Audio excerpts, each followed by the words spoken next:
Chapter 1051. The new Krypton was not small. Although there were still 100,000 of them, it was not a large number. It would take time to restore civilization and establish a new order. Besides, Thea helped them to contact the Green Lantern Corps as a middleman. The Kryptonians would provide 150 soldiers who had been exposed to stellar radiation as an independent mercenary force to help maintain the peace of the universe. The Green Lantern Corps would provide some urgent supplies to solve the urgent needs of the 100,000 Kryptonians. Both sides took what they needed, and the supplies were soon in hand. This allowed the Archons, including Zoair, to put down their worries about the future and put all their energy into the task of rebuilding their home. "Are you guys staying or going back together?" Thea asked them. Fiora said she wanted to go to the underworld with her. Superman and Supergirl were going to stay here to help. The fearless Batman was going to observe the Kryptonians closely. "Okay, then you guys take care. Just call my name if you need anything. Theoretically, I can hear you anywhere." After that, she led Fiora back to the underworld. The female adjutant had a rich foundation, so it was not difficult for her to fuse with the Origin. In less than 3 days, the new God of Souls was officially born. Thea was busy for half a month. She left her projection with the God of Death to oversee the underworld.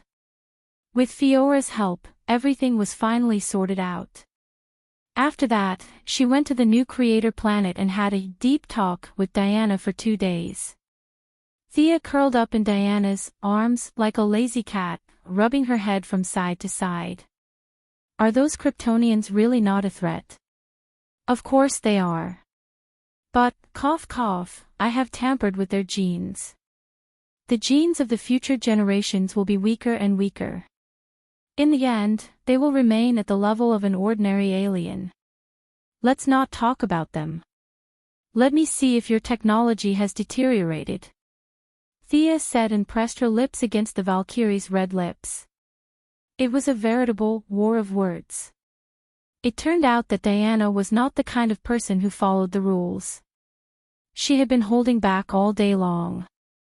Whenever she was seduced, she would respond with passion and passion. "Hey! You seem to have gotten stronger." "Ugh!" The young mistress was beaten by Diana's sudden burst of strength, and she began to fight back fiercely. The higher one's realm was, the more tricks one would have. Why were those incapable rulers in ancient times able to do many indescribable things with many women? It was because they had too much power and no one could restrict them. The two of them were in such a situation now. The new Genesis planet had become their own territory. Who would dare to interfere with them? "Are you tired of living?" Without the pressure of survival, Thea had never felt so relaxed before. She completely let go of herself and happily accompanied Diana on the new creation planet. Occasionally, she would jump back to the timeline of the world. The first Sandman candidate to enter the official round had failed as expected. She was filled with helplessness. She could only restart and repeat the entire process. The current candidate was the 14th human to enter the official round.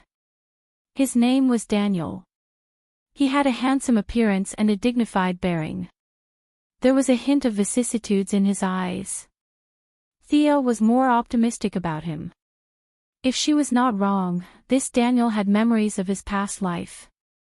He was born with a higher spiritual power than ordinary people.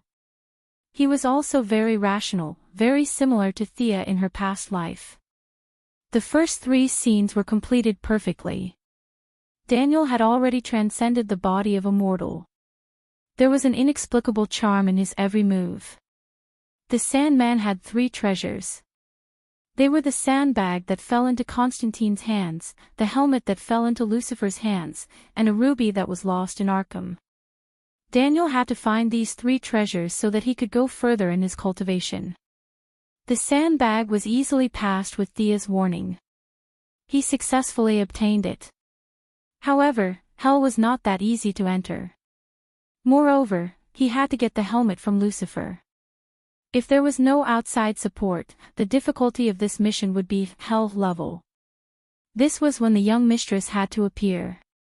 Many tasks required the cooperation of hell. She was like the Guanyin Bodhisattva who secretly observed Tang Seng's journey.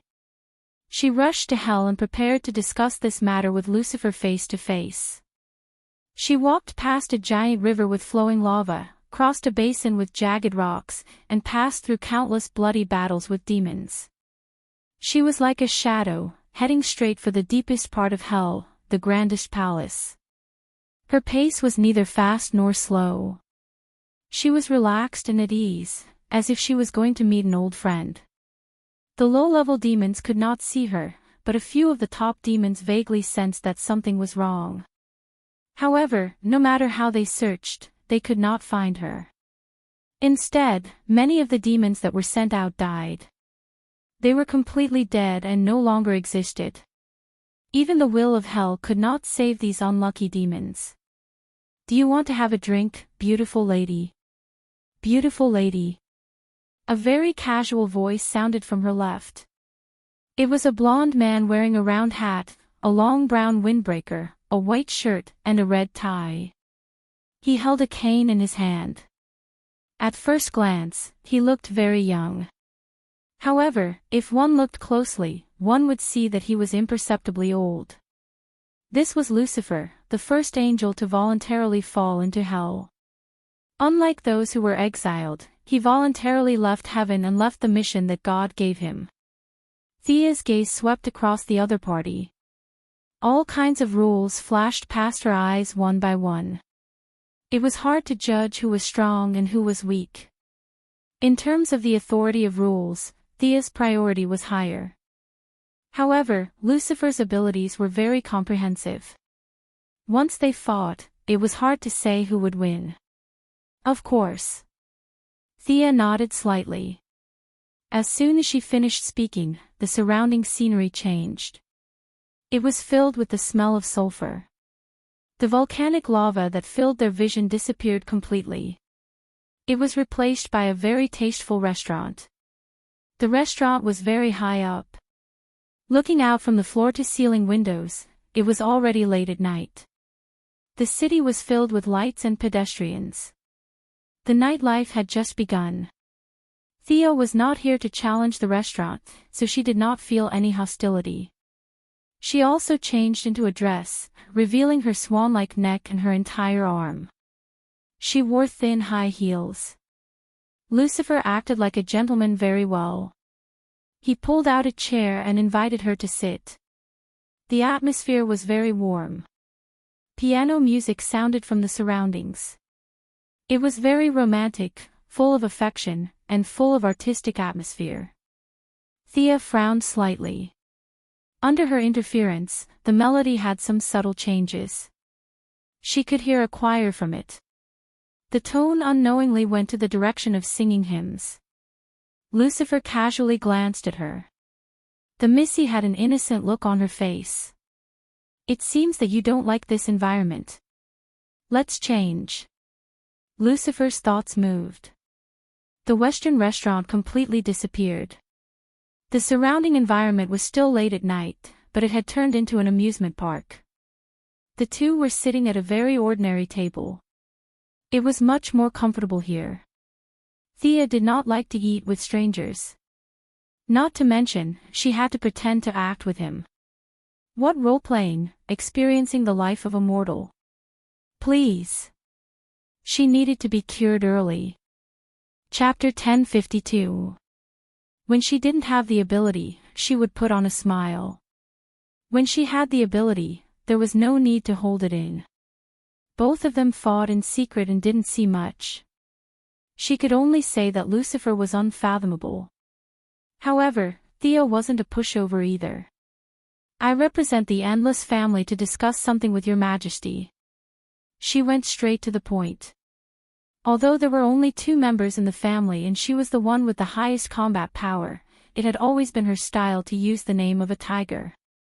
It would be a waste if she didn't use it. Her meaning was clear. They were a family, and they were bullying Lucifer because he was alone, the former archangel, the current king of hell, frowned. I'm not afraid of fate.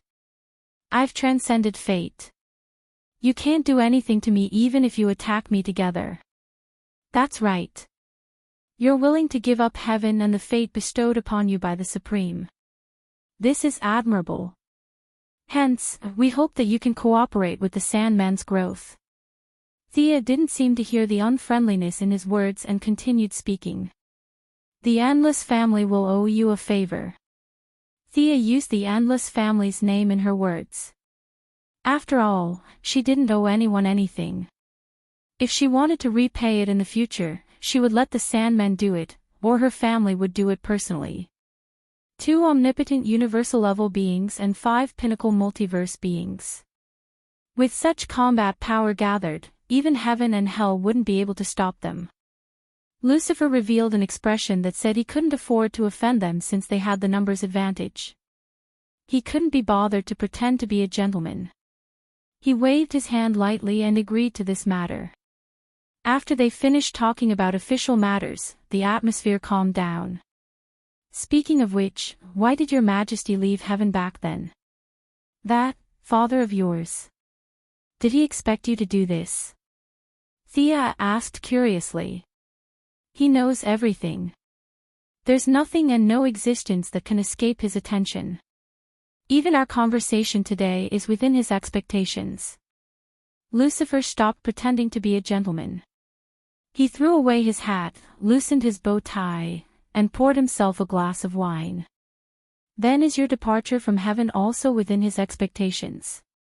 Then why are you still doing this? What's the point? Thea took out a glass, and Lucifer poured her a glass. Needless to say, the King of Hell's treasured collection was indeed tasty. It was 2 levels higher than Dionysus's fine wine. The wine had a lingering aftertaste, and there was even a hint of thyme. She gave a thumbs up to show that it was good wine. I left heaven because I felt that I needed to leave. He predicted everything because his attention was still here. You mean that he didn't leave? No, he has indeed left. He has gone to a higher level and is pursuing something that I can't understand at all. The entire world is probably just a small toy in his eyes. He doesn't need to deliberately investigate it. The world has no secrets in his eyes. Do you think I will die? He changed the topic at the end and asked Thea a professional question. Her answer was indeed professional. Of course. Life is absurd, and death is random. Perhaps you will die inadvertently. As if she was joking, she made her own explanation, and Lucifer listened attentively. Where will I go after I die? What about you? Death can also die. I don't think so, if you compare this place to a big house. Thea pointed at the surroundings, and Lucifer knew that she was referring to the entire world. My duty is to turn off the lights, close the door, and leave. As for where I will go after that, I don't know. The conversation with Lucifer ended quickly, and the 2 drank a few glasses of wine. Even if they knew each other, it did not matter whether they were friends or enemies. Thea could not kill him now, and Lucifer could not do anything to her either. However, the topic of God still touched her, but it was just a touch, and not a strong one. Lucifer was born at a higher level, and he had never enjoyed the joy of leveling up. If he was like Thea, leveling up every 3 days, and leveling up every 5 days, he would be so happy that he would wake up from his sleep, and he would not be so bitter. If someone were to ask her now, she would definitely say that she was very happy, and she did not want to chase higher levels in the short term. Her current level was enough for her to be proud for a long time. Not long after she left, Daniel also came to hell. Lucifer used a kind of acting method to duel him and gave him the Sandman helmet. With the sandbag and helmet in hand, Daniel soon arrived at the next scene, Arkham Asylum. When he received the ruby, Thea appeared before him again. This is all your test, isn't it?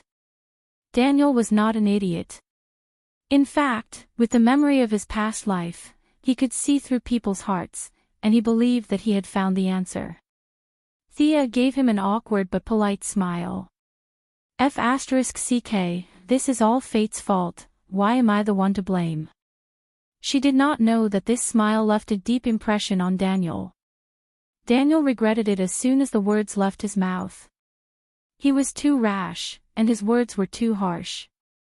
There were many things that he knew in his heart, why did he say it out loud? Thea's smile made him suspicious for a long time, and this image was deeply imprinted in his heart for many years. The young miss didn't know that her mysterious smile had scared this Sandman candidate to death. She extracted the power of the 3 treasures and injected them into the candidate's body. An illusory aura filled his body. Daniel was initially a normal person with some talent, and the 70 years of imprisonment by the Secret Arts Brotherhood allowed him to learn magic. Now that Thea had split the power of the 3 treasures, he instantly reached the level of a new god. She put her hands in her pockets and raised her chin slightly, indicating for Daniel to follow. Where are you taking me? Daniel wore a plain white robe with golden stripes embroidered on the edges, and his hair had turned silver. His eyes were filled with the various forms of life, and he already had some of the characteristics of a Sandman. To the world of mortals. Ha!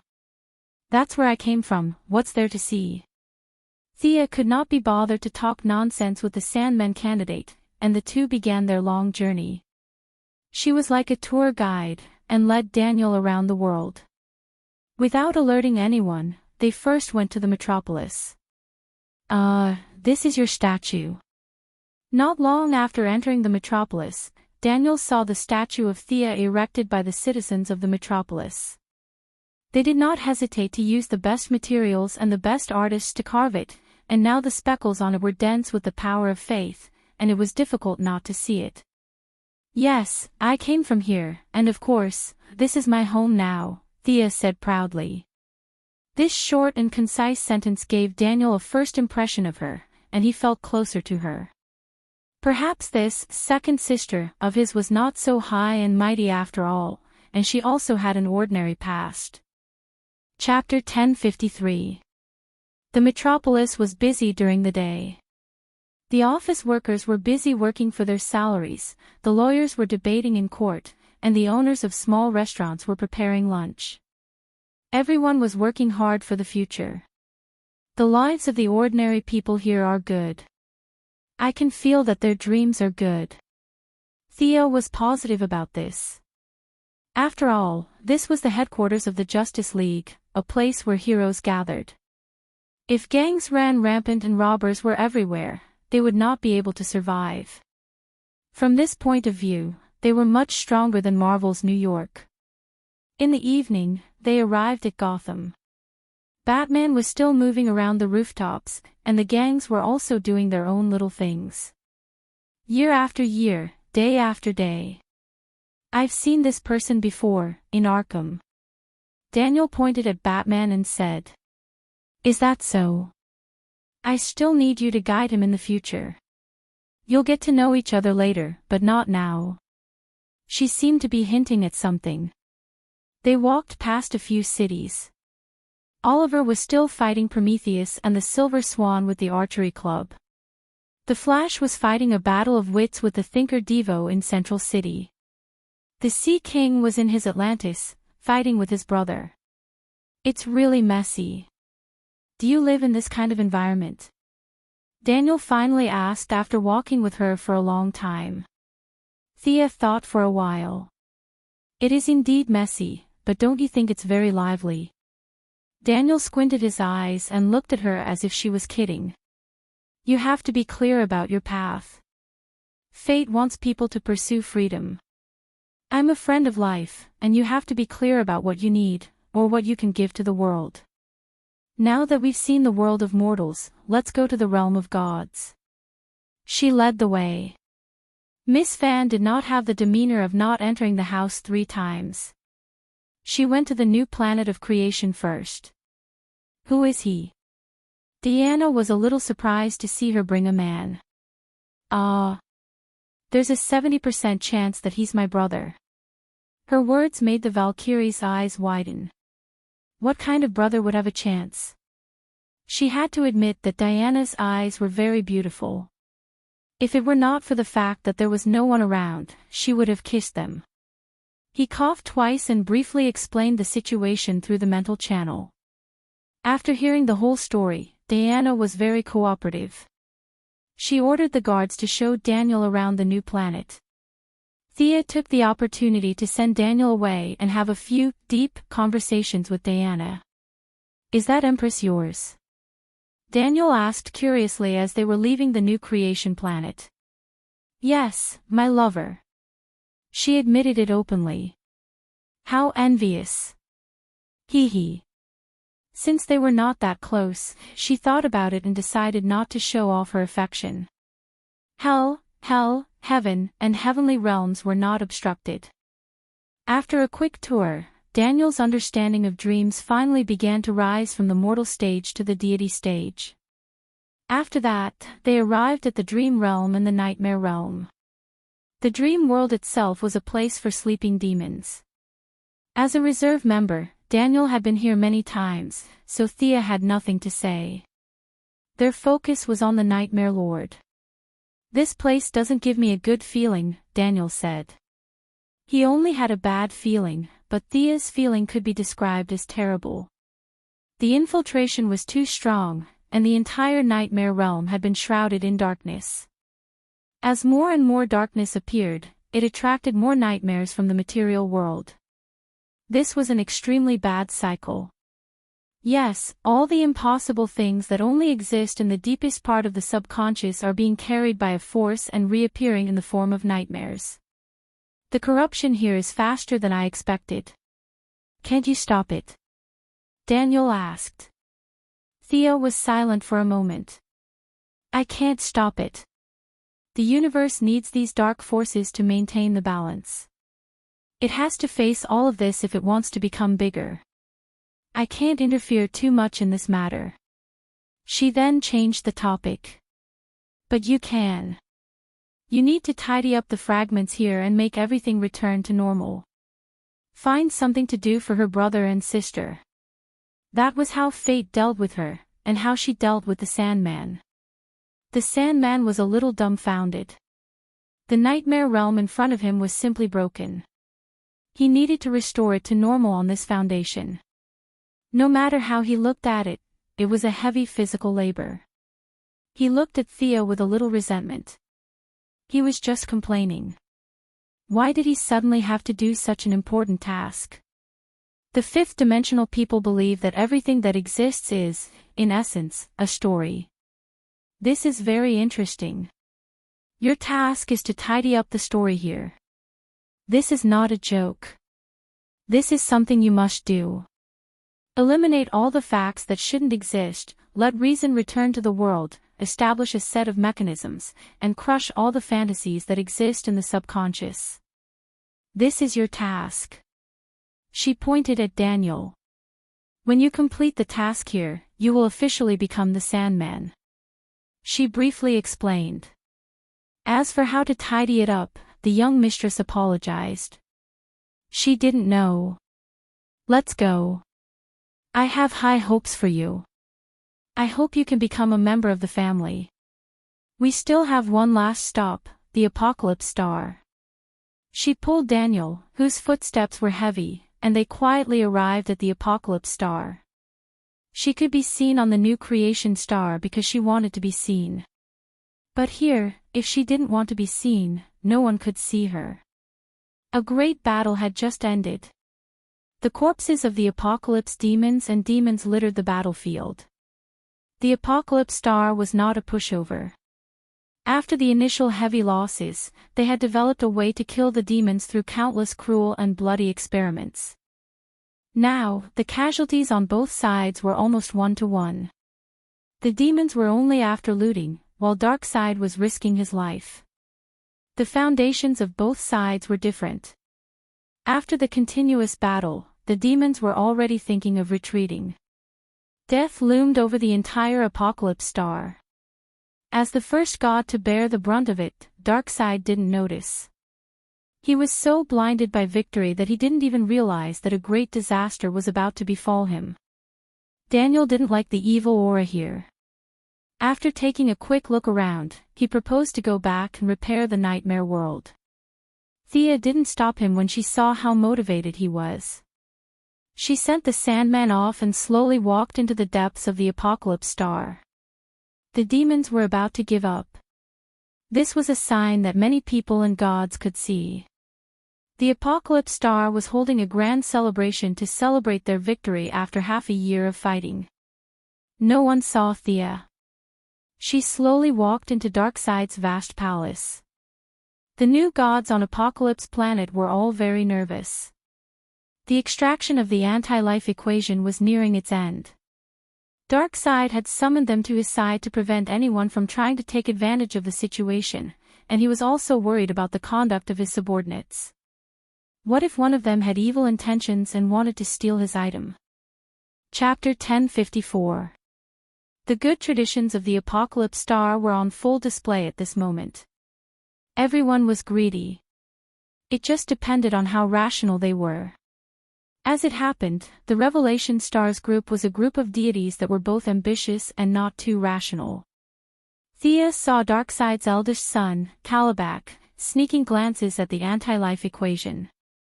The Great Wasteland Wolf and the Great Warlock were also secretly preparing for something. They were wary of each other and making use of each other. This team was too difficult to lead. Thea sighed. In terms of offense, the evil faction had the upper hand. However, in terms of unity, the righteous faction was 100 times stronger than the evil faction. None of the father's subordinates had ever coveted the anti-life equation. Darkseid was the most nervous at this moment. He had to suppress the gods and obtain the anti-life equation as soon as possible. He was under the most pressure. However, it was also because of this that he lost most of his cautiousness, which ultimately led to a tragedy.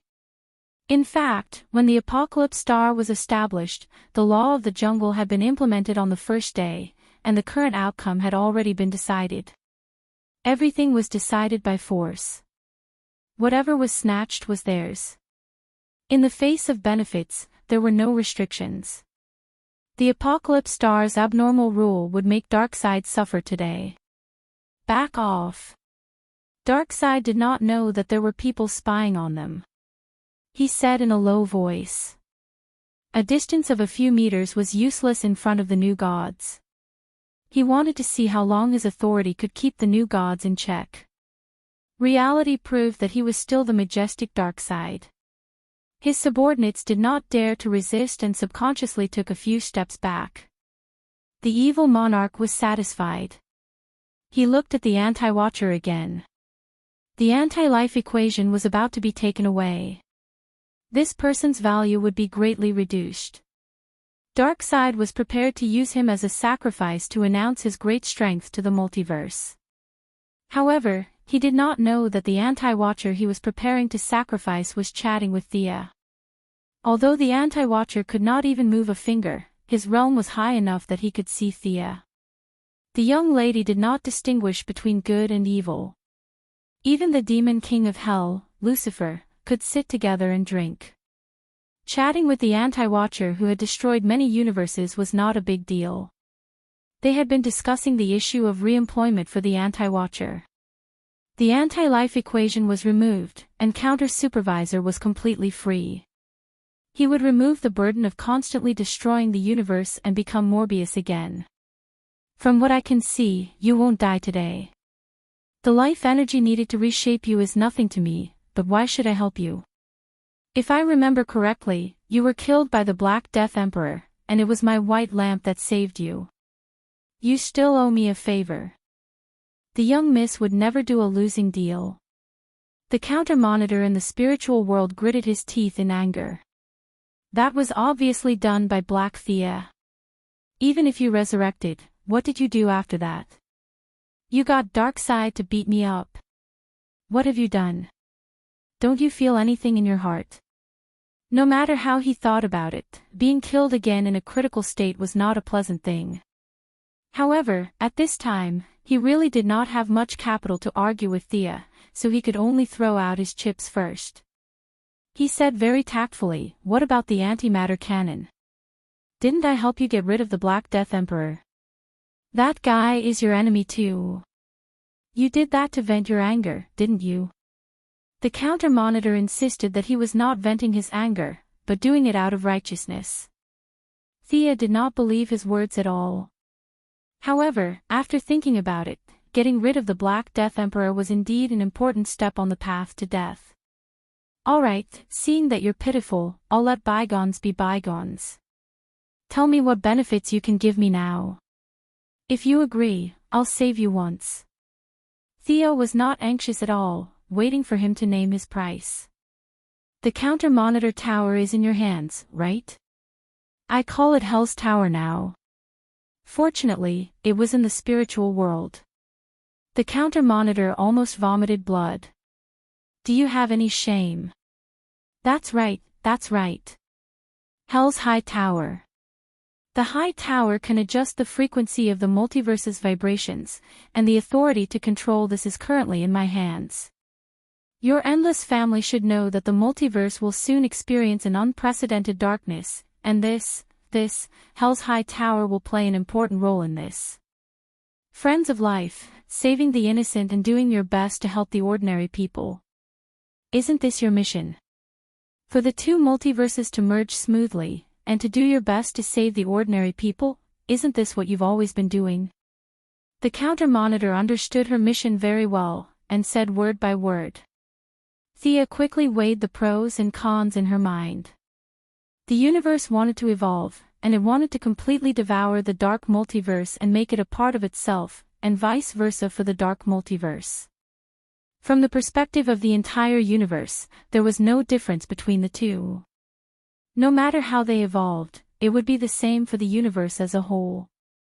The universe did not care about justice or evil. However, from the perspective of life, the problem was huge. Thea could not guarantee how many people she could save. Just as she said to Daniel, at her level, there was no chance for her to do anything. She was more like a chess player, pushing things forward. She could not personally participate, because this would destroy the balance between the parties. Thea did not agree or disagree. She asked the counter-monitor curiously, "After taking off this armor, where do you plan to go?" She could understand the counter-monitor's behavior of crippling himself. No one could accept an intelligent life being turned into some kind of program and could only do something passively. When Morbius first became the counter-monitor, he had probably lost his sense of self and could only carry out his tasks mechanically. It was only after he almost died twice that he broke free from the control.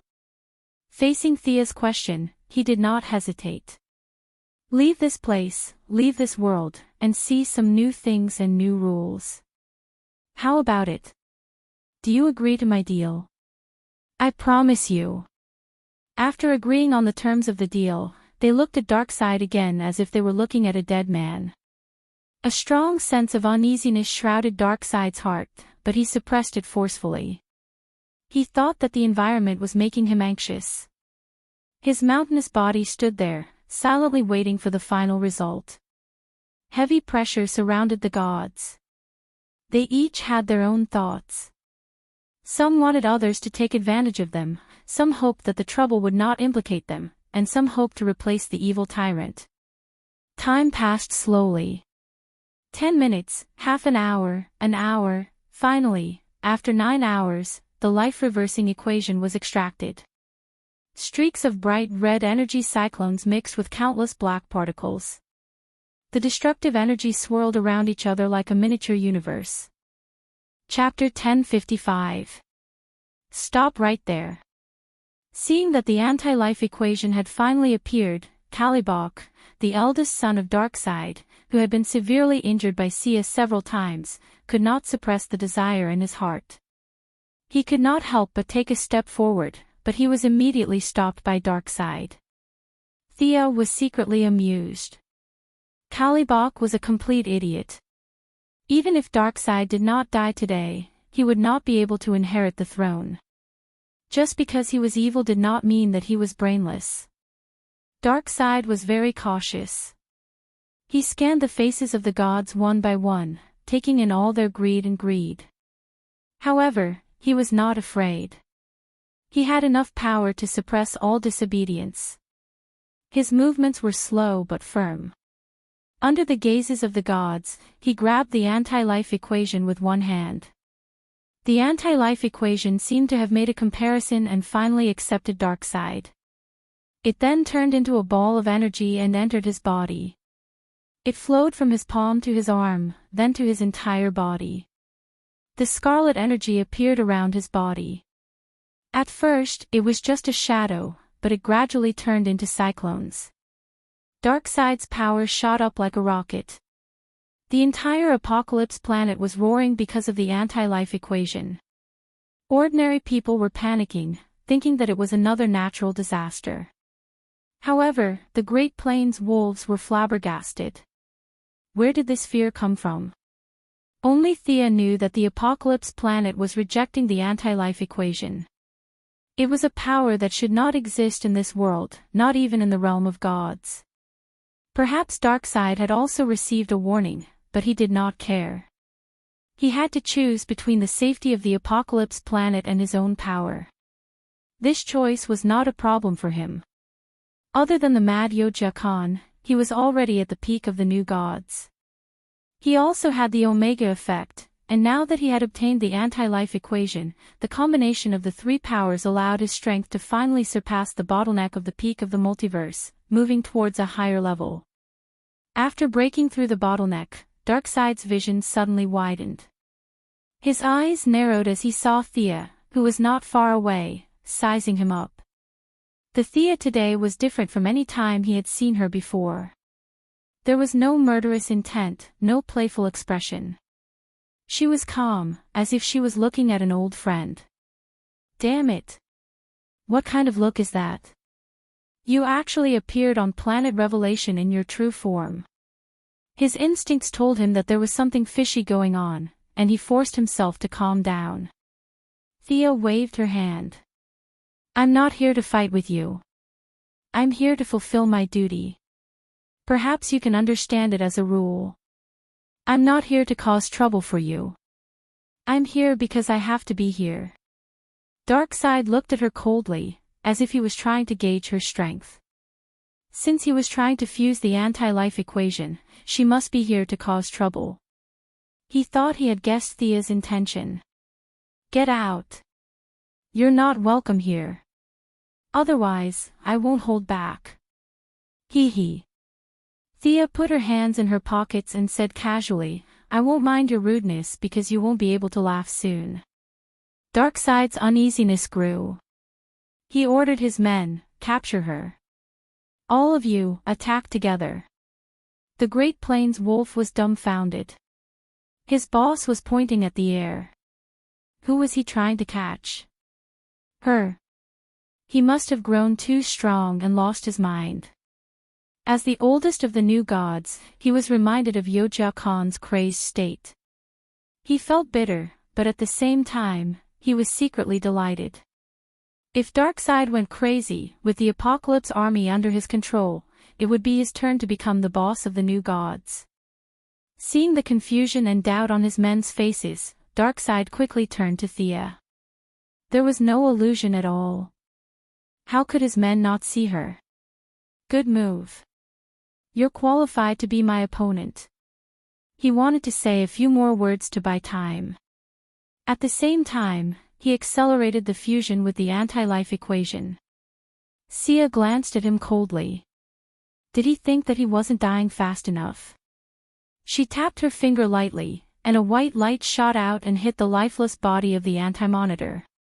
Amidst the clattering sounds, a bald middle-aged man stood up from the huge armor. He was the previous god of knowledge, the previous anti-monitor, Morbius. He closed his eyes and took a deep breath. This was the breath of freedom. As the anti-monitor, he still had his knowledge and understanding. As long as he had enough energy and time, he would return to the top. This was a standard practice of abandoning his cultivation, and the result was not too bad for him. He hurriedly handed over the control rights of the anti-monitor tower, or rather, the Tower of Hell, to Thea, and completed the deal. Thank you for your help. The authority is yours. As for whether you save or destroy the world, it has nothing to do with me. If you don't have any other questions, I'll take my leave. Morbius removed his shackles and spoke very politely. Will we meet again in the future? Definitely not. You're very confident, aren't you? Her words were normal, but there was a lot of information in them.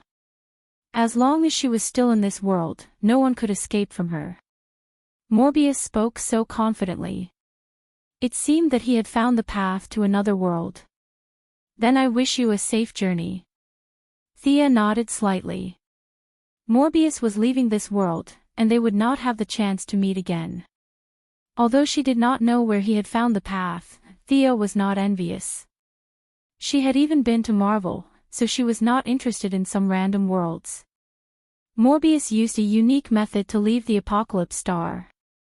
At first, death could still be seen on him, but his shadow became fainter and fainter, and soon disappeared from Thea's sight. He had truly left. This guy is quite capable, right? Thea asked Darkseid casually. It's your turn now, old friend. It's almost time. Darkseid's realm had reached a certain point, and he finally realized his own problem. Deity positions, the Omega effect, and the anti-life equation. Any one of them was suitable for him. If he combined any two of them, he might be able to do it. After all, he had a very strong foundation. However, it was dangerous to combine three different sources of energy. I am the invincible Darkseid. I can defeat all obstacles. These are insignificant obstacles. He was still stubbornly holding on. At the same time, he was trying his best to use all his power to suppress the anti-life equation. Thea did not comment. She was afraid of causing a misunderstanding. She even took a few steps back and smiled as she watched him die. A bunch of negative deity positions, coupled with the Omega effect that symbolized the end, and now mixed with the anti-life equation, three completely different energies with similar attributes were forcefully fusing together. He didn't want to die too quickly, not to mention that the anti-life equation had been tampered with by Michael. Chapter 1056. I can do it, I can do it. Darkseid's eyes were spitting fire. His muscles bulged, and his body grew rapidly. He quickly became a 10-meter-tall giant. His energy was accumulating rapidly. Not only did he not manage to get rid of it, but he even suppressed it, causing it to rebound. Blood-red flames burned wildly on the surface of his body. Black gas seemed to be trying to suppress the flames, but it only helped them spread. Seeing this, the Great Plains wolf seemed to have thought of something. Without another word, he turned and ran with his axe. Great Warlock Desard, the kind grandmother, and the other new gods also realized that something was wrong. They all scattered and fled. Only Kalibok was still standing in his original position. He didn't care whether his father was in trouble or not. Instead, he wanted to reap the greatest benefits from this. This evil version of the father-son relationship was truly touching. Darkseid had always disliked this son. Since he couldn't have him, he threw a punch at him. Old man. Since you won't give it to me, I'll take it myself. Father and son finally clashed. Kalibok unleashed all his potential. Like a wild beast, he dodged the iron fist and wielded his serrated sword. He was about to clash with Darkseid. Unfortunately, there was a huge gap in their strength. Now that Darkseid had grown much stronger, Kalibok's attacks were no match for him. He was defeated in one round and was reduced to a punching bag. The energy in Darkseid's body had reached its limit. He finally found an opening to vent his energy, and he began to punch like a madman. He killed Kalibok with just 2 punches. Then, he destroyed him with another punch. His body, divine seat, and soul were all destroyed. He had been destroyed by the omega effect of the anti-life equation. Sensing the disappearance of Kalibaka's aura, the other new gods ran even faster. Why aren't you running? Aren't you afraid of me? Darkseid had already grown to a height of 30 meters. He asked Thea in a muffled voice. The young mistress looked up at him and frowned slightly. This guy was indeed powerful, and his foundation was solid. However, this was as far as he could go. The aura of death on Darkseid's face was extremely thick. He was using his will to save his life. Unfortunately, his time was up. Crack, crack, an almost imperceptible cracking sound came from the depths of Darkseid's soul. The sound grew louder and louder, and gradually spread to his mind, will, and body. Darkseid's chest completely split open, and a beam of light shot out from the front and back of his body. At first, there was only one beam, then 3, and finally a dozen. Each beam of light was about a meter in diameter and contained unfathomable energy. He opened his mouth to ask for help. At least he felt that Thea, who came from a higher dimension, could save him.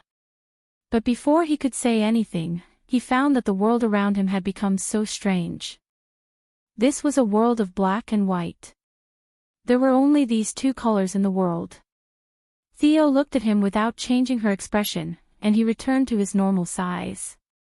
Out of the corner of his eye, he saw the 30-meter-tall giant overflowing with energy that was about to explode. He knew that it was also him. The agitation from before had completely disappeared, and his rationality had returned. He finally understood his current state. Am I dead? Strictly speaking, you're not dead yet. You're just a hair's breadth away from death. Thea pointed at the giant. You'll die when he explodes. Are you going to save me? He asked with a hint of hope. Thea mercilessly shattered his fantasy. Impossible. You're already in such a state. Who can save you? She wanted to say that she was here to witness this moment, but she was afraid that she would infuriate Darkseid to death. I'm a friend of life. Starting from you, I'll absorb enough death to officially carry out my duties. While there's still time, if you have any backup plans, you can use them. Otherwise, it'll be too late. Thea seemed to be implying something. Darkseid gritted his teeth and clenched his fists. Unfortunately, he was only an illusion before his death here. He could not use any of his strength. Won't you stop me? Thea shook her head. You can do whatever you want. Whether you live or die has nothing to do with me. I only want to witness your death. I have to say that you're quite lucky. If I had completed the rules, you wouldn't have been able to escape so easily. After saying that, she closed her eyes and did not say anything else. The death of Darkseid, a top-tier god, was a huge matter to the multiverse. It was the same for her. The rules involved were extremely complicated. She had to sort them out one by one so that she would not make any mistakes. Darkseid snorted. In the face of his own death, he was still a little afraid. He took 2 deep breaths and forced himself to calm down. Let me out. Thea waved her hand and tossed his consciousness out. Then, an earth-shattering firework exploded before her eyes. Darkseid's body exploded from the inside out. The loud sound reverberated throughout the entire Revelation planet. Then, it spread to the gods' domain and the multiverse. The violent energy blasted the palace away, and all the buildings within 50 kilometers were destroyed. The Revelation planet, which was already in a terrible state, was now in an even worse state. It was as if the entire planet would explode in the next second. The temperature instantly shot up to 80 degrees Celsius. It was only because the ordinary people here had a trace of divinity in their bodies. Otherwise, half of them would have died from the heat. Sia only took a quick glance and saw 30 volcanoes erupting violently. The entire planet was shrouded in the strong smell of sulfur. Earthquakes and hurricanes were wantonly sweeping through the ordinary people. Everyone was running for their lives. As for where did they run to? This planet was not a sacred place. They had no idea. They could only follow blindly. Darkseid's mountainous body collapsed to the ground. A crimson energy swirled around his chest. It was the anti-life equation. The equation wanted to escape, but it was suppressed by Thea. Even after being severely injured, Darkseid still had some instinctive will and vitality. If he was just a new god, he might be able to wake up after thousands of years. Unfortunately, the Omega effect negated this possibility. The power that belonged to the end of time prevented him from being resurrected through conventional means. The light in Darkseid's eyes gradually faded. This evil monarch who had dominated the multiverse for countless years was finally killed by his own greed and ambition. Darkness, evil, power, tyranny, and massacre were the foundation of Darkseid. At the same time, they were also one of the foundations of the world. If there was an upheaval because of his death today, the entire universe would suffer, especially on the eve of the arrival of the dark multiverse. Thea suppressed the anti-life equation. Naturally, she also suppressed the Omega effect and the 5 divine positions. Chapter 1057. You said you wouldn't stop me. A weak voice rang out in her ears. The young mistress gasped in surprise. She took a closer look and realized that it was Darkseid's soul. Darkseid had been coveting the deity of death for many years. Although he had never touched the deity of death and soul, he had managed to figure out many things from them.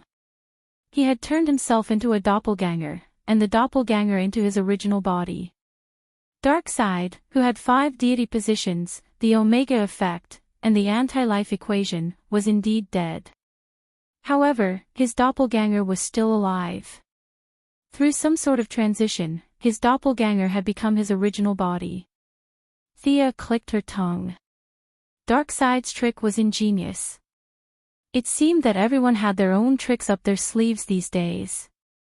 All right, let's go. She let go of her suppression slightly, and Darkseid's soul escaped from his lifeless body. A black aura surged out and swept up the evil deity position. This was the highest level of the 5 deity positions, and it was the most suitable for him. Even though his original body was dead, the evil deity position still acknowledged him. He wanted to take the other 4 deity positions, but he was not a god with profound spiritual power. In his soul form, he did not have much spiritual power to communicate with the deity positions. Power did not care about him at all. Darkness was slightly hesitant.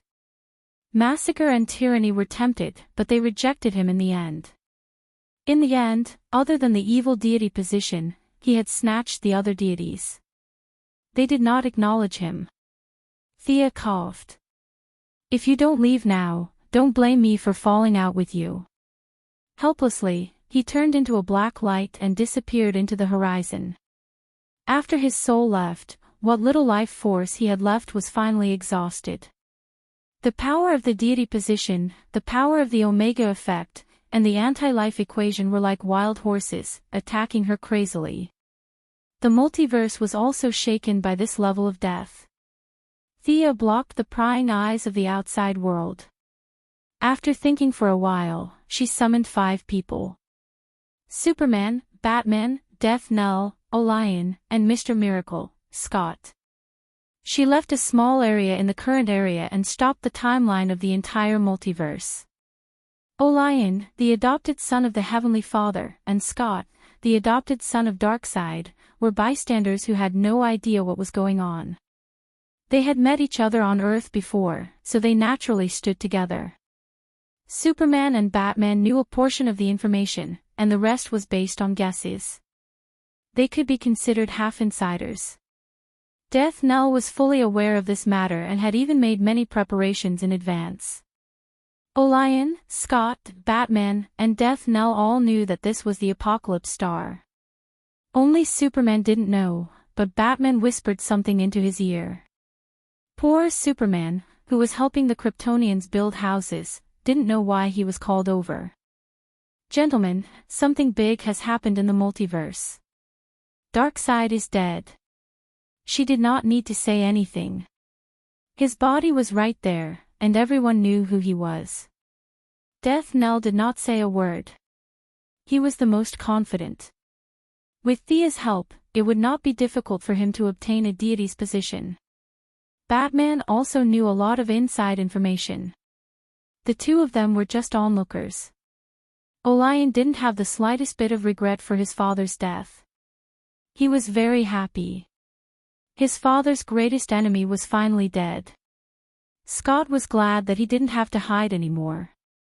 Superman was the only one who asked, "We are very happy about this. But why did you call us here?" Although Darkseid is dead, he needs someone to inherit his deity's position. The 5 of you are the qualified successors that I have chosen. This is not a gift or a reward, but a heavy responsibility. I hope that you can be brave enough to bear this responsibility, she said seriously. Death Knell remained silent. It would be too fake if he took the initiative. It was best to pretend that he did not know. It did not matter if others believed him or not. Those are all negative things, right? Superman asked. How should I put it? From a human's point of view, they are indeed negative. However, this definition is laughable if you look at it from a macro perspective. I am the god of death. According to folklore, I should be extremely evil, but have any of you counted how many times I have saved the world? Am I right? The deity's position has nothing to do with what you want to do. If you are bent on evil, giving you the deity's position of justice will be useless. There was a moment of silence. Your Majesty, I am afraid that I will not be able to control the darkness in my heart. Please do not include me in the list of candidates, Orion said solemnly after some thought. He was the god of violence. His blood was naturally evil. Even with his heavenly father's teachings and the beautiful and peaceful environment of the new planet, he had to spend a lot of time to ensure that he did not lose himself in the darkness. Darkseid's deity's position must be even more evil. He was a little reluctant to accept it. Do you remember what your heavenly father said to you? Orion, your mission has only just begun. Think about your father's expectations and teachings. You don't have to use force to destroy evil. You can also be more flexible. If you can resolve the conflict, your heavenly father will be happy. In fact, from the bottom of her heart, Sia was not very convinced by these theories. It was just that when she was bored on the new planet of creation, she had flipped through many sayings of the Heavenly Father. This old man had actually thought of solving the conflict between the two sides through diplomacy. Now that she had raised the Heavenly Father's banner, Orion did not know what to say. After a while, he seemed to understand something. You mean, Thea nodded, indicating that it was as he had guessed. It is still too early to say. There is still a lot of work to be done. We can talk about it later. She then looked at Scott, the Heavenly Father's son and Darkseid's adopted son. I will also give you a chance. If you choose, you and Orion. Before she could finish, Scott interrupted her. There is no need.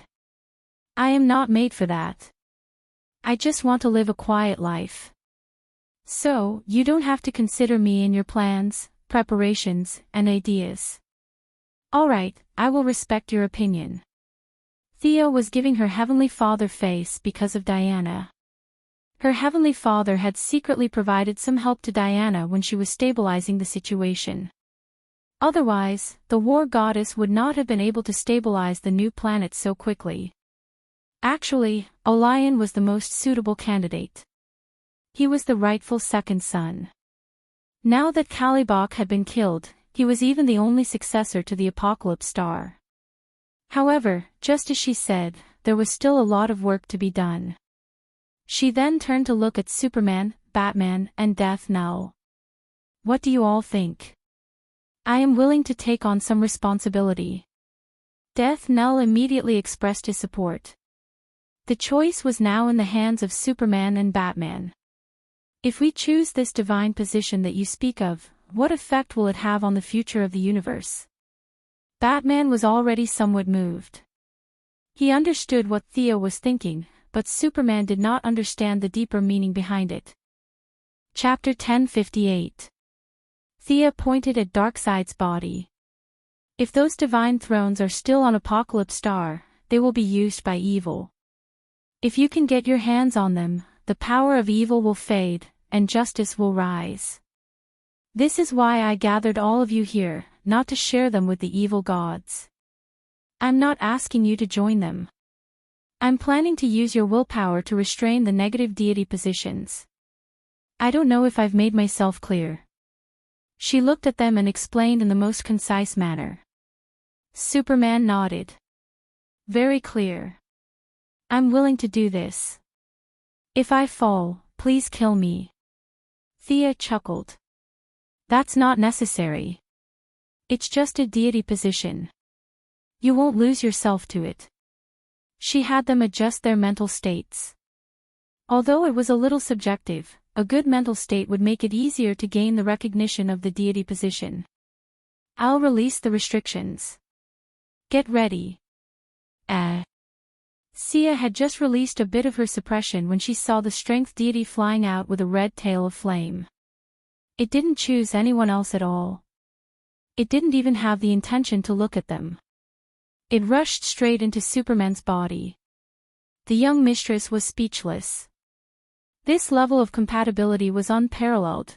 Both sides didn't need to cooperate or confirm with each other. They crossed the first step and began the second stage of fusion. She narrowed her eyes. This might be a special case. Normally, it wouldn't be this fast.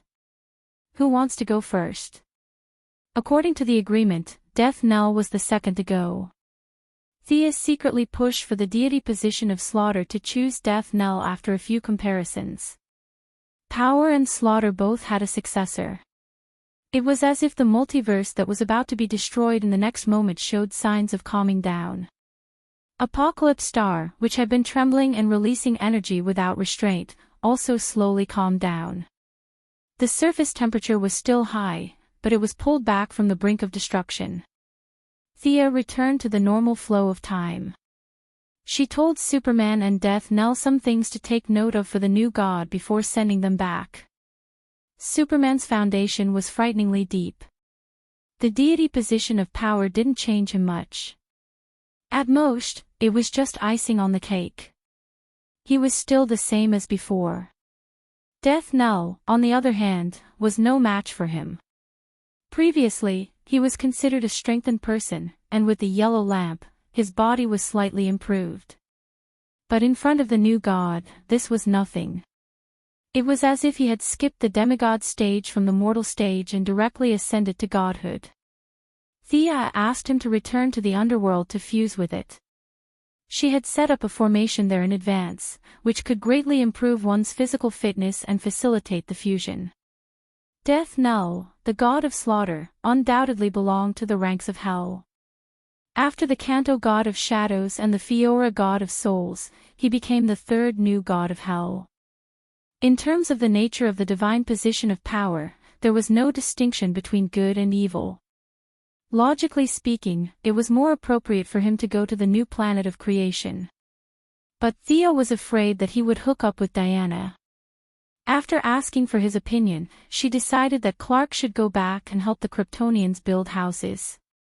After sending off the two new deities, she looked at the remaining 2 deity thrones and 3 other candidates. Scott expressed that he was willing to be a substitute. There was really no way to consider him. Batman continued to remain silent. Only Orion came up to choose. The result of both choices made his face darken. He already had the god of violence, and now tyranny had chosen him. Am I really destined to not be able to get rid of evil? Orion's face was full of bitterness. Someone has to bear the crown of evil. If it is destined, then you may be able to make some changes and lead the Apocalypse Star. You don't have to completely eliminate evil, but you can reduce disputes. Do you understand what I mean? She asked Orion. The adopted son of the Heavenly Father nodded bitterly. Let's return to the new planet of creation first. The follow-up still needs to be coordinated. I will meet the Wasteland Wolf later. The following matters need to be discussed with several parties. Ignoring the self-pitying Orion, Thea gestured to Scott and Batman. Who wants to go first? Batman stood straight and motionless. Scott sighed and walked forward. In less than 3 seconds, he was overjoyed. The god of darkness was not interested in him at all, and he did not have any approval of darkness. The compatibility between the two was close to zero. It seems that it has nothing to do with me, he said in a relaxed tone. Thea expressed her respect for this. Not everyone liked the life of fighting and killing. Some people like to find a place to live their lives. She felt that this was understandable. All right, I will send you back. I will not disturb your life in the future. After sending Scott away, she had repaid the Heavenly Father's favor. The question finally returned to Batman. Do you really think that I should take this step? This is too heavy for me. This time, Thea did not mention the future or any duties. This was because Daniel had mentioned several times that the destruction of the nightmare was accelerating. She had to stop it at the source. Otherwise, the dark multiverse would invade. She changed the topic. Do you still remember our conversation when you came out of the time turbulence? Not knowing why she changed the topic so quickly, Batman still nodded. That matter is not over yet. In fact, it seems to be getting worse. You mean, our time flow is messed up? So you need me to be this new god and stabilize time? Thea scratched her head. Batman's imagination was quite realistic, it's more serious than that. Have you ever had nightmares? Batman's expression did not look too good. The nightmares have been following me since that alley. This is also the reason why I don't sleep much. The nightmare I'm talking about is a kind of manifestation. It's not the kind of dream that we talk about. It's a kind of existence that's more real and textured. They're born from the dreams of life. Things that are supposed to be impossible become reality there. You can understand it as countless evil parallel universes. Every different choice will create a world. But under the premise of nightmares, it will automatically choose the worst to form. Batman took off his mask. No one on Apocalypse Star knew him anyway. Even if they did, they would not go to Gotham to reveal his true identity. You mean, it's all because of me? Thea nodded. The Omega effect has lost its effect on you. It has changed some of the laws of the universe. The darkness in the deepest part of the universe took advantage of this and used you as a model. The darkness has started to spread with you as the reference, and it's getting faster and faster. What's there? Or should I say, where is it? Batman was very eager to know the answer. Everything. Everything that is usually suppressed under our rationality. Things that we would think about but would never do. These things are gathered together through nightmares. They are automatically generated on the other side of the universe. That's a little off topic. Come on, Bruce. See if the dark divinity is suitable for you. Thea gestured for Batman to come forward. Chapter 1059. He stood beside Darkseid's corpse as if he was on his way to the execution ground. 1 minute, 3 minutes, 10 minutes passed, and nothing happened. I guess I'm more suited to be a normal person. He laughed at himself. Thea was in disbelief. She examined it carefully and used her spirit power to comb through the various rules. She should not have made a mistake. Batman seemed to be a good fit for the dark divinity, at least more so than the knowledge divinity in the original timeline. But why was there no reaction from the divinity? If she wasted so much time talking and it turned out to be nothing, that would be awkward. The rule lines were complete, and the divinity was intact. Batman's talents were also suitable. Thea herself was one of the best in the world. It was impossible for someone of a higher level to interfere with the inheritance of the dark divinity. Thea was dumbfounded. She had not felt so awkward in a long time. Batman was staring at her. "Ah, I've found the problem." Fortunately, her level was high enough that she quickly found the root of the problem. The Omega effect was suppressing the dark divinity. It seemed like it needed Batman more urgently. Was it because Batman still had part of the Omega effect in his soul? Before Darkseid was resurrected, Thea could not be sure if the powers of the same origin were attracting each other. At that moment, an image appeared in his mind of Superman and Batman, two cute versions of themselves, shooting daggers at each other. That would definitely be a beautiful scene. However, this guy who appeared out of nowhere messed up her plan. Originally, she only needed to obtain the divinity. She could use that instant of darkness connection to sever the other one. This plan of hers was very mature and easy to execute. Now, she had to change the steps. Do you still remember Darkseid's Omega Ray? Oh, right, you've studied it before. The ray you studied back then was only a part of the whole. This thing I call the Omega effect is more optimistic about you. Here's the problem. Other than the divinity, you'll also get a new ability. If you meet bad guys in the future and don't want to kill them, you can throw them into the time stream. Thea was stuck. In essence, this was worse than killing people. Pretend I didn't say the last sentence. What do you think? Batman looked around. This place makes me very uncomfortable. Can we go back and talk? Or do we have to carry this guy's body? He asked, pointing at Darkseid's body. Thea nodded. It didn't matter to her now. Since Batman felt uncomfortable, she didn't care. Her fingers quickly drew 3 dotted lines. The anti-life equation was the first to be picked out. At present, no one in this world was suitable for it. She flicked her middle finger at the equation and threw it directly back to the wall of origin to wait for the fated one. I'll be back. Theo led Batman back to his cave as the wasteland wolf trembled in fear. Miss Thea, long time no see. The old butler was as friendly as ever. When no one was looking, Thea used the white lamp to inject a trace of life into the old butler. It was difficult to live for another 500 years, but it was easy for him to live for 100 years. The old butler only felt that something had changed in his body, but he didn't know what it was. Thea gave him a friendly smile, and the old butler nodded slightly to express his gratitude. Seeing that they were about to talk, the old butler poured a cup of coffee for each of them and left with a smile. What is this Omega effect? Batman asked after the old butler left for a long time. The Omega effect is what we call it. Although I know the correct name for it, it can't be described in the current language. The meaning is the Greek letter omega, which symbolizes the end of everything. Thea was hinting at something. Think about it. If you become a god, your family will also benefit. You will also have more power to protect the world, and not just limited to Gotham.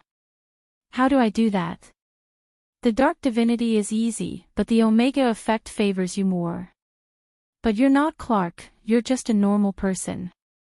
Once you come into contact with that power, you'll be thrown into time turbulence. I've come up with a plan. To gain the recognition of the Omega effect, you need a power that ends everything. To put it simply, you're going to be a sacrifice. Thea's words were shocking. However, Batman wasn't too surprised. He knew that Thea didn't mean for him to commit suicide. He waited patiently for her to continue. I'm not sure how Darkseid obtained the Omega effect, but if you want to be recognized, you have to make a sacrifice, and this sacrifice can only be you. Everything started because of you, and it will end because of you. Batman began to wonder if he should cut off a finger or a kidney. After knowing Thea and Diana for so many years, he had done a lot of research on gods. All injuries could be healed. Fortunately, Thea didn't ask him to harm himself. I want you to face a nightmare. It's a nightmare that belongs to you alone. Only you can deal with this guy, so he's going to be a sacrifice. Sure, when do we go? Batman was duty-bound to fight evil. Get ready. I'll set up the teleportation channel. See you tomorrow. After saying that, she ran to meet her cheap brother, Daniel. The next day, near the evening, a large crowd gathered in the Bat Cave. Almost everyone in the Bat family was there. Four Robins, 2 Batgirls, the retired Batwoman, Batwing, and Catwoman, who was still friends even after they broke up. They were all in their combat suits, waiting as if they were facing a great enemy. Batman didn't want too many people involved in his affairs, but the old butler had informed a few of them. No matter what they thought of Bruce before, they were all here to help, even if they had to die in battle. Thea was shocked when she came over. Why were there so many people? Daniel, who came with her, was even more panicked. He had been forced to work overtime by Miss Heartless all night. Finally, he managed to cut out a small piece of the original mess of a nightmare and used it as the venue for today's event. However, he didn't expect so many people to be present. He was afraid that it was part of his sleeping demon trial. He hurriedly explained to Thea, "Are all these people going in? I don't think I prepared such a big passage." Thea was still maintaining her sister posture. She gave him a look that said, "Don't panic. It's not a big problem." At the same time, Batman was also looking at her. His eyes were asking, "Who's this good-looking guy beside you?" "This is Daniel, my future brother." The Endless family was an extremely secretive organization. They shouldn't stand in front of the public, especially not in front of ordinary people. Therefore, she had a headache about how to introduce them. She could only give a vague explanation. Chapter 1060. Everyone was shocked. Future younger brother. They automatically imagined that Moira would give birth to another child in the future. Especially Daniel, who looked a little anxious. He seemed to be a few decades older than Thea. This future seemed to be very far away. Thea did not know if she should say this in front of so many people. If too many people knew about this secret, it would not be a secret anymore. Batman was also helpless. A group of people wanted to accompany him to the depths of hell. He really could not refuse. "I'm really sorry. It's my fault." The old butler admitted his mistake very frankly. Thea had always respected the old and loved the young. Naturally, she would not do anything to the old butler. "It's not that I want to hide it from everyone. This matter can only be done by Bruce. This is a nightmare that belongs solely to him," Thea explained. "Then can't we just provide help and let him finish the job in the end?" Only Damien could speak to the young lady so familiarly. Thea retorted in annoyance, "Do you think this is a game? The last hit will give 30% of the experience, right? You're addicted to it. Bruce can only face it himself. This is not a private matter. If he wins, then the universe under our feet will have the initiative. If he loses..." The consequences of losing were self-evident. "Can't we bring even one helper?" Barbara asked. "I'm not sure how much you know, but I'll say it again. Bruce is going to deal with a dark version of himself. The same experience, the same wisdom.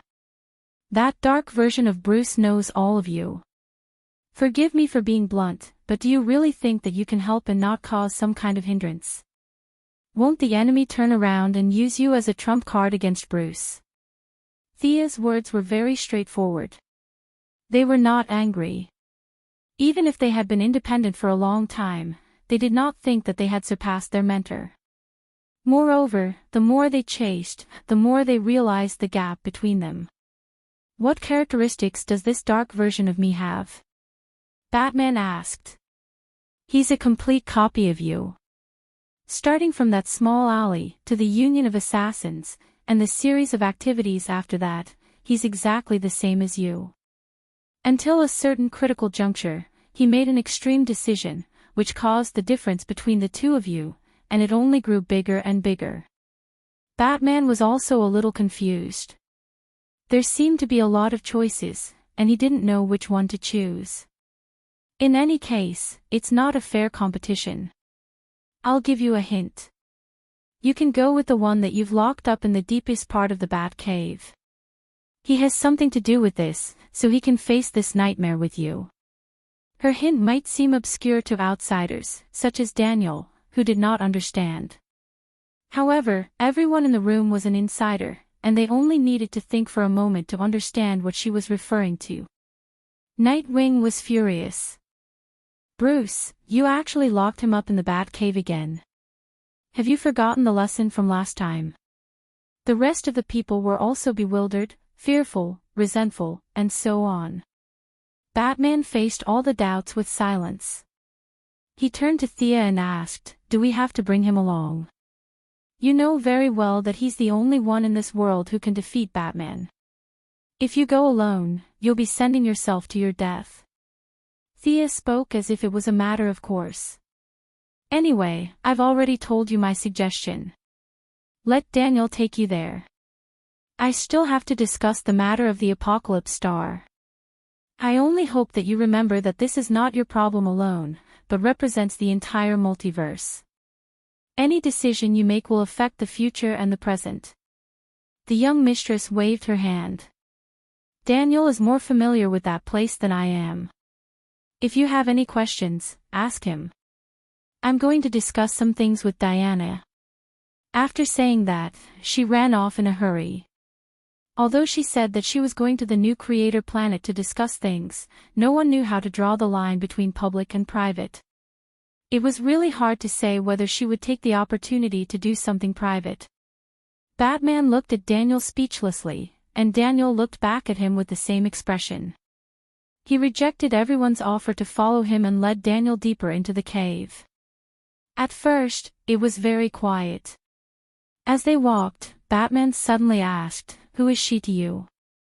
"Do you mean Death?" "She's my guide," Daniel answered straightforwardly. "Then what's with the little brother?" "Maybe we're a kind of brother and sister of a higher level." Batman muttered the word, "death," and his consciousness went into a trance. He felt that Thea seemed to be looking at him from afar.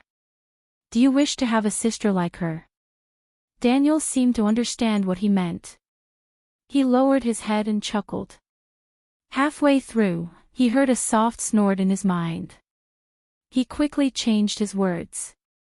"Of course I do. It would be my honor." Batman looked at him in disdain and stopped asking him for information.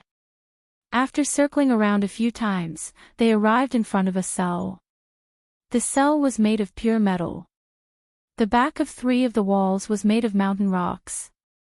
Only the front of the cell had a thick metal door. "You have supernatural powers too, right? If I let him out, will you be able to control the situation if something unexpected happens?" Daniel, who was now a universe-level individual, looked inside the cell and frowned. "So this is the guy. I can do it." Batman entered a complicated password into the control panel on the wall. After that, he did a blood test and pupil test, as well as 3 private questions. Finally, the cell door creaked open slowly. "Stinky Bat. Your actions today are a little beyond my expectations." Ha ha ha ha. The clown, who was wearing a purple suit, was sitting in the cell with a pale face. He had carved many words of unknown meaning on the wall. At this moment, there was a hint of confusion in his maniacal laughter. Batman told him the whole story. It was exactly what Thea had told him, without any guesses or thoughts of his own. Save the world. That's a matter for you heroes. I'm not going. Close the cell, I still want to sleep. Ha ha ha. The clown lay on the bed and did not intend to escape at all. Can we not bring this guy along? Batman felt a headache coming. fighting alongside the clown. This was more nightmarish than a nightmare. Daniel thought for a moment. I suggest you do as Death said. She is omniscient and omnipotent. She traverses the timeline and surpasses all the concepts of multidimensional life that you know.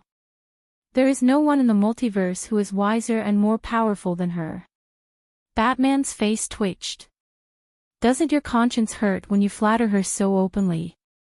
Do you have any shame? Silently labeling this guy as a bootlicker, Batman pointed at the clown and asked Daniel, isn't that my nightmare? Why do we have to bring him along? Does Thea mean that we have to deal with two enemies at the same time? Chapter 1061. Daniel thought for a while before pointing at the clown and said, analyzing the characteristics of the soul is actually one. I don't know much about the soul, that's the domain of death. I can only see part of it through the dream. The guy you need to deal with isn't as rational and easy to communicate with as you. In my opinion, he's crazy, but he's a little like him. Batman and the clown were stunned. The clown might look crazy, but he had the fastest reaction. A stinky bat that has the clown's way of doing things. Ha ha, he laughed heartily, and the more he thought about it, the happier he became. He clenched his fists and smashed them against the wall. In the end, he laughed until he was out of breath and rolled on the ground.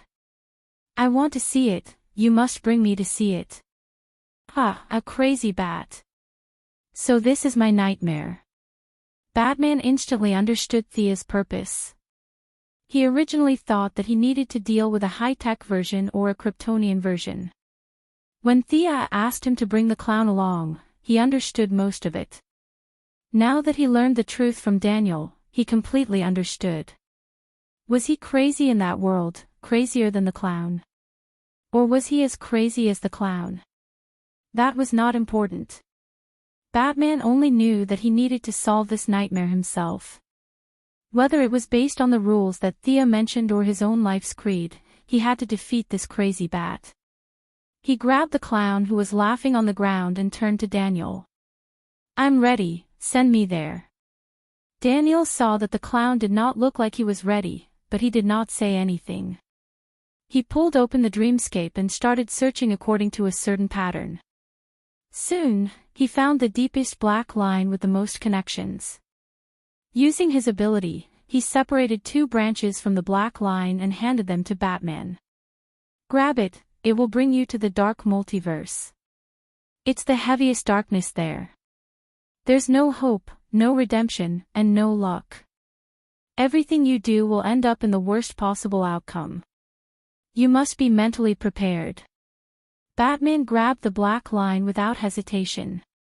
The clown grabbed the other one while laughing maniacally. The drag caught them off guard. Just as the two of them grabbed onto the black thread, they felt a strong force hooking onto their collars, and they were abruptly sucked into the darkness on the other side. Moving at high speed in the dark tunnel, Batman was silent while the Joker was extremely happy. His maniacal laughter hurt Batman's eardrums. He resisted the urge to kill the guy beside him several times. He knew that yelling at the clown to shut up was pointless. No one could make the clown shut up, so he could only listen helplessly. Fortunately, the passage wasn't long. After Batman's heart beat 45 times, they squeezed out of an extremely narrow space. Or perhaps it was more appropriate to throw it out. Batman stood on the ground and observed his surroundings. His gaze swept across the dilapidated buildings. He was trying his best to gather information. The clown, on the other hand, shook his head comically as he looked around. Batman didn't intend to hand over the weapon to the clown. The guy didn't actually have any proper weapons. He quickly picked up something that looked like a crowbar from the ground and swung it around. It was a little heavy, but it was passable. The two of them looked at each other. Batman felt a headache coming on. This guy wasn't Robin, he wouldn't listen to his orders. The best way for them to work together was to not work together. Let's do our own thing. Let's hope that Thea is really as accurate as that bootlicker said, they both snorted. One of them went east, and the other went west. However, one of them was careful as he bent down and moved stealthily, while the other swaggered as if he was afraid that others couldn't see him. Batman moved forward alone. He didn't need to look carefully to recognize that this was Gotham. It was different from the evil version of Earth 3. That place had a different development path from the beginning. He was very familiar with everything here. Every alley, every tall building, and every residential building. Although the alleys were now filled with rubble, half of the buildings had collapsed, and there were only rotting corpses left in the houses, he still recognized this place. There were very few survivors in this big city with a population of tens of millions. Normal people couldn't live here at all. Their normal work, studies, and other activities were completely stopped. There was only killing. Random killing without logic and without purpose. Batman quickly moved through the city. During a gang shootout, he kidnapped a peripheral member. Without saying a word, he beat up the gang member until his face was swollen. Only then did he start questioning him. In the end, Batman was shocked. This world had Batman, Superman, and the Justice League. Even the previous development path was similar to their world. The only thing missing was the omniscient and omnipotent character like Mississippi. The other aspects were completely different from the main world. If everything was normal, it should have been a very beautiful world. Unfortunately, one day, there was a drastic change. The Batman of this world couldn't take it anymore. He killed the Joker. The Joker's poisonous gas before he died infected Batman, causing him to completely transform into a madman who had lost all reason. After that, he killed Nightwing, Batgirl, Red Robin, and wiped out the Justice League. In the end, he called himself the Laughing Bat and wanted to use laughter to liberate this world. The original beauty was completely destroyed because of a single thought. In the end, it slipped into the abyss. Batman knocked out the gang member and ran deep into the city. For 3 consecutive days, he searched for the Laughing Bat's whereabouts. The Laughing Bat's whereabouts were unpredictable. Not many people had seen him, but his terrifying legend had been circulating in the local news. Batman ate some compressed food while taking out a map to analyze the Laughing Bat's movements. This was a freak who had the same life experience as him and the Joker's personality. He couldn't be judged by common sense. Batman's operation a day ago was almost discovered. The Joker's IQ didn't decrease after inhaling the Joker's poisonous gas. Instead, his rationality was mixed with madness. Everything was so unpredictable. After finishing the food in a few bites, Batman cleaned up the scene and headed to the next suspicious location. As for whether the Joker ate well or slept well for the past 3 days, he didn't care. The Joker was like a fish in water here. There was no need to worry at all. On the 15th day of entering this dark world, Batman finally saw the information of his good friend the Joker. This guy had gathered a large group of gang members and headed to Wayne's old house. After smashing and robbing, they set fire to the old house. Then, they went to the ruined Gotham police station. Legend had it that this was the Laughing Bat's favorite place to hang out. Batman hid inside a tall building and used binoculars to observe the police station not far away. The Joker didn't participate in this operation. He rallied all the gang members and then went into hiding to observe everything. Chapter 1062. The big screen in the central square of the city lit up. At the same time, all the players that could receive the signal automatically switched to the same channel. Ha, ha, now let's play a game, me and this. The clown was still dressed as usual. He was in a purple suit and bright lips. He scratched his head as if he couldn't figure out what to call the Laughing Bat. This Batman is even more ridiculous. Gotham is mine, and you're just a clumsy imitation. Remember my words. The clown was still blabbering on, but Batman had already found the Laughing Bat's tracks. The TV station was just a smokescreen. Wayne's old mansion, Gotham Police Station were all traps. It was just a matter of who couldn't resist jumping into them first. The three people with the same high IQ didn't take the bait.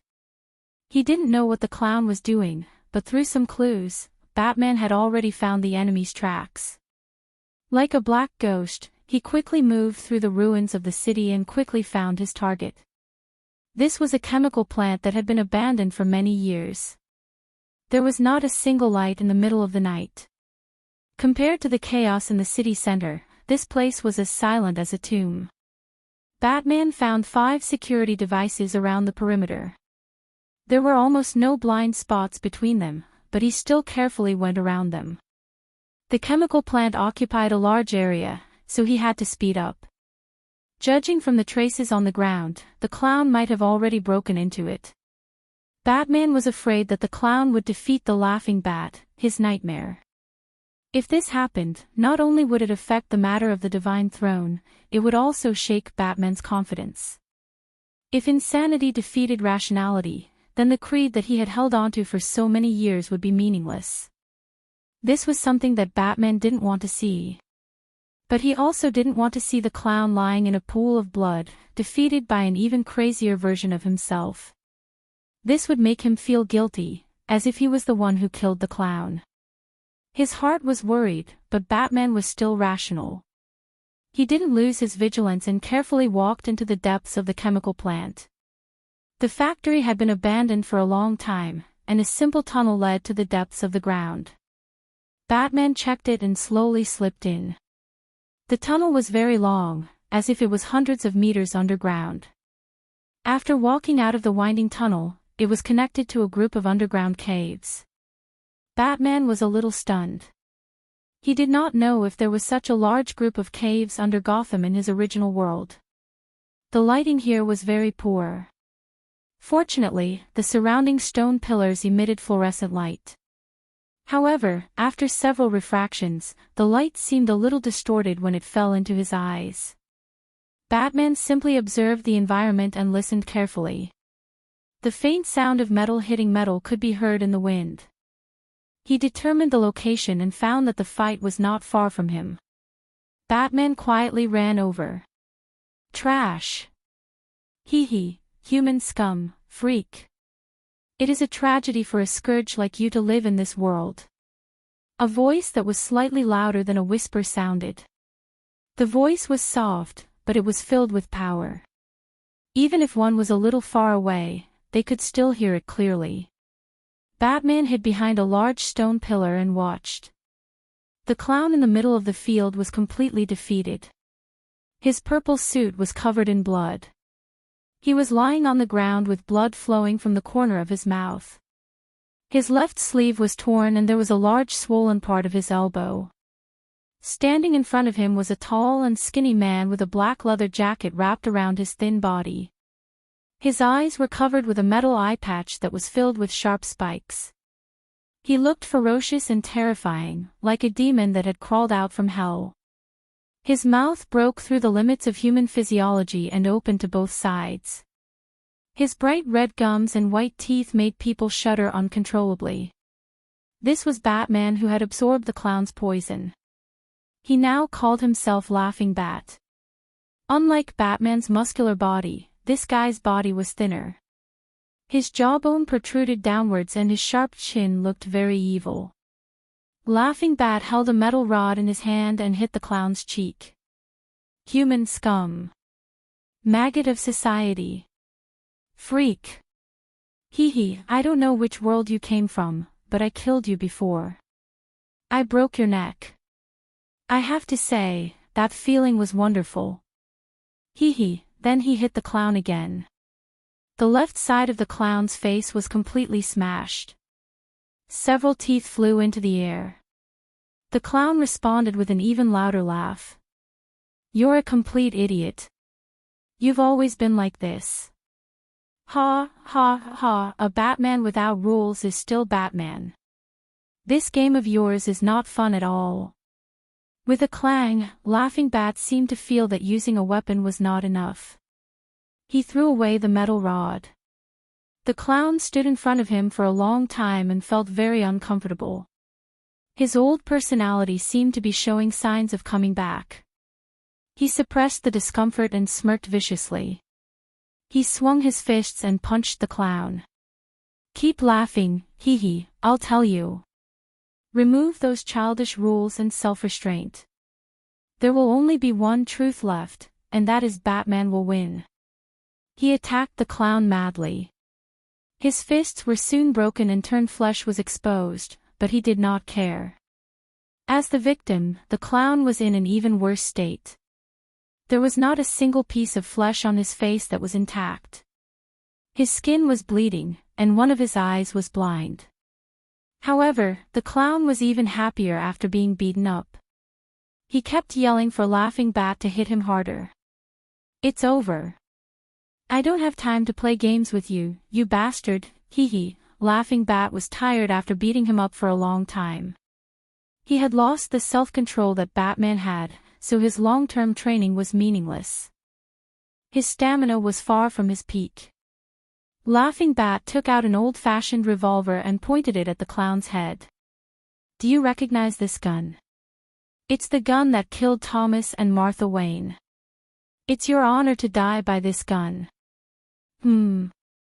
Just as he was about to pull the trigger, he realized that the clown had also taken out a gun and pointed it at his heart. Just as he was about to say something to buy time, the clown pulled the trigger. With a click, the clown's expected death from being shot in the heart did not happen. Instead, a small flag appeared at the front of the clown's gun. Under the breeze of the underground cave, the small flag fluttered in the wind and made a soft sound as if it was laughing at something. "Ha, idiot." Laughing Bat was slightly stunned, then he laughed too. He laughed so hard that he was rocking back and forth. He pointed the gun at the clown and said, "I have to say, you're very suitable for the opening. You're more energetic than the clown I met, hee, but I'm the joke, do you understand? Hurry up and do it." "Ha!" Laughing Bat's smile widened. "I'm glad you've finally gotten over it." Just as his finger was about to pull the trigger, there was a gust of wind behind his ear. The clown's laughter also reached his ears. "Ha, idiot, I'm not talking about you." Chapter 1063. Who's behind me? As soon as this thought appeared, Batman suddenly jumped out and punched the back of his head. Amidst the dizziness, the Joker felt an even deadlier sense of danger. He took out a dagger and stabbed it into the Laughing Bat's abdomen. The leather suit was sturdy, but it couldn't withstand the damage from a close-range stab. The dagger stabbed into the Joker's abdomen and quickly twisted twice. Without waiting for the Laughing Bat to counterattack, the Joker quickly crawled 2 steps and left the attack range. He slowly stood up with the help of the rock wall. Although he looked terrible, his face was crooked, his body was covered in wounds, and he was a little limp. It didn't affect his mobility. He had experienced worse injuries than this, and the wounds on his face and body didn't matter. On the other side, the battle between Batman and the Laughing Bat was in full swing. In this battle, Batman used all his strength and fighting skills. He wanted to prove to himself that reason was definitely stronger than madness. His stamina was greatly depleted, and he was ambushed and stabbed. Even after being weakened several times, the Laughing Bat was still not easy to deal with. He was Batman. He had the same life path, the same learning experience, and he had no bottom line. In the middle of the battle, the Laughing Bat suddenly jumped out of the circle and pointed his gun at the Joker. Batman could only fly over to save him. The result wasn't too surprising. The Laughing Bat had already guessed what he would do. The muzzle of the gun was already there, and it was too late for Batman to dodge. He could only let himself fall to the side the moment the bullet left the chamber. The bullet hit his right rib and lodged in his body. The 3 of them distanced themselves from each other once again. The Laughing Batman threw away the commemorative revolver that only had 1 bullet. He took out 2 bad darts with both hands and assumed a defensive stance.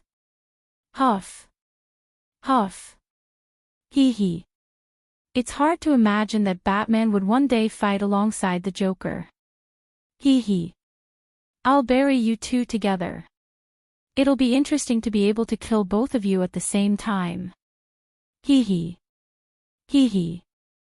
The two bat darts were like two daggers, spinning rapidly between his palms. It was obvious that he was extremely excited, as if he wanted to tear the two of them apart alive. The Joker looked at him and then looked at Batman. He seemed to be comparing which one was more pleasing to the eye. What a three-way match. Is Batman forming a team? Batman was silent for a moment, his eyes cold. I'll hit his leg. The clown could not stop laughing. His pale face was filled with madness. He also took out a dagger. I'm going to slash his face. The two of them, one on the left and one on the right, even if it was their first time working together, or perhaps their last time working together, it had to be said that the two of them had great chemistry. The Joker was the most aggressive. Although he looked crazy, he was able to occasionally defeat Batman in one-on-one duels. This meant that his close combat skills were not low. He just did not like to use them. According to him, it wasn't that you defeated me, but that I didn't want to play anymore. Now that he was fighting side by side with Batman, he had to admit that he liked this game very much. It was as if there were springs under his feet. His dagger moved up and down, causing the laughing bat to be flustered. Batman saw an opening and punched his enemy in the chest. Then, he grabbed the laughing bat's elbow and used a reverse joint skill to break the other's arm. Unfortunately, the laughing bat, who was also familiar with joint skills, saw through his trick and kicked Batman's wound. Although he injured Batman again, the price for the laughing bat's attack was a bloody gash from the bottom to the top of his chin. The gash formed a bright red cross with his mouth that was already wide open to his ears.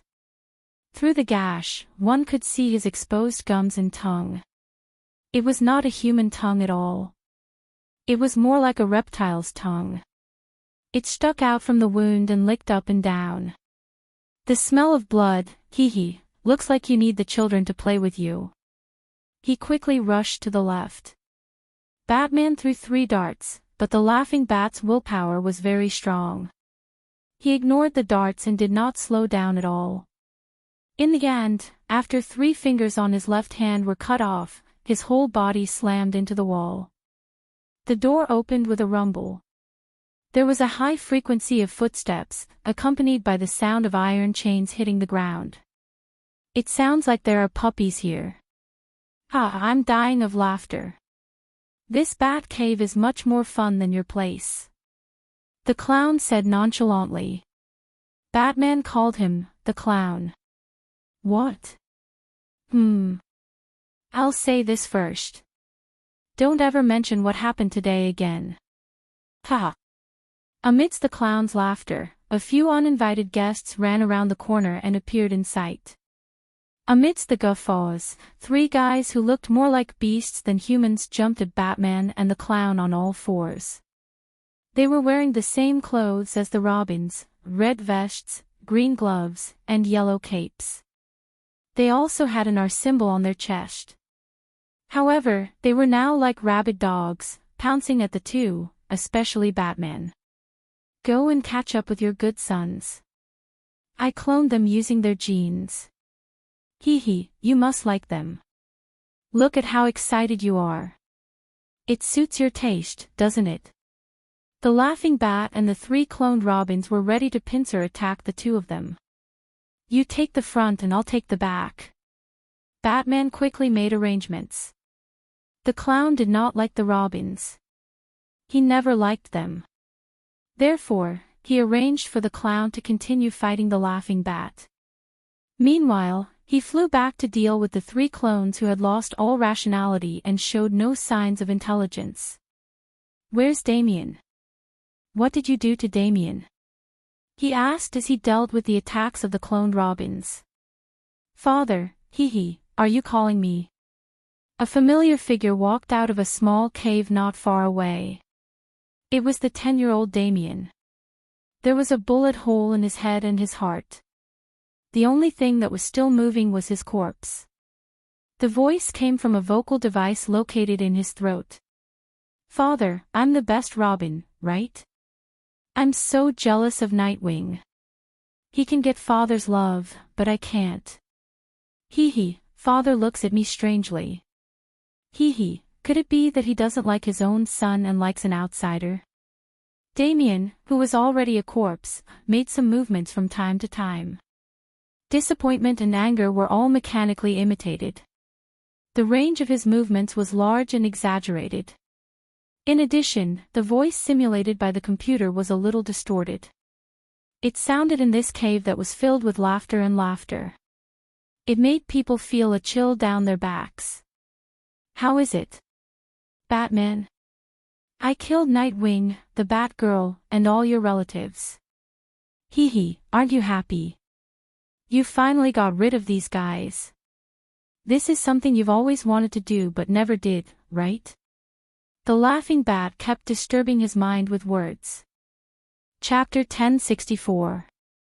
Not only that, but the laughing bat was also controlling Damien's corpse to spout nonsense. He was extremely busy. Unfortunately, he had miscalculated. Batman would definitely be furious if he suddenly encountered such a situation. However, with his experience on Earth 3 and the long preparation he had made, he would not be angry even if 100 Martha Waynes jumped out in the next second. The 3 Robin clones did not have any tactics to speak of. They were just 3 wild beasts that attacked based on their instincts. They relied on their small bodies, fast speed, and sharp teeth and claws to deal with Batman. He only used a few rounds to figure out the tricks of these guys. Other than disgusting himself, they were not much of a threat. He bent down to avoid the pouncing attacks of 2 Robin clones. Then, he quickly took 2 steps forward, grabbed the left arm of the remaining clone, and smashed it into the wall of the cave. The entire cave buzzed from the impact, and the clone Robin fainted as expected. With 1 less clones, he was even more relaxed. After 2 rounds, he sent another one flying with a flying kick. The last one was still crazy, but it was nothing in the face of human intelligence. He was thrown towards the laughing bat by Batman, and the latter slit his throat and killed him. Once again, it was 2 against 1.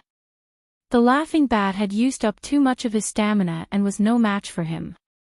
He threw the dart in his hand, turned around, and ran.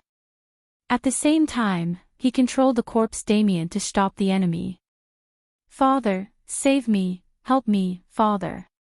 The voice that was extremely similar to Damien's made Batman slightly stunned.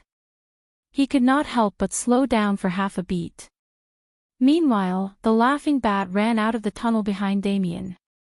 Batman looked at Damien, whose eyes were bloodshot, body stiff, and skin purple. He still felt anger coming from the depths of his heart. He went around the puppet and chased down the tunnel. While Batman was chasing the enemy, the clown laughed wantonly. Then, he ran towards the tunnel on the other side without looking back. Batman pretended that he did not see it. To him, the laughing bat was the biggest threat. He could catch the clown later. Moreover, after many interdimensional battles, he knew very well that there was no way to return to this place without supernatural power. No matter how smart the clown was, he would not be able to create a teleportation spell. If he wanted to stay in this crazy world, it was not impossible. Due to his strict training, Han Fei's stamina was much better than the laughing bat's. Before they even entered the building, Han Fei had already caught up to them. "Stop right there." With a flying pounce, he knocked down the laughing bat. After that, he gave the bat 2 more punches and grabbed the metal blindfold on the bat's face with both hands. Together with the blindfold, he pulled off the bat's helmet. The cackling bat under the mask barely looked human. Where its eyes should have been, even its eye sockets had disappeared. Its eyelids were sewn shut with a thin thread, as if it was born without eyes. Batman was disgusted and punched him twice more in the face. The other party's laughter did not disappear. Instead, it became even louder. Hee hee. You won't kill me. Although it's hard for you to hold on, your bottom line is still there. If you let me go, I will kill your son, your family, your friends, and everyone you care about. Hee hee, you and I both know this, but what are you going to do about it? Do you dare to kill me? The laughing bat's figure overlapped with the clown that Han Fei had caught countless times. However, the clown was just playing a game. Everything in the eyes of the clown was just a game. The laughing bat was different. He was vicious and hated everything about Batman. He wanted to destroy Batman and turn him into himself. Batman raised his fist high as if he was weighing something. The laughing bat had completely given up on resisting. In order to force him to make a choice, it even threw its two bat darts far away. It was completely defenseless. It looked up at him with its blank face, and the corners of its mouth were even wider. Think about your loved ones.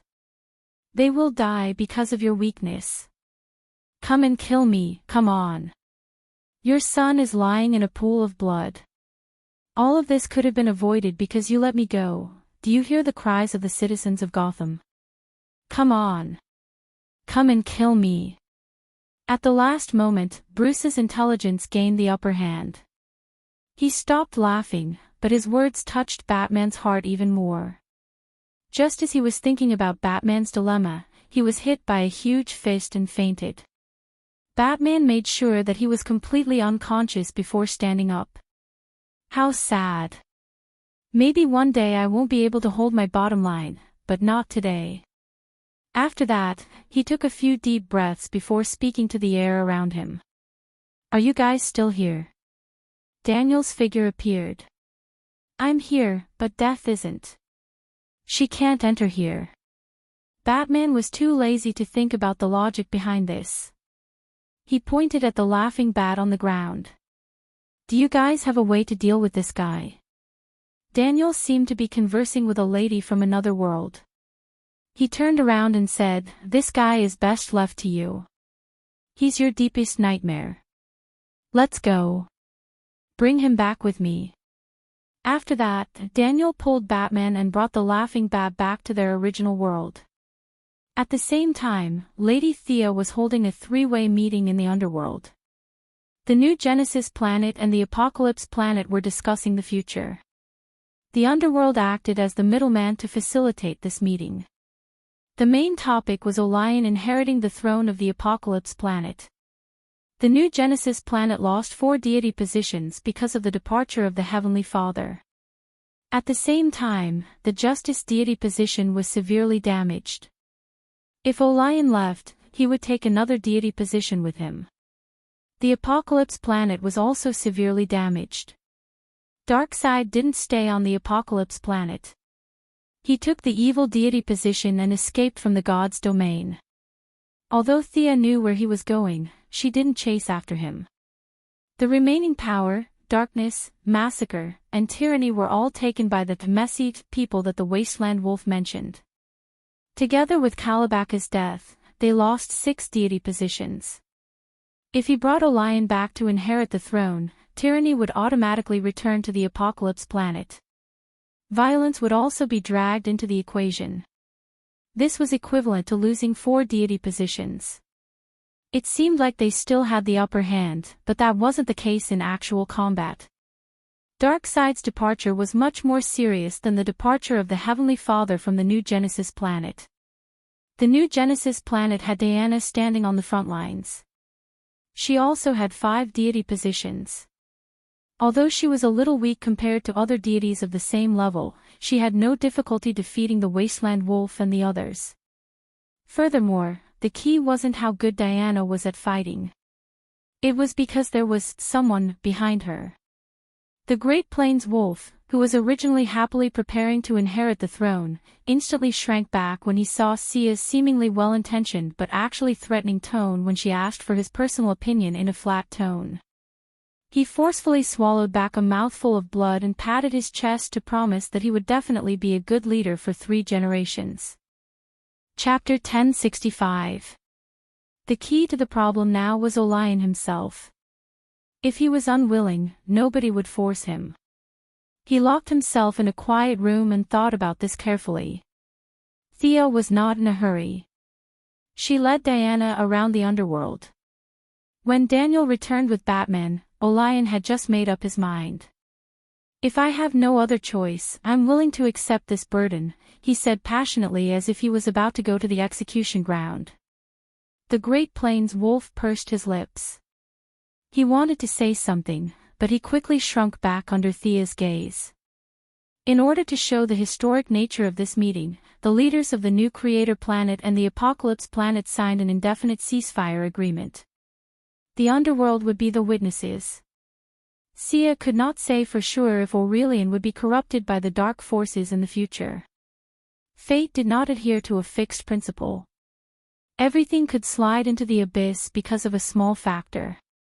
However, in the short term, the Heavenly Father and Dark Side had both retired from the stage of history, and both sides welcomed complete peace.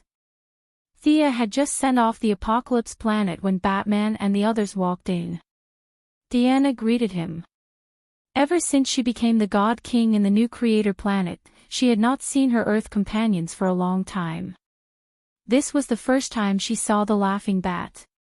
She had to admit that it looked evil and dark. "Bruce, are you ready?" Thea asked. "I need power to prevent myself from walking into the abyss. But do you really think I'm a good candidate? You've seen it for yourself. He's me." He pointed at the laughing bat on the ground. "Do you remember the other world we've been to? There's a famous saying there. The greater the power, the greater the responsibility. I don't think there's anyone more suitable than you for the Dark God's position. You're Gotham's Dark Knight," she said with a smile. Batman did not know whether to laugh or cry. "That's all nonsense from the media.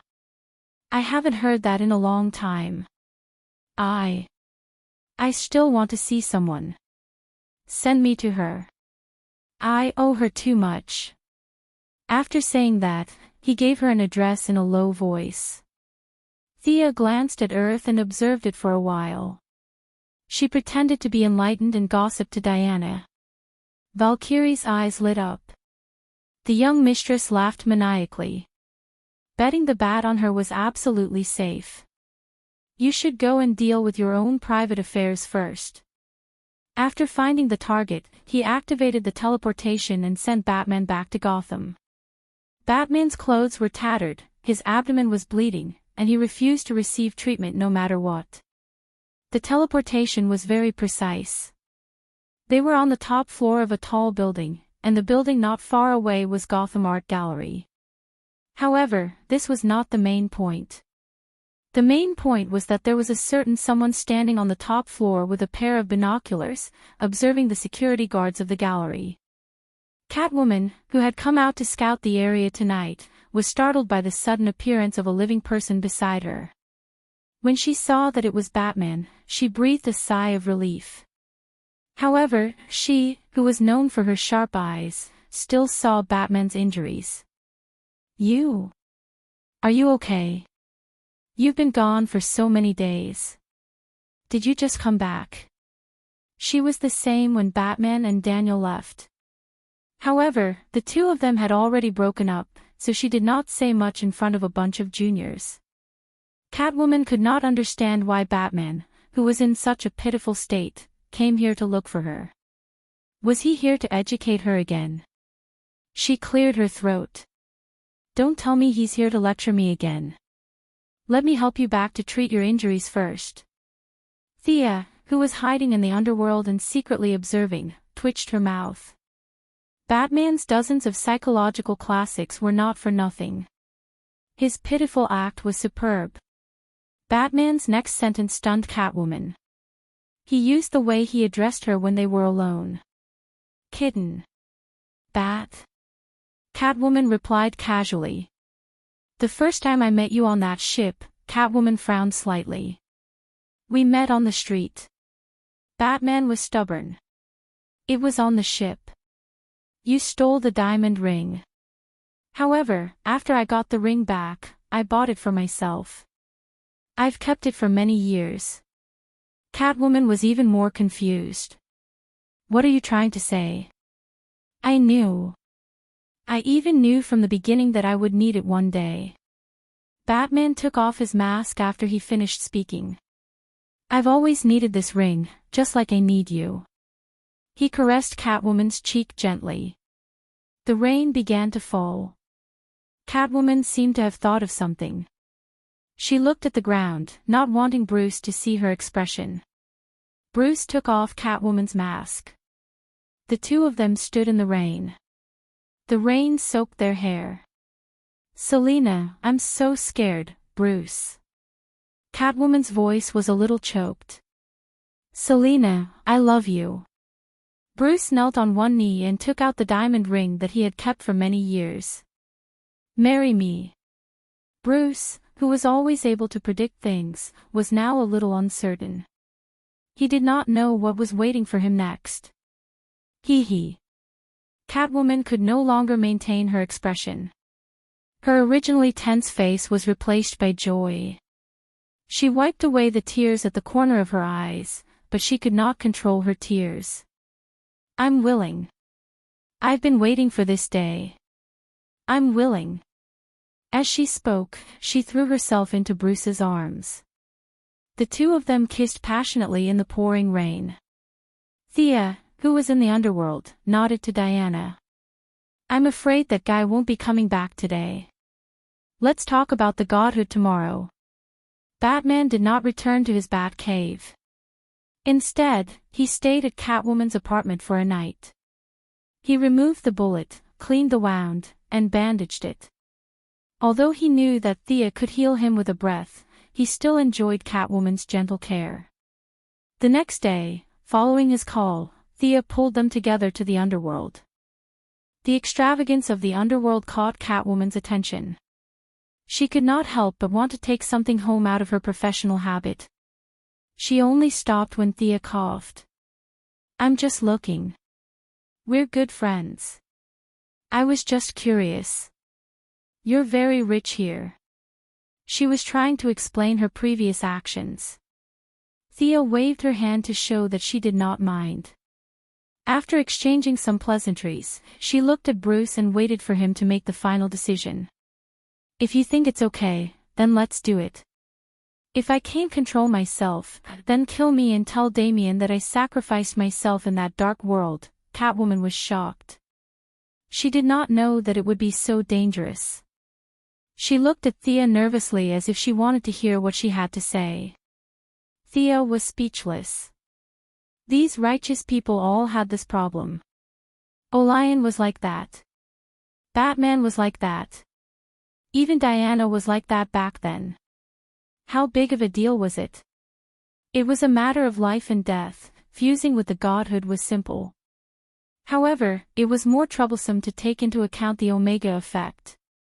If she gave the Omega effect directly to Batman, he would be instantly sent into the timeline. Nightwing and the others would have to start preparing for the second Battle of the Cape. Chapter 1066. Thea's idea was to bring them to the vanishing point. That was the end of time, and the Omega effect could not reach there. First, fuse with the deity position, then fuse with the Omega effect. She grabbed a small cloud of black, translucent gas in the palm of her hand. Are you ready? After getting the signal, she directly inserted the deity position into Batman's body. His whole body went limp in an instant. Fortunately, Batman's willpower was high enough to endure the numbness. His face was red, and he was afraid that he would cry out. That would be too embarrassing. When he saw Superman fusing with the deity position, it was easy. It was not so painful. As if she knew what he was thinking, Thea explained, "Don't compare yourself to Clark. His body has already reached that level. The deity position is just a promotion for him. It has little effect." It had to be said that the Kryptonians had a cheat system. Superman fusing with the deity position was like going to the hospital for an infusion. He could leave after the infusion, but Batman's was like a major surgery. He could not get out of bed without lying down for 10 days or half a month. Thea did not immediately cut off his connection with the dark multiverse. She directly jumped from the mortal level to the demigod level to become a new god. This process was a huge leap in the nature of life. If the basic hardware was not good enough, it would be useless no matter how strong one's willpower was. Death Knell had suffered a lot before, but with her help, he barely managed to survive. Batman had a relative advantage. The dark multiverse could help share some of the pressure. Thea put pressure on the deity position, and unilaterally accelerated his body's transformation process. Seeing that the fusion process was about to end, she took out the holy sword. Bear with it. I'm going to cut off your connection with the other side. I'm afraid the final push for the deity position will be very painful. Looking at Thea holding the shiny sword as if she was going to cut something from his body, Batman felt a chill down his spine. But he could not care less at this time. He endured it and nodded. Give me some of your dream force. Thea ordered Daniel as if he was her subordinate. Daniel was used to being ordered around by her. He did not even think about it and divided a part of his dream force into the holy sword. Thea promptly left the vanishing point and the universe, standing on a grander perspective as she watched the dark multiverse that was constantly in contact. There were countless thick and thin threads connecting the two universes. Unsurprisingly, they were the people of the Bat tribe. They were the first humans to be corrupted by the darkness. The place with the densest and most frequent connections was Gotham. Thea spent some time tracing back along the vanishing point and finally found the most basic connection in the mess. That was the source of everything. When Batman completed 80 to 90% of the modification, she found the right spot and swung her sword. The sword light looked like it was slashing at nothing, but with the help of the dream power, it had crossed the distance of time and space. It had come to the boundary between universes. A giant hand reached out from the fog as if it wanted to grab the sword light. Thea laughed mockingly. With a flip of her wrist, she directly slashed a bloody wound on the side of the giant hand. Then, she swung her sword from another angle. Compared to the huge size of the two universes, an extremely thin but resilient thread was too insignificant. It was cut in half by the holy sword that was imbued with dream force. There seemed to be waves of angry curses coming from the black fog, but it did not spread out. Thea simply ignored the other party. It seemed that because of her attack, she had broken some kind of unspoken rule. The other party did not show any signs of weakness. Numerous threads were sent directly into the multiverse, trying to increase the connection between the two. Yo, you're not afraid of death. Thea swung her sword and several threads were cut. In the past, she did not care if it was because she was not strong enough. Now that she was strong enough, the other party still dared to cause trouble under her nose. That was intolerable. She turned around and ordered Daniel, activate the previous location. Daniel couldn't figure out why she looked like she was about to start a full-scale war. This wasn't the plan, right? However, he did not have time to think. He directly activated the setup in the Laughing Bat world. There was a sudden flash of light in the fog-like world of darkness. Although it was very weak, 1/10 of the nightmare had been cleared. Daniel could already mobilize a part of the Dream Force, gathering the power of the multiverse to affect this world. Thea also solidified the rules of this parallel universe. Unless one was stronger than her, there was no way to rewrite the rules. From now on, they would no longer sink into depravity and pain. Not all choices were the worst. Something called hope began to grow in the world of darkness. Thea's actions angered the other party. Barbados, who was wearing a black hood and had huge bat wings on his back, appeared from the depths of the darkness. He let out a soundless roar, as if he was reprimanding Thea for breaking the rules of the game. The young mistress did not care at all. This guy was only at the peak of the multiverse. If not for the fusion of the universes, she could have killed him now. She pointed the tip of her sword at the other party. If you want to fight, then I will fight. Barbados did not understand her personality and chose to retreat for the time being.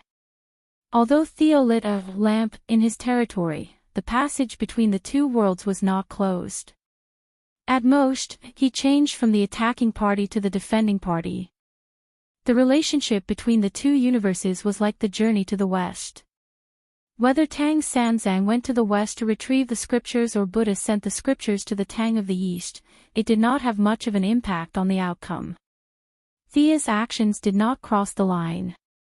The few onlookers only expressed a limited amount of attention and then looked away. Barbados retreated with hatred, and Thea returned to Batman's side. The heavy shackles were cut off. If he was still immortal, he would not be troubled by nightmares anymore. Now, it was even easier. His human body was remodeled from a deep level, and all the hidden injuries were removed. The traces of time faded from Bruce's face, and his face glowed again. Hang in there, Bruce. Deanna stood not far away and cheered him on. She could see that the fusion of the deity position had reached the final stage. Whether he would maintain the suppression of the deity position or be controlled by it depended on this final step. Thea was not very worried. Although Bruce took a big step, it should not be too difficult for him to maintain his original heart. Countless black gas surrounded Bruce, and countless low murmurs came from the darkness. The eyes of the ordinary people in the Council of the Master of Time were all blurred. Thea could only reach out and shield this area. After a whole day in the outside world, the black gas began to fade. It took 3 days for it to be completely retracted into the body. Bruce slowly straightened his chest and raised his head. The spine that was injured by Bane and the hidden injuries that were left from countless battles on the streets were all gone. He was relaxed and comfortable, as if he had been reborn. Chapter 1067. After becoming a god, his entire body had been remolded. When Bruce regained consciousness, he realized that his Kevlar suit was a little uncomfortable because it was too big. After inheriting the dark divine position, his body was slimmer, and he was no longer the muscular European type. Even if his original clothes had some elasticity, it was not convenient to wear them anymore. Catwoman touched his chest, and there was a hint of regret at the corner of her mouth. To be honest, she still liked how he was full of strength before. Ignoring his fiancée's resentment, Bruce had experience with the yellow lamp. He slightly adjusted the power in his body and changed into a suit. I seem to be able to see things very far away. Is this the feeling of having supervision? Do you and Clark usually see this far at a glance?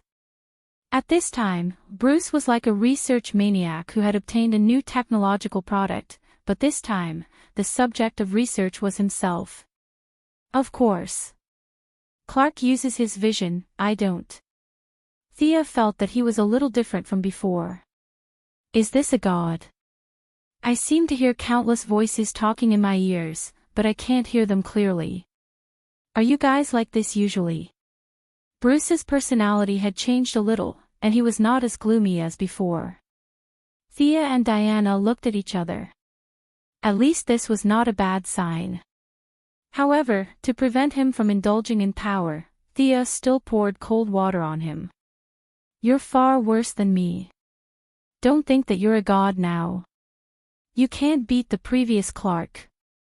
Bruce frowned slightly.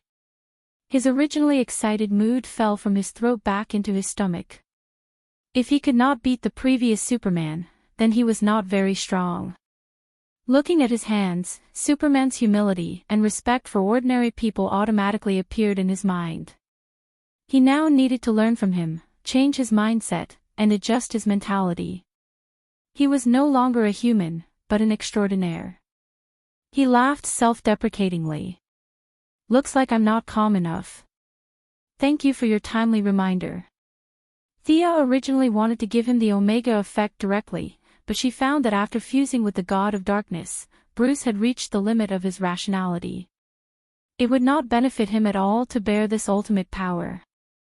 It was better to wait until he was more stable. Thea also saw that Bruce had a deep understanding of fear. As long as he took another step or was stimulated, he would be able to obtain the position of fear, just like how Diana obtained courage. Once he broke through a certain bottleneck, his strength would experience an explosive growth. It had to be said that he was worthy of being a main character. He found it funny when he thought about it. The Great Plains wolf had actually grasped a little bit of fear. Now, it looked like he was miles away from Bruce. He had no fate with the god of fear in this life. It was better for him to continue being an old minister. With the deity position resolved, Omega was temporarily put aside.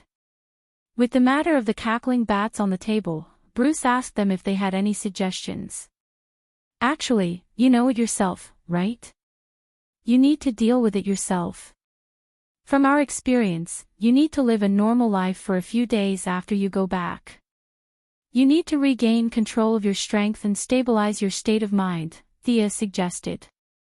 Bruce had no objections, and they returned to Earth together. It was rare for Diana to skip work, so she did not want to go back. Thea threw Daniel back into the dream to continue purifying the nightmare, sent Bruce back to Gotham, and went to play with Diana. Catwoman saw that he had something on his mind, so she did not talk about sharing and taking responsibility. Bruce did not need this kind of comfort, so he cleverly said that he would leave first. Walking through the alleys of Gotham, she was still thinking about how Bruce's ascension would affect her. Should she ask Thea if there were any deity positions that were suitable for her? Seeing Catwoman leave alone, Bruce walked alone on the familiar streets of Gotham with the cackling bats on his back. The most basic characteristic of the deity of darkness was invisibility. Although he did not have much control over it now, he could still use it passively. How long had it been since he walked with his feet? He felt that he had suddenly become sentimental.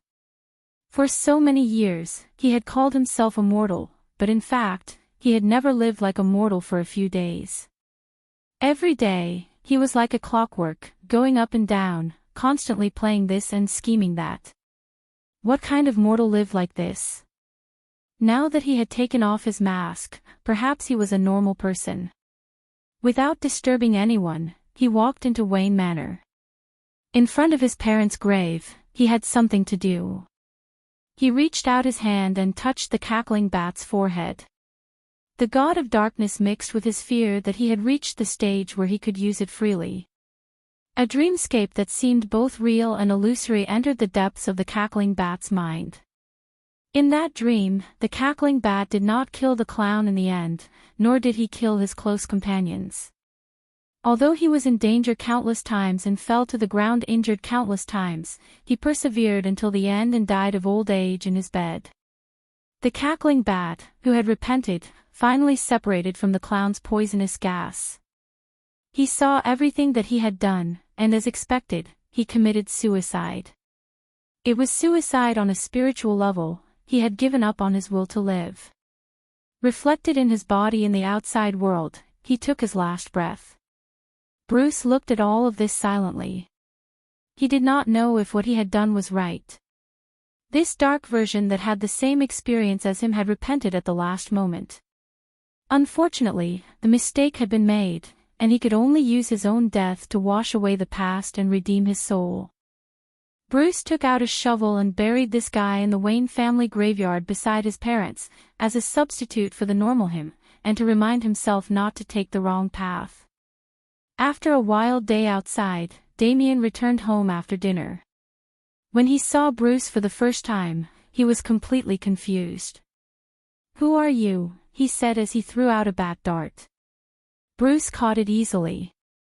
Faced with his son's look of disbelief, he was helpless.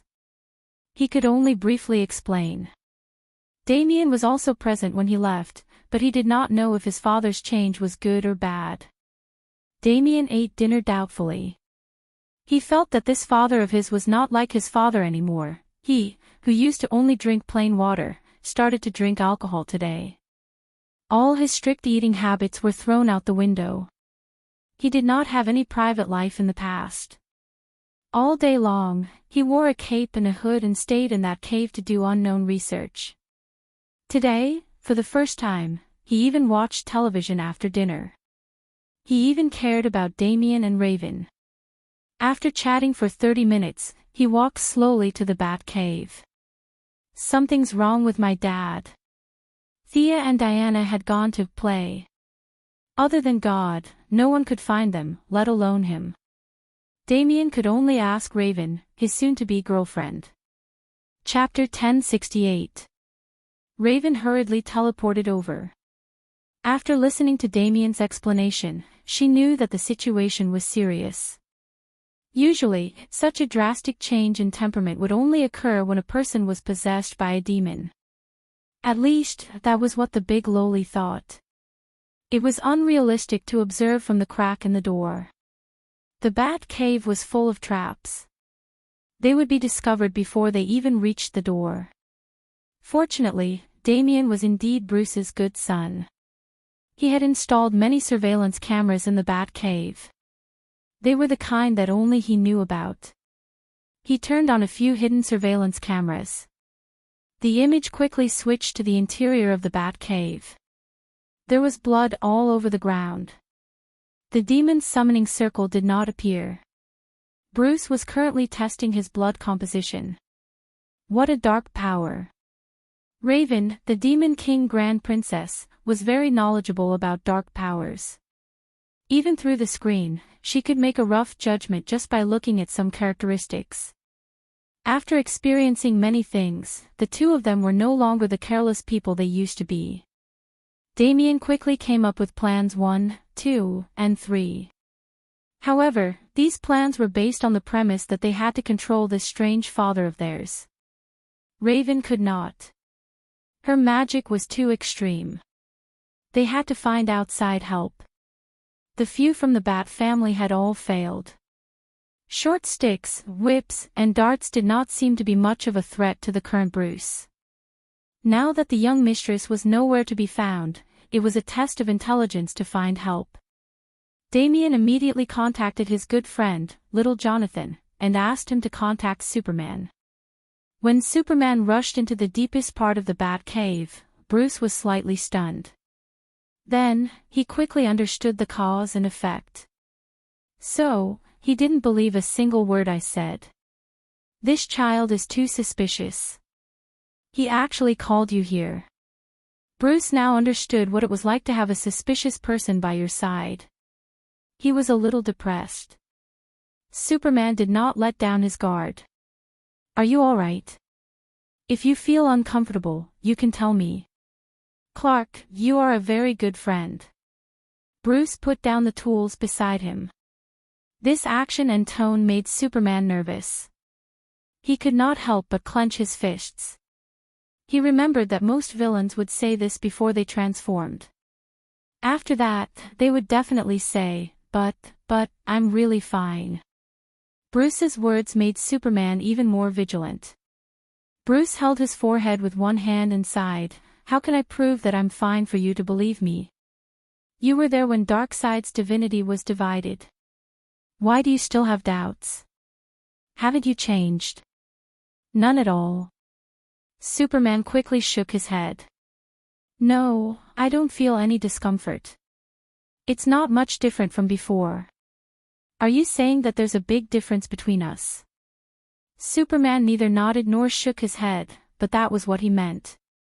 Old man, I'm really fine. If you don't believe me, I have a special handcuff in my secret compartment. Although I don't know if it's useful to me now, you can handcuff me. In the end, the situation did not turn out to be that bad. Although Superman felt that Bruce had changed greatly, he felt that this was good. His previous life of hiding was too gloomy and deformed. Now, the two of them could talk face to face like ordinary friends, sharing each other's experiences and lives without worrying that the other party would take out a piece of kryptonite from a corner and throw it at him. Superman felt that this was pretty good. How did you manage to remain calm when you have such great power? Bruce knew the answer to this question, but he still wanted to hear it from Superman. As expected, Superman's answer was the same as everyone in the Righteous Alliance knew. Family, friends, lovers, and so on. In the past, these words would be over after listening to them, but today, these words created some new changes in Bruce's ears. They were no longer general words, but a novel experience. Perhaps it was due to his unique characteristics, but the enhancement of his vision from the darkness deity position was only average, but the enhancement of his hearing was more exaggerated. He felt that as long as he wanted to, he could hear everyone's thoughts. Superman's tone was sincere, and he spoke his true thoughts. Bruce instantly understood the sacrifice after living an ordinary life. It was not easy at all. It was easy for ordinary people to do things, but Superman, including himself, had to do it carefully. They were afraid that if they used too much force, it would cause some disastrous consequences. "You're a wonderful man, Clark, and I apologize for the misunderstanding I've had," he said earnestly. This made Superman feel very embarrassed. The Bruce today was too different from his usual self, but he still accepted the apology. "Go back to your family. They can provide you with strength." Superman was now a master at talking. He gave Bruce a bellyful of chicken soup and left the Bat Cave gracefully. After getting Superman's assurance that their father was fine, Damian and Raven walked out carefully. "I proposed to Selena today." He felt that his son should know about this. Damian glanced at Raven. The two half-grown children were a little dizzy. Previously, the plot was about the Demon King possessing the body. How did it suddenly jump to the family ethics channel? Damian was a little regretful that Bruce did not get together with his mother, but he had no legitimate reason to object. He expressed his blessings, and the matter was settled. At midnight, the Bat family gathered again. Among a group of weirdos in tight-fitting clothes and black capes, Bruce's normal attire today was a rare sight. Like a mafia godfather, Bruce sat in the middle. When everyone arrived, his opening speech was very shocking. "I'm not going to be Batman anymore." Some of the people felt that he was too tired. Some felt that he was injured in the underworld. There were all kinds of thoughts. "All right then, I'll be Batman." Nightwing stepped forward. The Red Hood sitting alone in the corner snorted coldly, as if to express his disdain. "No, Dick, you are you. You are Nightwing. You should have your own path in life. There's no need to bear the responsibility of being Batman. If I'm the one who started this business, then it should be in my hands." Before Bruce could finish, he was interrupted. "This responsibility should be inherited by me." Damian stood up. He was already 13 years old. Now, he had shed some of his childishness. Although he was not tall, he did not look like a child. "How is that possible? You're still young." Bruce was not prepared to accept this somewhat absurd suggestion. "I can. I've been preparing for this day," Damian said in a determined tone. Originally, Bruce was prepared to end Batman's mission. However, seeing how stubborn his son was, he had to consider the possibility of such an operation. Chapter 1069. Did Gotham still need Batman? Even if he did not leave the Bat Cave, he could still hear everything that was happening in the city. Even if he blocked out the unimportant things and the interesting things, the remaining crimes would still be rampant. The answer was obvious. Gotham needed Batman, but he could not do it himself. He was not Superman, and his increased strength was difficult to control. He needed some time to regain control of his body. Nightwing and the others did not need to bear this responsibility. If Damian was determined, he might be a good choice. He knew that Damian's fighting skills were not inferior to his. Coupled with his smart mind and magic, he had a much higher starting point than he did when he first started out. Furthermore, his future girlfriend, Raven, had the ability to flatten Gotham, so he did not seem to be too dangerous. After thinking about it twice, he said, "How about this? You try it tonight, and I'll watch from the side. Damien had his own way of doing things. He did not follow his father's style and did not use magic to hide his body. Instead, he changed into a slightly smaller bat suit.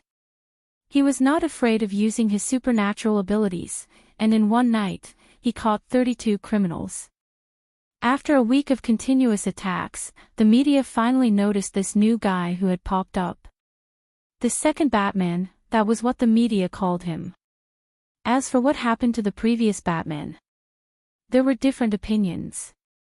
The more objective view was that Batman was old, or his injuries were too serious, and he had retired. Many citizens came to the Bat Lamp. No matter where the previous Batman was, whether he was alive or dead, at least he had contributed greatly to Gotham. The citizens sent their blessings and remembered an era that had passed. By handing over Gotham to the young man, Bruce had relieved himself of a heavy burden.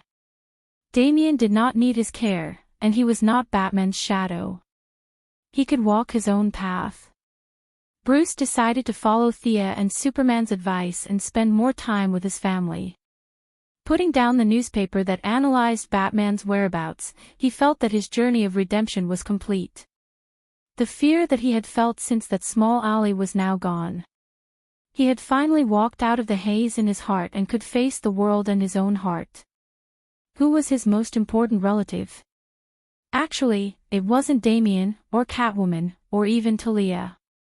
It was the old butler, Alfred Pennyworth. This old man had never supported him to be Batman, but he had silently accompanied him for 40 years without any complaints. This old man was like a father, always protecting and helping him.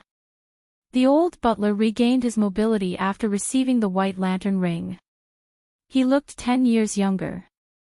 After helping Wayne and his son make breakfast, he received this news.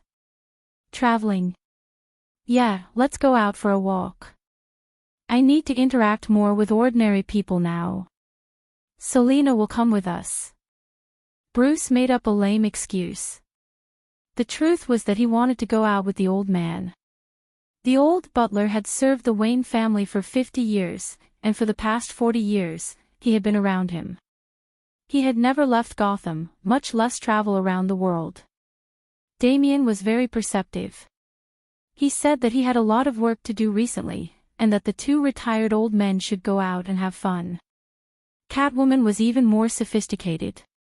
She knew when to be tense and when to relax. In response to Bruce's invitation, she said that she was busy and that he should bring the old butler out to have fun. Bruce, who was not short of money, brought the old butler around the world. In 40 years, many cities had changed beyond recognition. They flew from America to Australia, and then to Europe. After visiting more than 10 big cities, the old butler was very comfortable. Bruce also felt that he had become a lot more cheerful. Especially when he saw the two of them, the feeling was even stronger. Why are you here? Bruce helped the old butler into a small restaurant on the Aegean coast of Greece. He was surprised to see two familiar people. The young lady was wearing a beige t-shirt and cropped pants, and Diana was wearing a light red dress and a sun hat. I always thought that you were still eliminating those nightmares or something. Bruce was a little dumbfounded. The two of them were eating here, and Superman was still helping the Kryptonians build houses. He had also skipped work. Was there anyone in the Jinglian now? Ah. Ha. Work and life have to be balanced reasonably. Theo laughed and changed the topic. She asked a few questions about the old butler's health. Soon, the two groups went their separate ways. They were out for fun and did not talk about those troublesome things. Bruce understood the look in her eyes.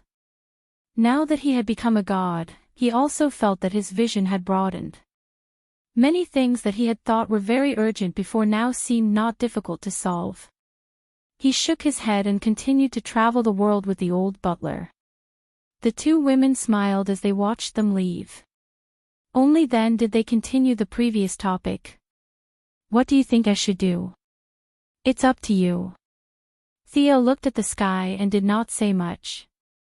He is my brother. I didn't know that I had such a brother from the same father and mother. God. That's terrible.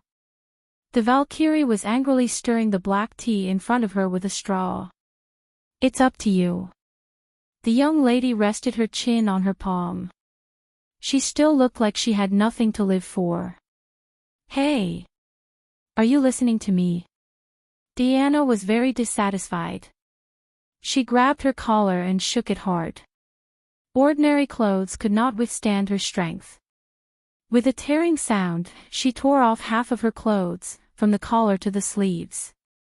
Fortunately, ordinary people could not see this scene. Otherwise, the young lady would have wiped this town off the face of earth.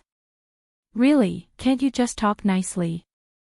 I really don't have the strength to keep an eye on them. You can go if you want. Thea changed her clothes again. She lay on the table like a salted fish. Without the support of the divine position, she could not casually enter the state of death. She was now very powerful, but she could not use it easily.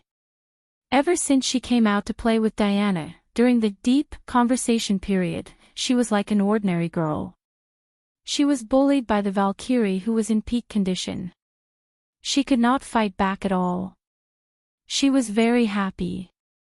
She even felt that she had already completed the mission that required her to die as a mortal once every 100 years. Because in just a short week, she had already died several times. In a spa 3 days ago, Diana also climbed to an indescribable height. She instantly raised her spirit to the maximum.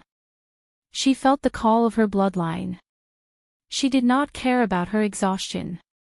She pulled the young lady to this Greek town. At first, Thea did not think much of it. That old rogue Zeus had so many children. There were at least 800 who were related to Diana by blood. It was not strange that she might have a similar bloodline to one of them. But when she arrived here, she realized that something was wrong. This bloodline was very close. Chapter 1070. Noticing the abnormality, they naturally lost their interest in playing. Relying on the blood connection, they quickly found their target. It was a tall and strong young man. The muscles on his body were as strong as a sculpture. His eyes were clear and he had a gentle temperament. When the two girls found him, the man was returning from fishing with a group of ordinary people. He was a demigod, the son of Zeus and Hippolyte, and Diana's younger brother. At the same time, he was also a fisherman who had lived for thousands of years. The man's name was Ison. Paradise Island did not allow males to exist, so he was taken away after birth and raised until today. The power of a demigod made him still young. To be honest, Thea felt that he was not mature mentally. How could he live for thousands of years and end up like this?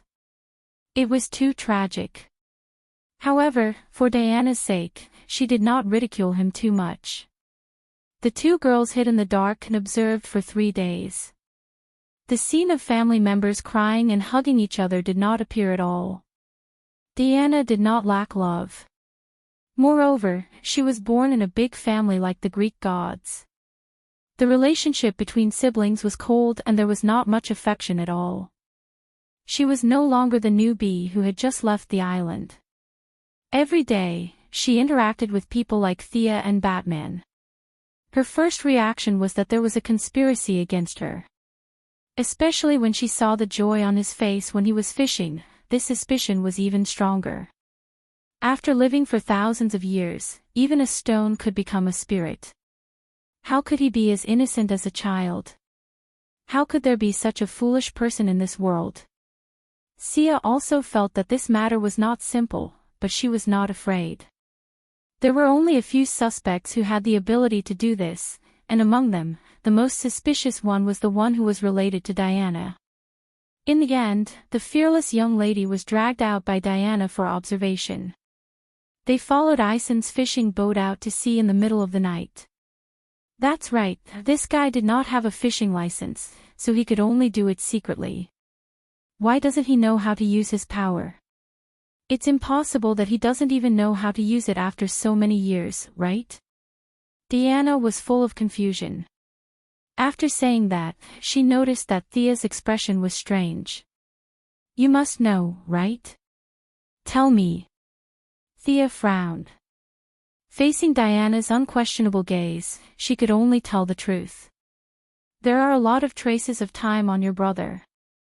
It's obvious that someone has been controlling his mind for a long time. I'm afraid that he will forget his memory every few decades and then start over again. Who in the world is so vicious? Diana said through gritted teeth. Before Thea could explain, a huge cyclone appeared above Ison's head.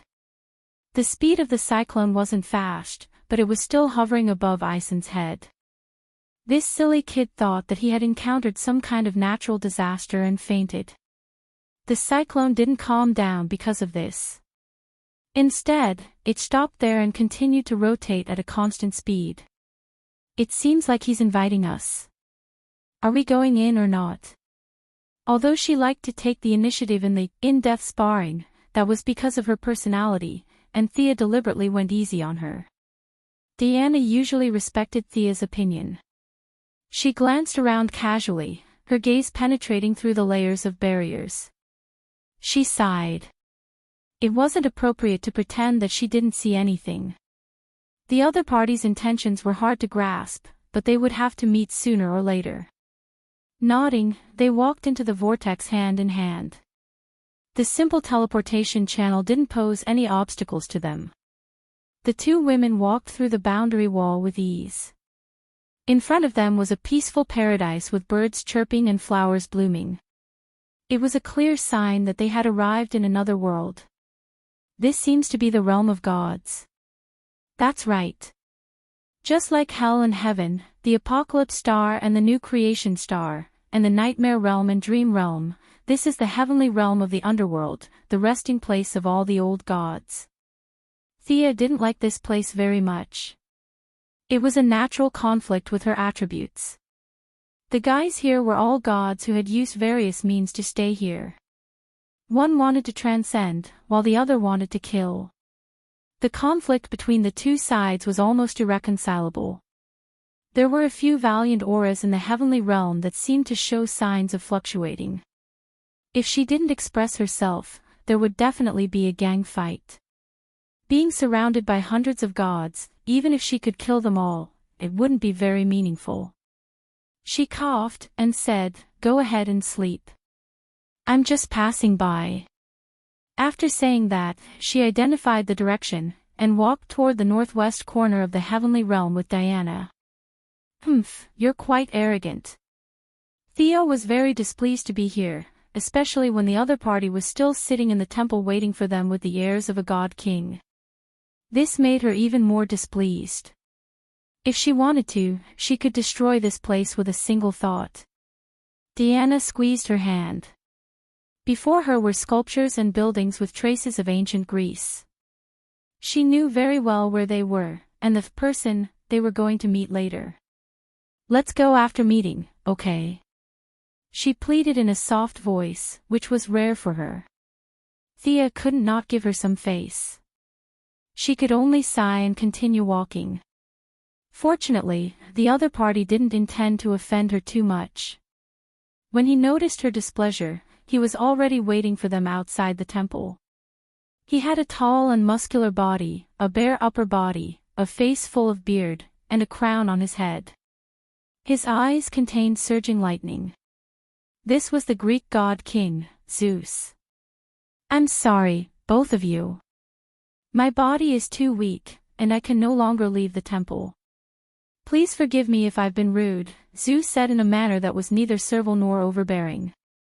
Thea chuckled at this. Couldn't leave the temple.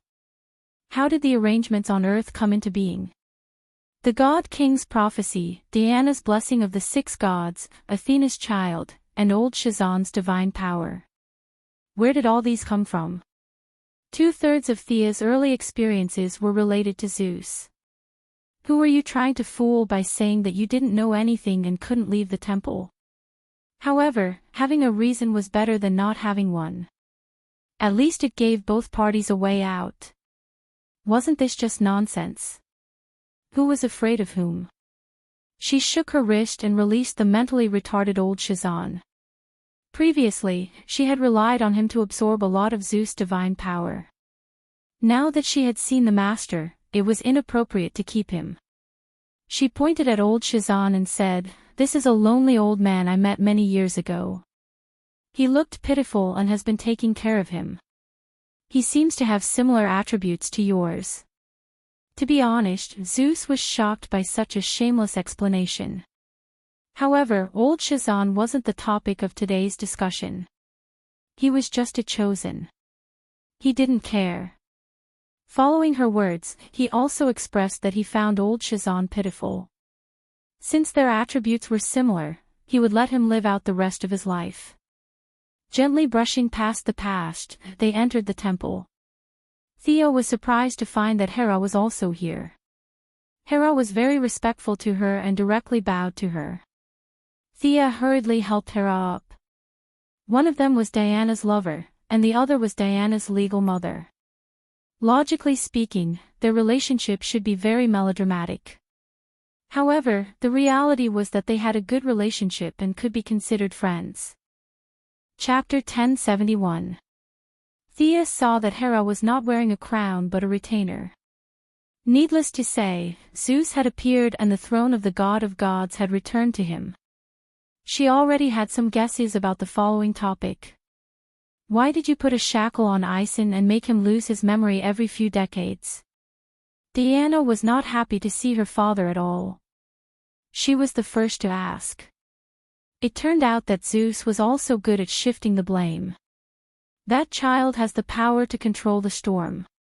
If it is not released, it will cause a huge disaster. I only wanted him to live a normal life, so I limited his growth with his memory. Diana looked at Thea.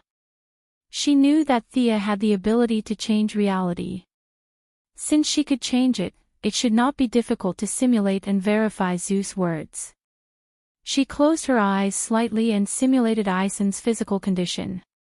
He was a peaceful and sunny young man, but the power to control the storm in his blood would increase with age. If his memory was intact, it would cause a disaster. The improvement of his ability would also lead to the growth of his ambition. There were no Superman or Batman to maintain order thousands of years ago. Diana was still on Paradise Island at that time, the Martian hunters had not yet arrived on Earth, the gods had retired, and the ancient mages were not united. A demigod with full power who was good at controlling the storm would indeed disrupt the development of mankind. Now, Aeson only had power but did not use any means. He did not even know about these abilities. As long as he was not severely stimulated, theoretically, his ability would continue to be hidden. Thea nodded and confirmed that Zeus was not lying. However, the old man's attitude towards his children was really cold. He protected his prestige and justice as the god of gods, but sacrificed thousands of years of Aeson's life. His memory would be reset every 100 years. The original personality would not be completely destroyed but would accumulate in the spiritual world. This was why they felt that this young man was a little silly. Thea was very sure that this young man was also a chess piece of Zeus. Whether it was to bait Diana or for other reasons, she did not know. However, it finally played a role today. Among these capable old men, the god of gods was majestic, Darkseid was domineering, and Zeus was astute. However, after a long time of scheming, it was all in vain. The result of his efforts to break free from fate was that fate would bind him even tighter. What's the matter? If it's not too much trouble, you can tell me now. Thea didn't like this scheming old man, even if he was Diana's father. His tone was firm, leaving little room for negotiation. Is the multiverse about to undergo a great change? Zeus asked. Thea nodded. Yes, why? You want to be in charge of this? Zeus coughed awkwardly. He might have been able to think about it if he was in his prime, but wouldn't heading to the dark multiverse in his current state be a suicide mission? I meant to ask if there is anything in that world that can help me stabilize my divine power. The divination said that there is an item there that can help me. This question was not abrupt, and Zeus had a good grasp of the situation. The decline of his divine power was partly due to him, partly due to the environment, and partly due to Sia's frequent inhalation of his divine power. But they all knew that, so no one talked about it on the table. To be honest, Zeus' divine power had helped her a lot. She could reject things that were too troublesome, but things that were not troublesome would be difficult to handle. Whether it was from Diana or herself, she owed Zeus a lot. Let me see. She didn't give him a definite answer. Her gaze pierced through the layers of barriers and looked into the depths of the darkness. 1 world, 5 worlds, 10 worlds. Her gaze kept searching for anything related to the Greek gods. Surprisingly, she really found a piece of equipment. There is indeed a piece of Greek god equipment that suits you. If you get it, you will be able to maintain it for another 10,000 years. Zeus was overjoyed, but then his face stiffened. But I can't get out. This equipment. I'll go get it. Diana said firmly. Thea was a little surprised, but she could only accept this result. The old thing had calculated everything. Didn't Diana know that she had been tricked? She knew, but she still made this choice for the sake of the bloodline connection. Since they could not agree with each other, the two women left the heavenly realm and saw that Ison had already woken up and was fishing happily from afar. In the end, they did not disturb his life and turned around to return to the new planet of creation. Diana knew that she had agreed too rashly. She didn't dare to look at her now, and served her tea like a little wife. Thea coughed, and she quickly lowered her head in a respectful manner. Do you know your mistake? I know. Thea pulled Diana over and placed her on her knees. She raised her left hand and smacked Diana's butt. She had to admit that it felt good. The more she hit, the more she enjoyed it. It was rare that Diana didn't resist, so she had to teach her a lesson. Perhaps sensing that she wasn't angry, Diana instantly flipped over and pushed her to the ground. Is that enough? Don't be angry. The young mistress wanted to use the same trick again and continued to pretend to be angry. Unfortunately, Diana didn't fall for it this time. Thea didn't mean to be angry, and immediately raised her hands in surrender. I'll go get that equipment, and we'll ignore him in the future, Diana promised solemnly. But it's hard for you to go there now. Besides, there's the road sign. Bruce is the road sign, right? Call him over. The two discussed the plan of action and contacted Bruce on Earth. He helped the old butler settle down and was dragged to the new creation star. After understanding their intentions, Bruce was a little dizzy. Why is it still my nightmare? Martin Luther King only had one dream. How many dreams do I have? Isn't it a little too many? Theo looked at him angrily. There's a Batman in that world who has a crush on Diana, cough cough. Cough cough. 2 coughs sounded at the same time. Diana looked at Bruce in surprise. So you're that kind of person? Bruce was also confused. He asked himself if he liked Diana. Of course he did. After all, the Valkyrie's charm was there for all to see. Unless one was blind, both men and women would be tempted. But in all honesty, Bruce could swear on his parents' name that he only thought about it outside of work and didn't do anything else.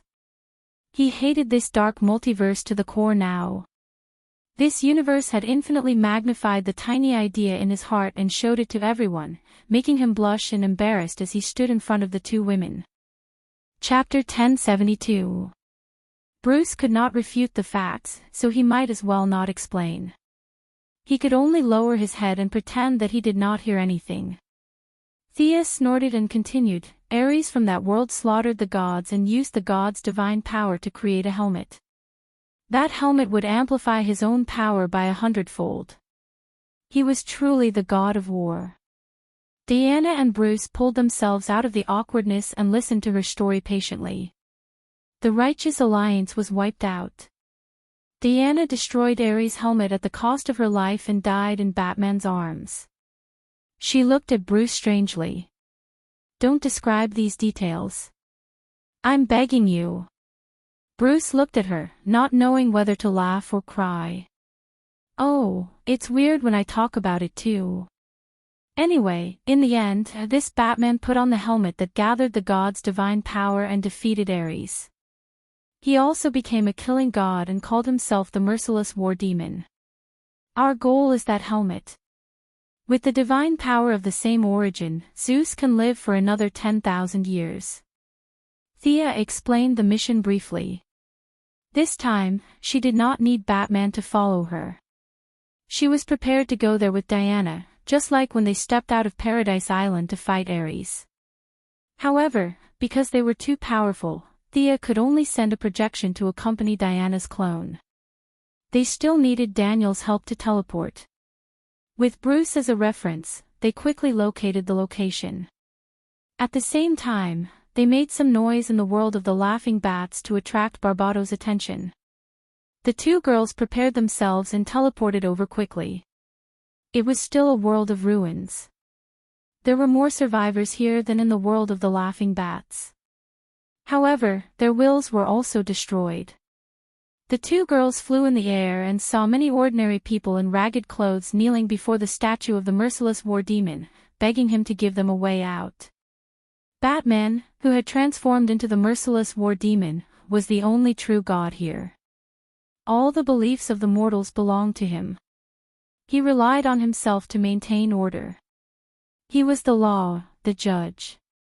Everything and everyone had to be judged by his standards. Those who met his requirements would live, and those who didn't would die. Thea was still reminiscing about the last time the two of them set off to fight Ares. Diana, on the other hand, was furious. This Batman was abusing the power of the Greek gods and doing things simply and crudely. She wanted to get rid of this tyrant with her own hands.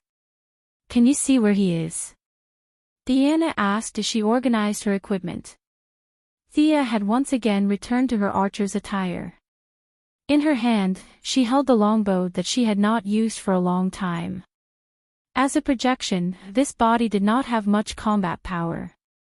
She could only slack off from a distance, just like how she dealt with Ares in the past. Upon hearing Diana's question, she opened her eyes and looked around. At the same time, her main body cooperated with her observation and quickly found her target. Judging from the location, it looks like Paradise Island, Thea said uncertainly. Diana was silent for a moment. Then, she gritted her teeth and said, "Let's go." She took the lead and flew away. Thea followed behind her obediently. After flying for an hour, they arrived at their target's location. The two girls were familiar with this place. This was Paradise Island. Compared to the devastated world, this Paradise Island still maintained its basic appearance. It was just that there was no one around and it was eerily quiet. Thea was not a newbie who had entered a parallel universe for the first time. She reminded them in her usual tone. "There's only one guy here. I'm afraid the others are all dead." Diana's tone turned colder. "I know." As soon as they finished speaking, a rumble came from the ground. A figure rushed out from the ground like a cannonball. It was a tall figure wearing a dark blue full-body armor. There was a Wonder Woman eagle emblem on his chest. He held a giant blade made of pure energy and wore a helmet with bat wings. Is this helmet really made by Ares? Why would he make a bat helmet? Does he have nothing better to do? Milady complained in her mind. "I'll deal with him," Diana said firmly. Thea did not mind. She stood aside and helped to hold the fort. Or rather, she slacked off. Diana from another world. The man in the armor seemed to have not spoken for a long time. His tone was a little sluggish. The voice that came out of the armor was even more muffled. "Daughter of Zeus, stop. War is not a game. Fear it, respect it, because I am the god of war. The war demon Batman seemed to have some mental issues. At first, he was still looking at Diana, but then he began to talk to himself. He talked until he was on fire. He was really on fire.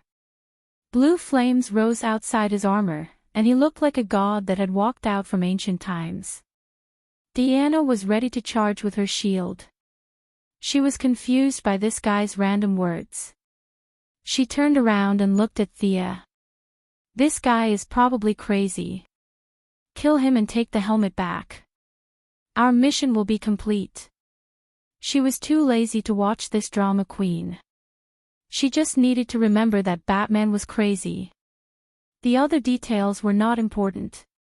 Diana agreed. She stomped on the ground with her right foot and jumped a few dozen meters.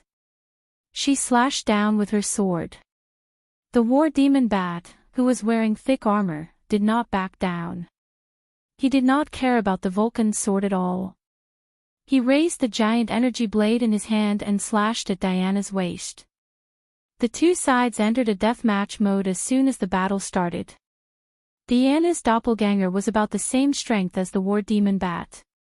However, her vision was much better than her opponent's. She used her shield to block the giant blade. At the same time, she kicked the opponent's head. Diana of this world could knock this thing off Ares' head. She could do it too. The war demon Bat reacted quickly. The giant blade in his right hand was blocked. He could only raise his left fist to punch Diana. With a clatter, her courage turned into a green chain and was thrown out by Diana. Like a lasso, it bound the war demon Bat's left hand and dragged it in her direction. Then, she used the Vulcan's sword to pick up his helmet. I am the god of war. The war demon Bat, who was already a little deranged, seemed to have remembered something. He lowered his head and charged forward like a bull. The Vulcan's sword missed, but Diana did not panic. She dodged it and reached out to grab the two bat wings on the war demon Bat's helmet. She wanted to pull it down. Diana was afraid that she would pull his head off, so she did not use all her strength. The first pull did not move. The helmet seemed to have fused with the head. It was too late to use more strength. She could only retreat. The two sides quickly exchanged 3 or 4 blows. The opponent did not have the corresponding level of divine power. He was just using human martial arts and divine power to attack. Diana had the upper hand. Chapter 1073. The war demon Bat was not without an advantage against Diana. His armor was too sturdy. In the last exchange of blows, Diana's Vulcan's sword slashed across his chest. However, the divine weapon and her strength did not manage to cut through the armor. She only left a crack that was about 10 centimeters long and about a finger wide. This set of armor is made of N metals, the entire body is. Young Mistress was a little speechless. She thought about how Eagle Hero and Eagle Maiden had been living frugally, and the two of them had only shared N metals. Their days were miserable.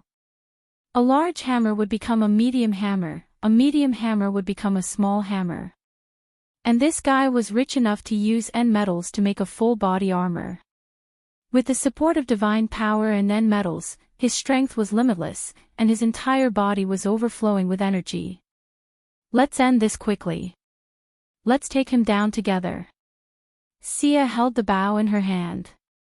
She did not want to attract Barbato's attention, so she nocked an arrow and shot it out. With the sound of her arrow, the second round officially began. She did not know if the war demon Bat did it on purpose. Thea's 2 arrows were blocked by the giant energy blade in his hand. Her weapon's special effect could not be used against such a pure energy blade. Her role was reduced. She could only be responsible for restraining the war demon Bat. Diana was in charge of the main offense. The war demon Bat did not pay attention to her. Instead, it charged at Diana. Relying on the strong armor, the giant energy blade danced around without leaving any gaps. Every attack was aimed at the vital points. "How dare you underestimate me?" Thea snorted. Ares used to have this attitude.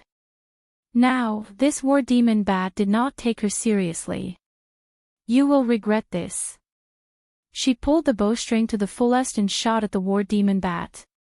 Whether it was the angle or the direction of the arrow, it was all crooked.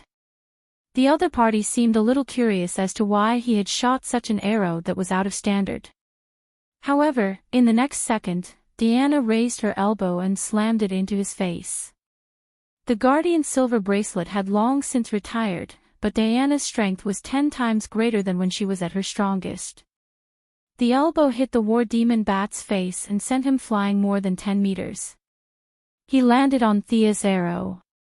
This was not a prediction. She saw what happened a second later. Their energy levels were not high. One of them was a clone, while the other was a projection. However, the skills they used were of the highest level. It was too easy for 2 max-level accounts to fight the war demon bats. This arrow didn't have any low-level fire or ice abilities. Instead, it had a time-cutting effect. The war demon bat's body seemed to have been cut out of thin air, and it completely disappeared from its body. His left shoulder, scapula, collarbone, upper arm bone, and even his armor and flesh were all brought into time by this arrow. His left arm fell to the ground and blood gushed out from the broken arm. He was severely injured.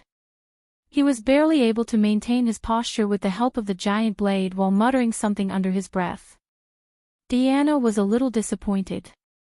There was really no challenge. Even if their energy levels were about the same, the huge gap between their realms was not something that could be bridged by a large amount of energy. "You've lost. Hand over the helmet and I'll let you go." She pointed her sword at the war demon bat and said coldly. At first, the war demon bat did not react. After more than 10 seconds, he seemed to have regained some consciousness. War gods should not be defeated by ants. The order of the world still needs me to maintain it. With a broken arm, blood gushed out. The war demon bat was not a new god, nor was he an old god. He was just a mortal with the power of a god.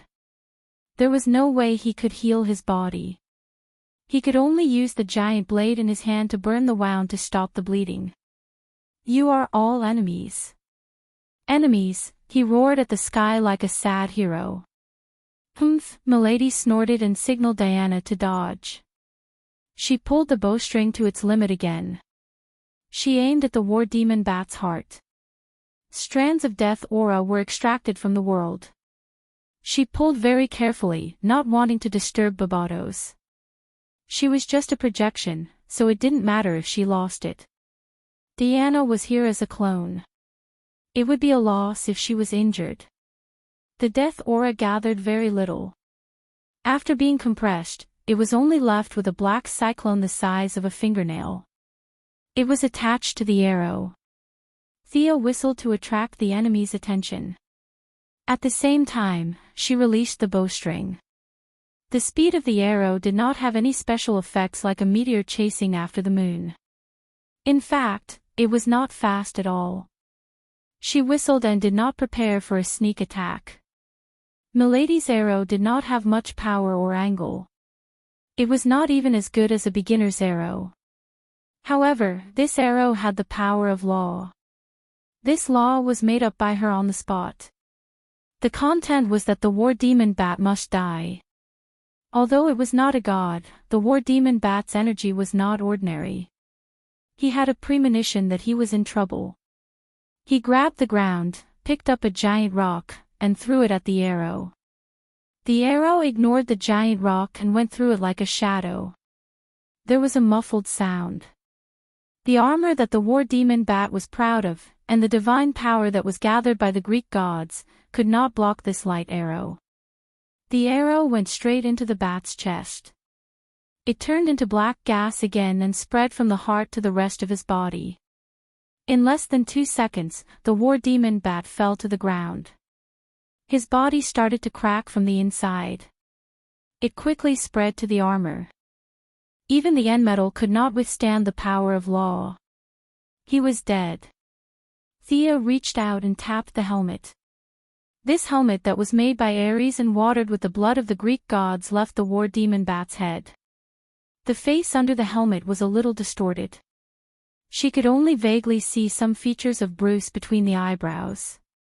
The rest was mostly Ares. If the laughing bat was the combination of Batman and the Joker, then this war demon bat was the combination of Ares and Batman. The real Batman was probably already dead. Thea passed the helmet to Diana and quickly looked outside. Barbados seemed to have noticed something, but he did not know what the problem was.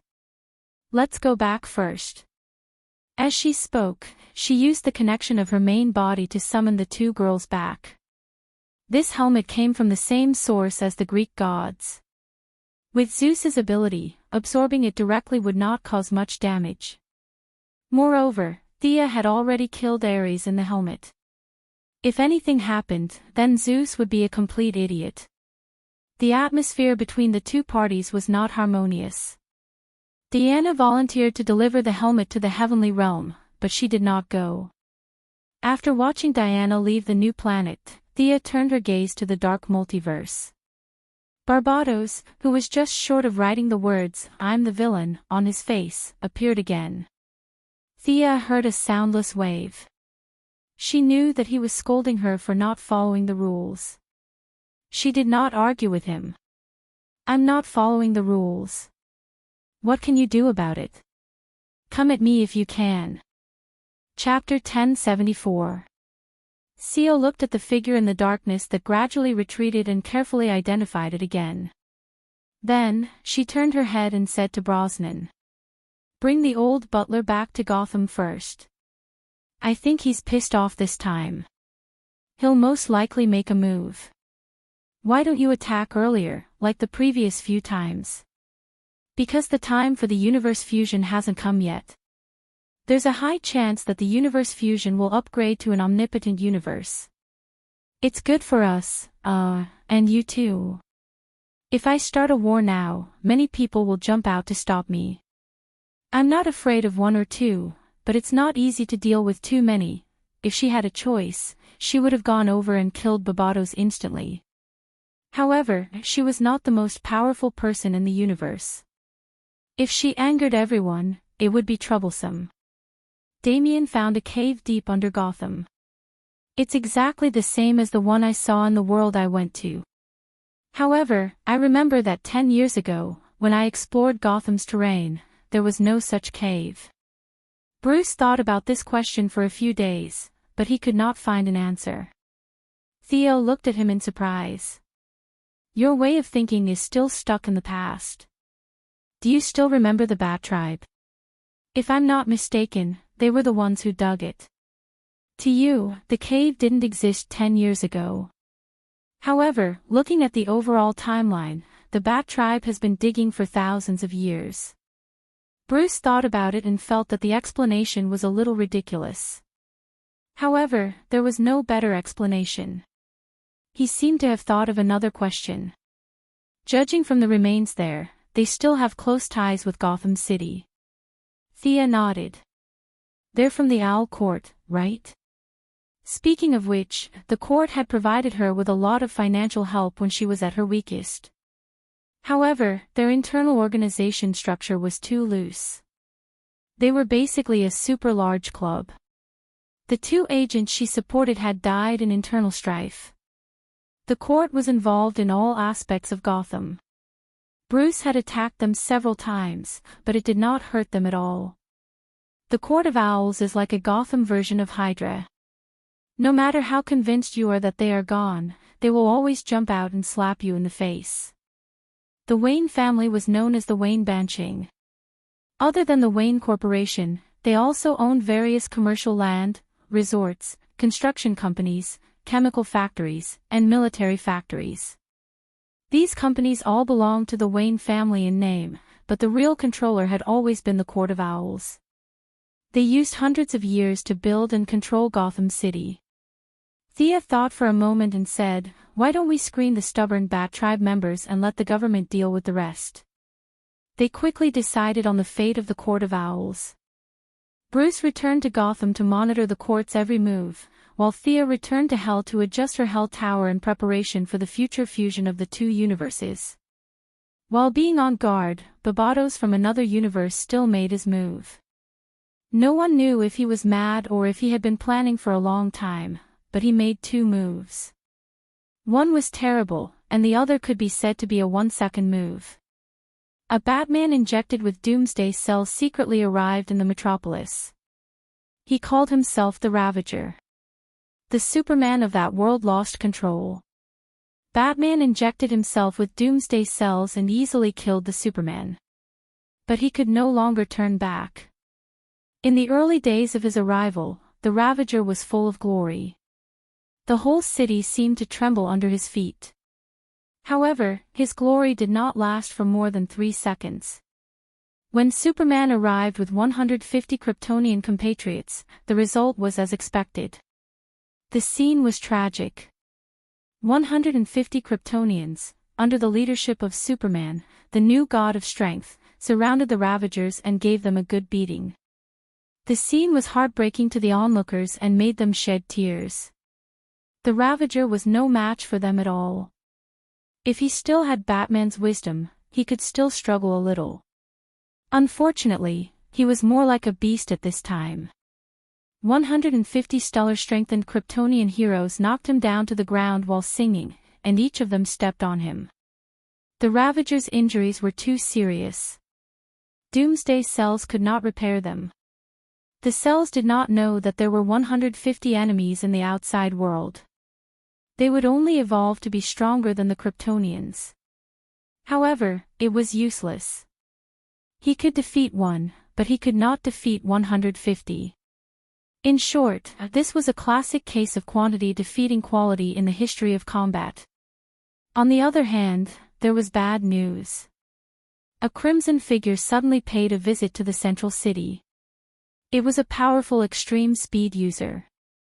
Unlike the colorful phantoms left behind by ordinary speedsters, where he passed at high speed, a large number of dark red bat-like energy phantoms would be left behind. When the speedster arrived at Central City, he immediately rushed to the site of the original cutting-edge technology laboratory. The passage between the two worlds here was extremely weak. Even though Thea had reinforced it several times, it was still not strong enough. He ran at high speed at the weak point of the barrier, trying to reopen the passage between the two universes. The Flash, who had sensed the anomaly, hurried out to stop him. Unfortunately, he had to deal with Batman, who had incredible speed and no bottom line. He was defeated in just 2 rounds. If it were not for Reverse Lightning, who had been hiding in the dark, timely rescue, Barry would have been killed by Batman. Even though the two of them worked together, they were still defeated and fled. By the time Superman and the people of the Righteous Alliance arrived to help, Batman had already escaped and finally broke the barrier between the two worlds. After wreaking havoc in the central city, they fled back to the dark multiverse at once, leaving the extraordinarily dilapidated central city for them. Repairing the barrier between the two worlds, rescuing the injured citizens, and treating Barry, the people of the Righteous Alliance were busy for the whole day. The Ravager's Doomsday cells were separated. Superman used the technological device in the Fortress of Solitude to send the cells into the Phantom area. The corpse of Batman, which was not in human form, was pulled away by Bruce. Is this too passive? Can we take the initiative to attack? Superman was a little tired of these Batmen. He did not know if it was Bruce's nightmare, but it was about to become his nightmare. After actively rescuing the injured for the whole day, he asked Thea about it at night. She was also busy for half a day. It was easy to destroy, but difficult to build. The location of Central City was naturally a weak point. It was congenitally deficient and was damaged the day after. It was a big project for her to repair it to the same level as other places. After all, she was dead, not alive. Her power was naturally not good at repairing. It will take about a month to complete the fusion of the two universes. There will definitely be a great battle then, Thea said after observing for a while. If they can attack, then we should be able to fight our way through, right? Superman was puzzled. Chapter 1075. Theo looked around and saw that no one was around before she explained, "You are now a god too. You should be able to feel the joy of the universe. If it wants to be further perfected, it needs the rules of the dark multiverse to supplement it." Superman nodded. She continued, "Of course, we can attack now. But if the guy in the dark multiverse detonates the dark universe in a fit of anger, it will hinder the evolution of the existing universe. If the two universes begin to merge, he will lose the opportunity to detonate the universe, and I will be able to take him down. That's about it."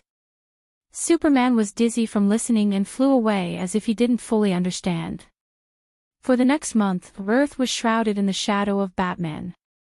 Every 2 or 3 days, there would be strange Batman popping up to show their existence. For example, the Batman who had escaped before called himself the Red Reaper. Another example was the Lantern of Dawn who returned with First Lantern's curse. This Batman with the green light ring was the nemesis of all the lanterns. He could extinguish the emotional energy in the ring, allowing him to maintain a high level of damage to the lanterns. Another example was Brucey Wayne, who was a woman and could fight underwater with genetic technology. This female version of Batman had added a lot of Atlantean genes to herself and now had the power to control the sea. She was known as the Drowned One. The last was a killing machine who had merged himself with technological products. He could control all electronic devices. Among the few Batmen, he was the biggest threat to Earth. The tug-of-war began. Lantern of Dawn won the first battle. The green and yellow lanterns had different degrees of sacrifice, but his victory came to an end when the other 150 Kryptonians arrived. Although they were all miniature versions of Kryptonians, Lantern of Dawn was no match for them. If he had not run fast enough, he would have been captured. Brucey the Drowned One was very lethal. There were not many heroes on Earth who could fight underwater. Only Poseidon and Mera could be the main force. With the help of the other superheroes, they barely managed to maintain a tie. The Red Reaper was the most troublesome. This guy was faster than the Flash, not to mention his intelligence. Even if the 3 speedsters of the Flash family and Reverse Lightning attacked together, they were still defeated. Fortunately, Superman was there to help monitor the world and inform them of the news in time. Traps and anti-traps were used one after another. That was how they were able to maintain the battle situation even though they were lagging behind. The last killing machine was a little tricky. He tried to use the internet to control all of humanity's weapons. Fortunately, Bruce intervened at the last moment. Although the opponent's methods were sharp, Bruce had obtained a lot of advanced technology from Brainiac's spaceship. With the intelligence of a god, he quickly defeated the killing machine in the internet world. A month of blood and fire quickly passed. On this morning, the world remained dark even though it was already 9:30. It was not that the light of the stars was blocked, but that the entire multiverse had become night. All the superheroes, lanterns, and Kryptonians in the Hall of Justice were ready to take part in this once-in-a-lifetime battle. Thea and Diana were not present. They had to deal with the last enemy. The 2 women had both left the Justice League, and Thea's position was inherited by Oliver. With Green Arrow's experience, she was more than qualified to be an elder of the Justice League. Diana, on the other hand, let her disciple Casey the Wonder Girl enter the Justice League. At the same time, Bruce had also officially left the Justice League, and was replaced by the second-generation Batman, Damian. However, as a young man, he was just an ordinary member like Casey. The 3 elders, Thea, Diana, and Bruce, had retired. Those who still had decision-making power were Superman, the Flash, Green Arrow, Poseidon, and Hal Jordan. 5 of them. Other than the 5 of them, there was still half a person who had decision-making power, and that was Daniel the Sandman, who stayed as a consultant. Although he did not know when the title of consultant had fallen on his head, Thea was in the underworld. She had met up with Diana, and was making the final adjustments to her underworld tower. Originally, according to the trajectory of events, this should be the dark world invading the main world, and the process was almost irreversible. However, things were different with the underworld tower.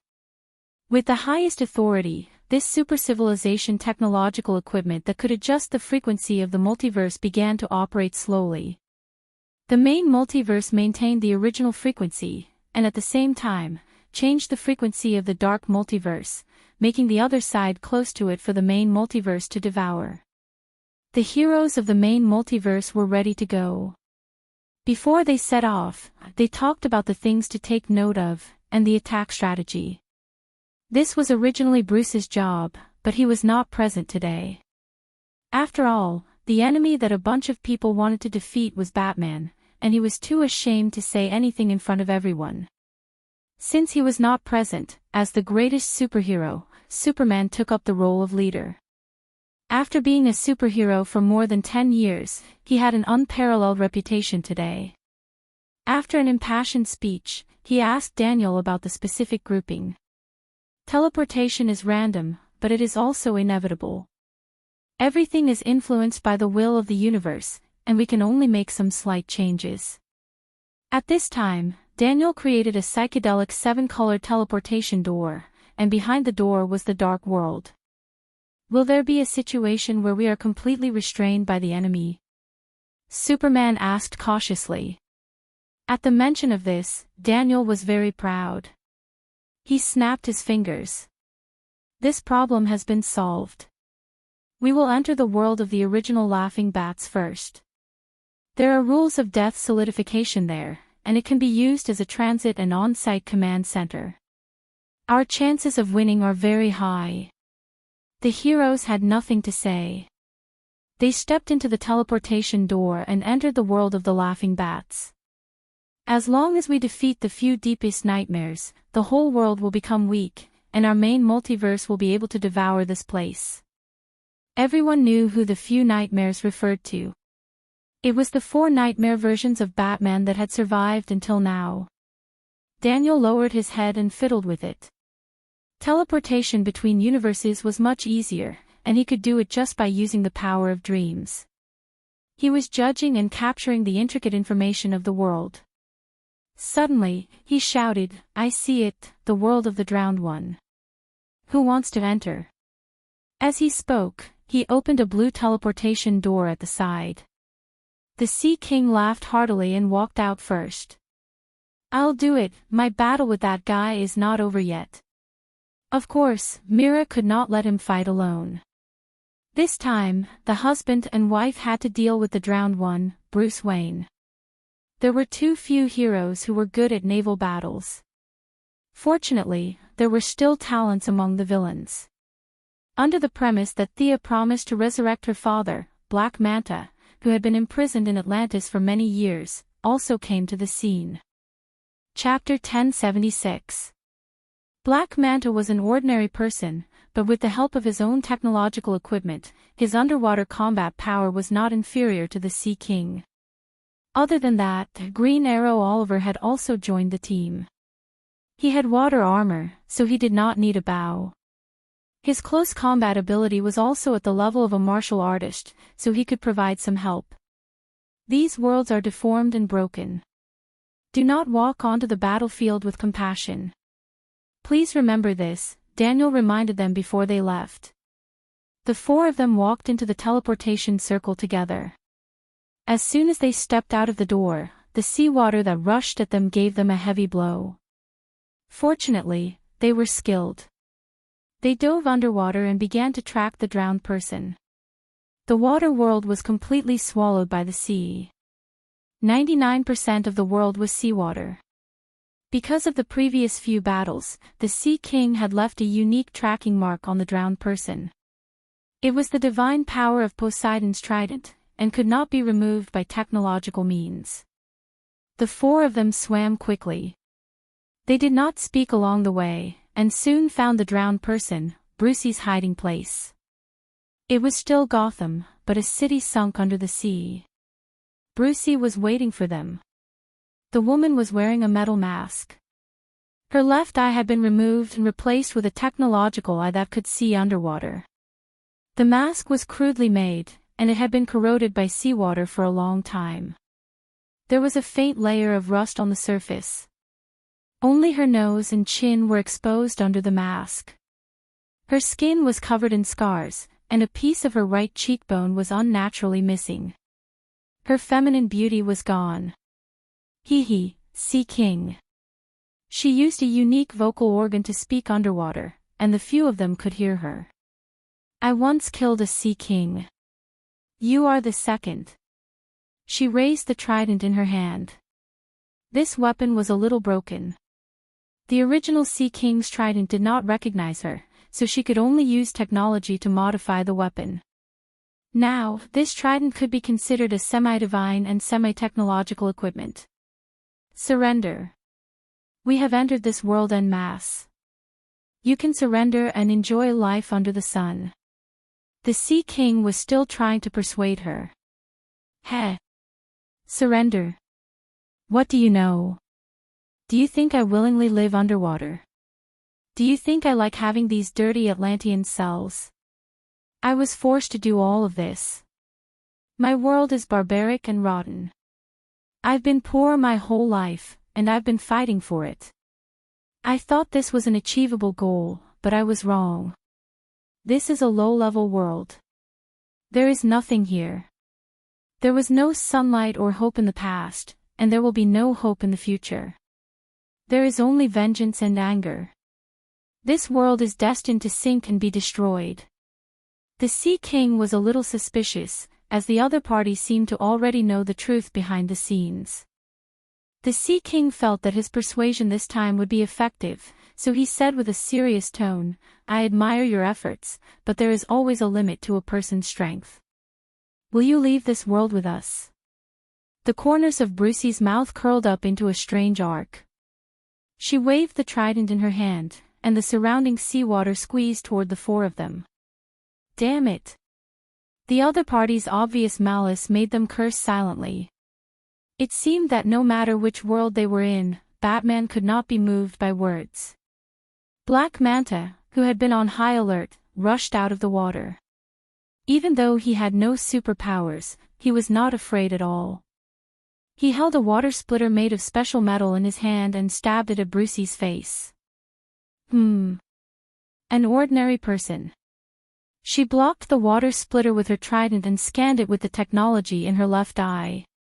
The result surprised her.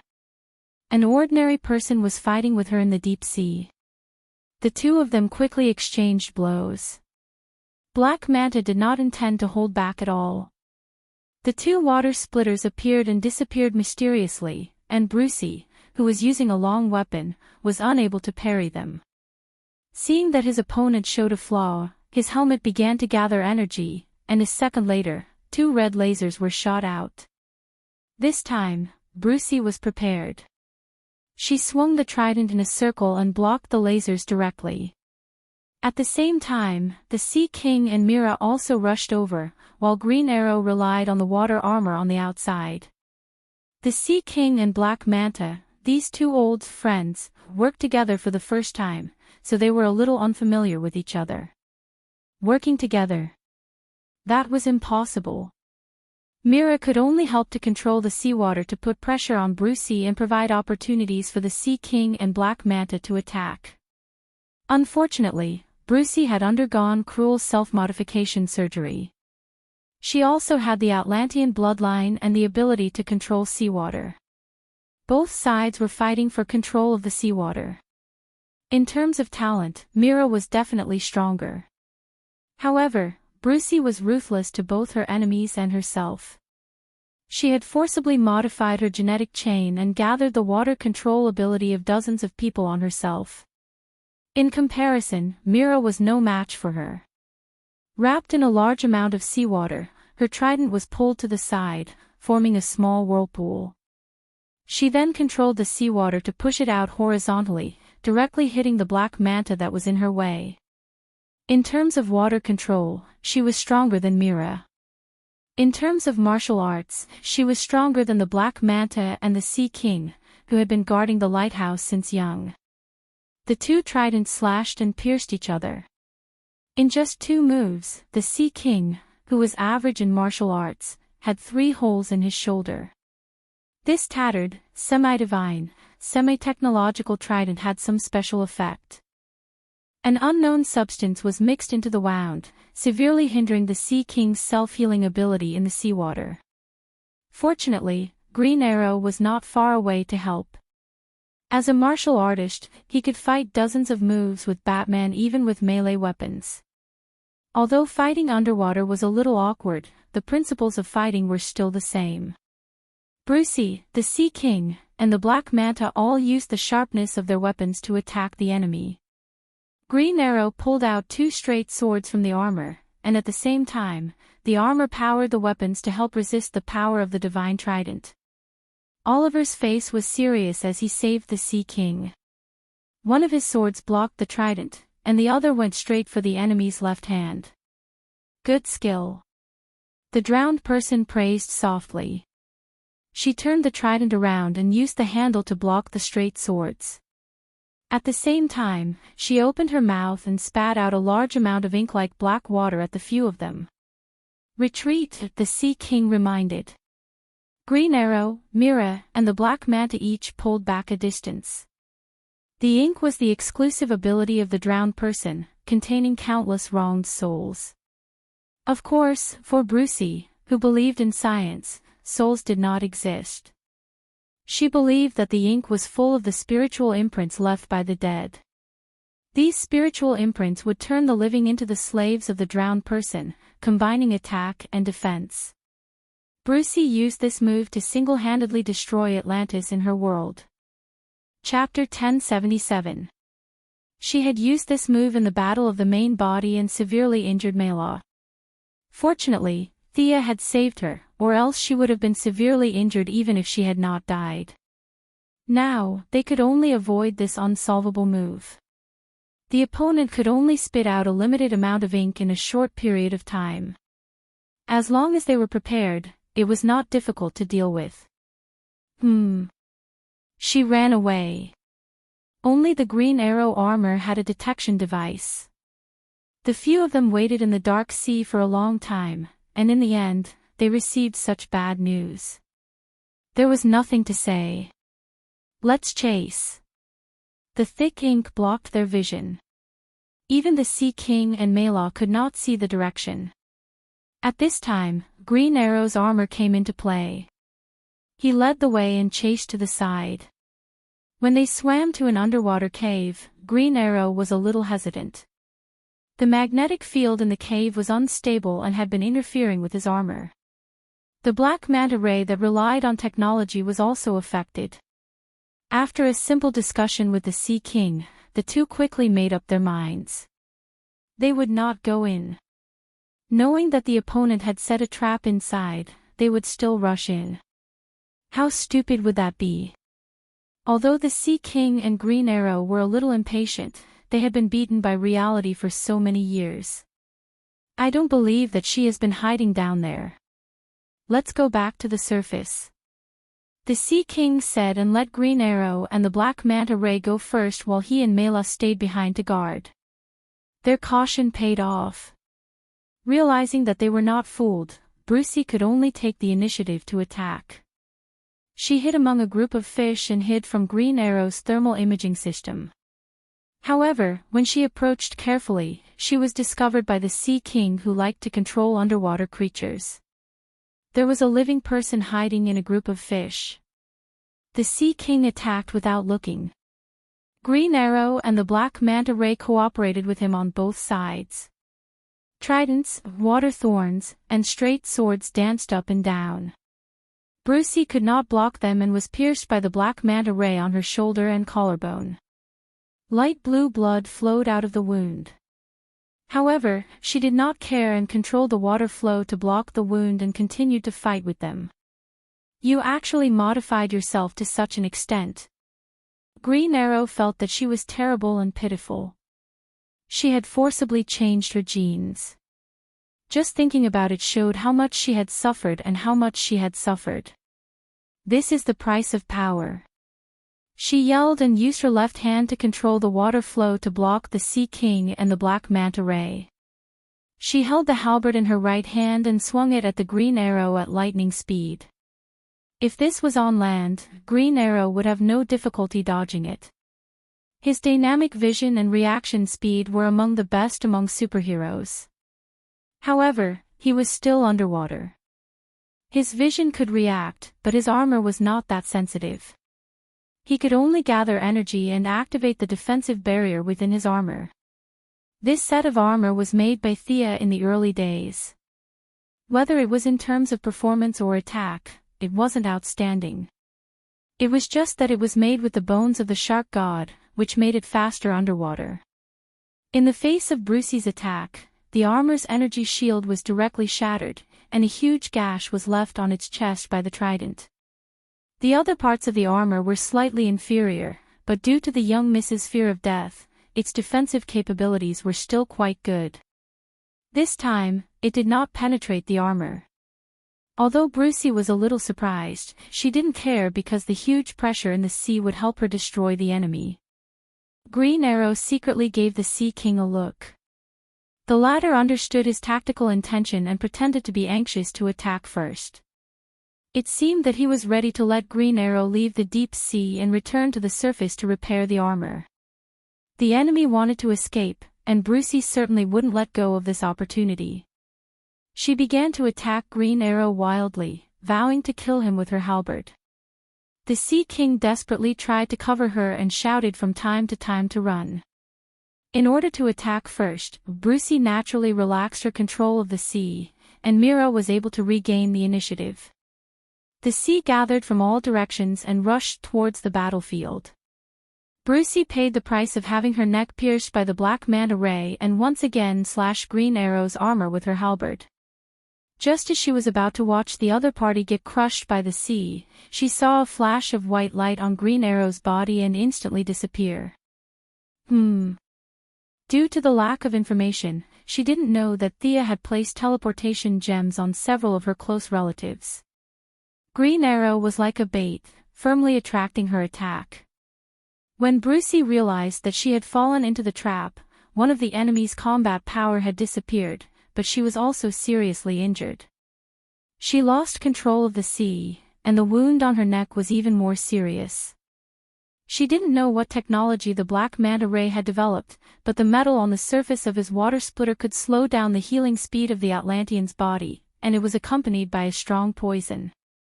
The Sea King was not immune, and Brucey, a pirated version, was even more so. Hee. Blood kept flowing out of her neck, and her strength began to decline. Surrender. You can't beat us. The veins on Mira's forehead bulged, and her ability was mobilized to the extreme. Brucey, whose strength was greatly reduced, could no longer control the sea. She was squeezed into an unusually narrow space and couldn't move. The difference in pressure between the inside and outside caused her to spurt blood. Give up resistance, you still have a chance to redeem yourself. The Sea King stood outside and tried to persuade her to surrender again. The black manta ray curled his lips, still on guard. Brucey, who was trapped in layers of water, smiled silently.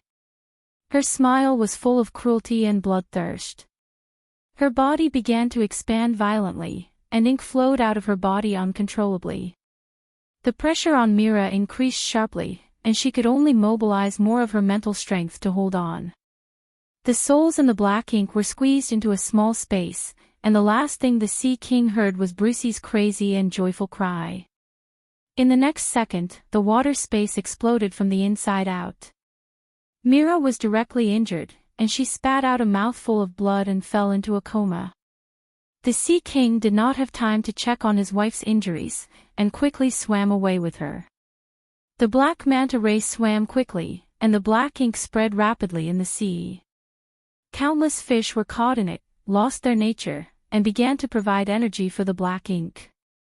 The Sea King and the Black Manta Ray swam for hundreds of miles, and only then did they escape Brucey's crazy self-explosion attack. They rested for a while, and checked according to the magic talisman that Daniel had prepared in advance. After confirming Brucey's death, they returned to the original Laughing Bat world. The source of the nightmare was solved, but for the earth of this world, the loss was also great. 1/3 of the sea was contaminated by the black ink, and the remaining life forms were once again destroyed. The sea may be clear again in the future, but that would be a long time in the future. Mira was treated by the green lamp and the blue lamp, and it took a while for her to wake up, but she was still a little weak. As the first to end the battle, the Sea King saw that his wife's breathing was stable, and asked about the situation of the other battlefields. Chapter 1078. At the same time, in another world, in another broken Gotham, a few figures were running at full speed. This was the world of the Red Reaper. Batman hated himself for not being able to save Nightwing, Tim, and the others in time, so he tied up the Flash and drove the Batmobile into the space of seraphic speed. Batman and the Flash merged into one. He returned with the power of seraphic speed and killed all the Gotham villains in the next 10 seconds. Today, he was playing a game of hunt and counterhunt with the Flash from another world, Reverse Lightning. Psyker, go to East Street and block him. Caitlin, use your ability to create speed bumps at the 3 intersections in front. Run. Barry. Run. The one in command was Reverse Lightning. He didn't care about the Red Reaper, but Thea promised to send him back to the 25th century. This time, he was here to fulfill the promise. Barry, Psyker, Caitlin, and Reverse Lightning, who was disguised as Dr. Wells, the 4 of them reunited after a few years to fight for the same goal. Unfortunately, they couldn't find the close relationship they had in the past. They didn't hide their vigilance against each other, but fate, or perhaps Thea's bad taste, still brought the 4 of them together. Although the conflict was huge, it didn't affect Reverse Lightning's plan. The few of them wanted to resist his orders, but they also had a desire from the depths of their hearts. Fighting side by side again, it seemed like a good idea. This thought appeared in the deepest part of their hearts, but no one said it out loud. The Red Reaper's speed was faster than the 2 of them. His intelligence was also higher than Reverse Lightning's. In terms of familiarity with Gotham, the 4 of them added together couldn't compare to him. But even with the advantage in every aspect, he was still evenly matched with the 4 of them. This seemingly disunited but actually very united Lightning Squad was much more difficult to deal with than he expected. Countless Crimson Bat shadows appeared behind him. He was a little embarrassed at this time. He took a big turn to avoid the road that was frozen by Caitlin and ran quickly up the building. However, this delay allowed the Flash to catch up with him from behind. On the other side, Reverse Lightning was also in an angle with him. He could only change directions again and run east. Psyker, get ready. 3, 2, 1. Seeing that the enemy had fallen into his trap, Reverse Lightning quickly commanded through his headset. Psyker could temporarily sever the connection between this group of extreme speed users and the God Speed Force. Although it was only for a short period of time, in the midst of high-speed running, that momentary lapse in connection could affect the entire situation. After that, without looking at where the Red Reaper was, he directly used his shockwave ability to cut off the connection between this space and the space of the Speed Force. Dodge, open, Psyker. Static came from the earpiece, and a few words could be vaguely heard. The Red Reaper, which was supposed to lose its balance and fall to the ground, was not affected at all. Instead, it was the 2 speedsters on his side who stopped and started running again when they saw that he was in danger. The Red Death grabbed him by the neck and lifted him up. His opponent's arm was very strong, and it was not difficult for him to catch him with one hand. The power of science. You guys probably don't know that the power of seraphic speed can also be stored, right? The Red Reaper pointed to its ear, indicating that there was a microphone there that could monitor their conversation. At the same time, Psyker noticed that there was something similar to a battery on the man's chest. Presumably, that was the device he used to store the power of his divine speed. The monitoring was deciphered, and the plan was countered. It could be said that Reverse Lightning had completely lost this round. His friends could not save him in time, and Psyker could only save himself now. He hurriedly used his shockwave on himself, and at the critical moment, he performed beyond his usual level and entered the angle between two worlds. The Red Reaper's arm swept past his shadow, and he was slightly stunned. After waiting for a second, he realized that he could not come out once he entered. He laughed and turned around to deal with Caitlin, who had used her speed reduction. Psyker. Barry ran to his side, touched the shadow, made hand gestures, and mouthed. He realized that this guy had gotten him in, but he had overused his ability and could not come out for a while. Pull him out, Reverse Lightning ordered, and he went after the Red Lightning himself. Barry tried a few methods, but none worked. He had no choice but to use his own high-speed shockwave to try to find the frequency where Psyker had lost him. He was lucky, and soon he pulled his good friend out. At this time, the Frost Killer was already in a difficult battle. She tried to fly at first, but she was thrown down by the Red Reaper's lightning. It was too late for her to take off. She could only release her cooling ability in a large area, and as a direct descendant of Thea, she also had a slowing grenade modified by the tortoise's inert wave. However, this thing did not differentiate between the speed reduction and the speed reduction, so she did not dare to use it casually. The result of slowing down the grenade would most likely be that she would not be able to move, and the opponent would take her life slowly and easily. She needed the cooperation of the outside world. A green grenade appeared in her hand, and there was no blind spot in a 3-meter radius around her body. Caitlin stared at the Red Reaper, who had been looking for an opening in the periphery, and both sides were in a stalemate. Retreat first. The communication channel was bugged, and the initial plan was a complete failure. Reverse Lightning entered the battlefield and took Caitlin away. On the other side, Barry also took Psyker away. The four of them regrouped. They all had a certain level of scientific literacy, but they did not know how the Red Reaper had eavesdropped on their conversation. Reverse Lightning checked the equipment, and it was obvious that it was not his problem, but the opponent's technology was too advanced. As a transmigrator, being beaten by the technology of the so-called primitive people, this made him very unhappy. This world is collapsing, we don't have much time left. Caitlin looked out of the window, the Earth's crust was shaking slightly, and the pale red sun in the sky seemed to be within reach. A large amount of static electricity was brewing in the clouds, and it was a doomsday scene. The fusion of the two multiverse was accelerating. I can feel a different voice in the Red Reaper's body. The Barry Allen here is still conscious, maybe we can try to wake him up. Barry's feelings towards Reverse Lightning were very complicated now. The grudges from the past could not be explained clearly, he could only suppress his discomfort and focus on the mission. Reverse Lightning was still wearing the face of Dr. Wells. He smiled meaningfully. I'm afraid it won't be easy, Barry, put away your meaningless sympathy, let's return to reality, we can create a gravitational field. The contempt in his tone made Barry very unhappy. Have you always been so cold? Did the you I know really exist?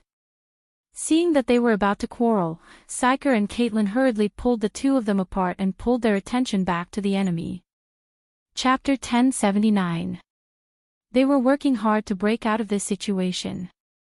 The battle in the other universe was already in full swing. The elites of the Seven Lanterns were fighting against the Dawn Lanterns. They could eliminate emotional energy and use nightmares to reappear. Overwhelming evilness rolled back toward the Seven Lanterns. The fusion of the two universes accelerated, allowing the Lanterns to finally use most of their abilities. Red Lanterns were still at the forefront. Escapades led his subordinates and charged through the nightmares. However, the Dawn Lanterns were very effective against their lantern rings. Not only did Escapades not reach them, but he was also heavily surrounded. If not for the Holy Walker's help, he would have died in the endless nightmares. Although I don't like to say this, we need to gather the power of the 7 lanterns to defeat this guy. Sinisto said as he raised his left hand and pointed his lantern ring at the dawn lanterns. The other lanterns responded. Green lanterns, blue lanterns, purple lanterns, red lanterns, green lanterns, and finally the reluctant orange lanterns. The 7-colored light gathered together like a colorful beam of light that shot straight toward the dawn lanterns. You all deserve to die. You're all enemies of emotions. This Batman, who was chosen by the unknown lantern ring, looked at the beam of light as if he was looking at his father's murderer. His lantern ring seemed to have unlimited energy. It was crazy enough to resist more than 500 lanterns alone. Where does his lantern ring get its energy from? Hal Jordan could not understand and could not help but ask Sinisto beside him.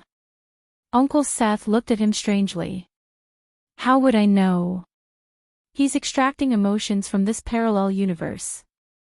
If we don't defeat him in time, this universe will definitely explode, Ching Nu, who had always been inconspicuous, suddenly said.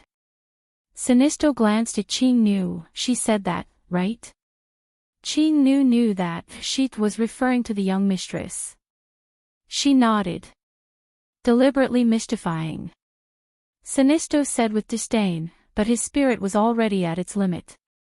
The lantern ring's energy was operating at full capacity. With the 7 lantern cores' unremitting efforts, or rather, with their numbers, the 7-colored beam of light gradually suppressed the dark green fluorescence that represented nightmares. No, it's not enough. Keep it up. Hal Jordan cheered his teammates on as he observed the situation. Finally, under Sinisto's strange, disdainful, and nostalgic gaze, he loudly shouted the green light oath. It would be much easier if White Lantern was here. Why hasn't that guy come in yet? Sinisto asked Ching Nu. The Green Lamp tribe's teleportation ability was very sharp. Now, the army was basically relying on them to maintain the battle. Ching Nu contacted the people behind her and shook her head. Renault is still trying to get used to the emotions here. The world of darkness is putting a lot of pressure on him. He still needs some time. Tell him to hurry up, or else he'll have to collect our corpses. Attikitis said angrily. The dark multiverse could be said to have handled the first wave of attacks quite well. Apart from Brucey the Drowned's self-detonation, the other battlefields maintained a defensive stance. Silently observing everything, Thea remained silent for a long time. The Lightning Squad was having a hard time dealing with the Red Reaper, so she was prepared to add more reinforcements. The 7 lanterns seemed to have a slight advantage against the Lantern of Daybreak. When Kyle Renault joined the battle, this advantage would determine the victory. Superman and the Kryptonian warriors were completely defeated by the killing machines. This Batman, who had fused with machines, created countless mechanical armies. Each of them had a high-quality imitation kryptonite dagger, and the Kryptonian warriors were crying for their parents.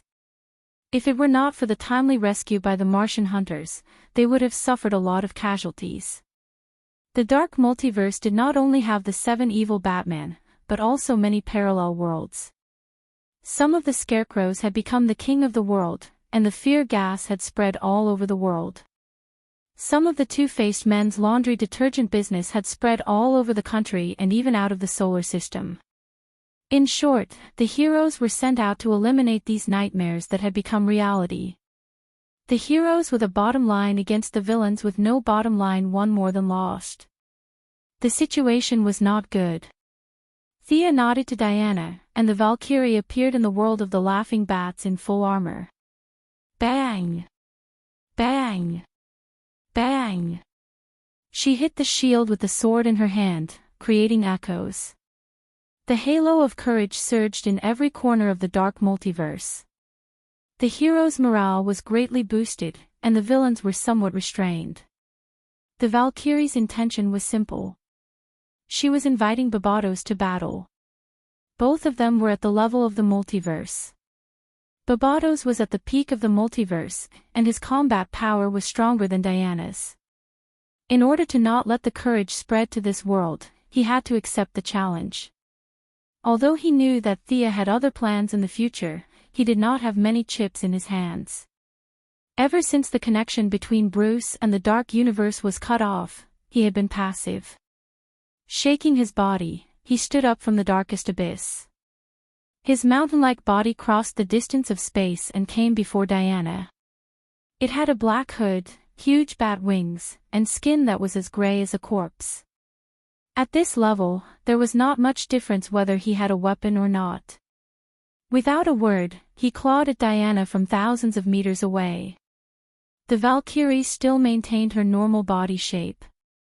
She blocked with the shield and deflected the force. At the same time, she slashed at Barbados' palm. Clang!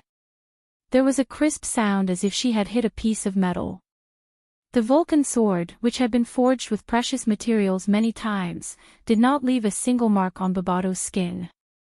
The other party laughed silently. His right hand turned from a claw to a slap. At the same time, his left hand slapped from another direction as if he was swatting a mosquito. Diana calmly judged the interval between the attacks. She threw out a lasso and bound the little finger of Barbados' right hand, dodging the slap like a swing. Then, she jumped onto his arm and ran up along it. White translucent flames surrounded her body.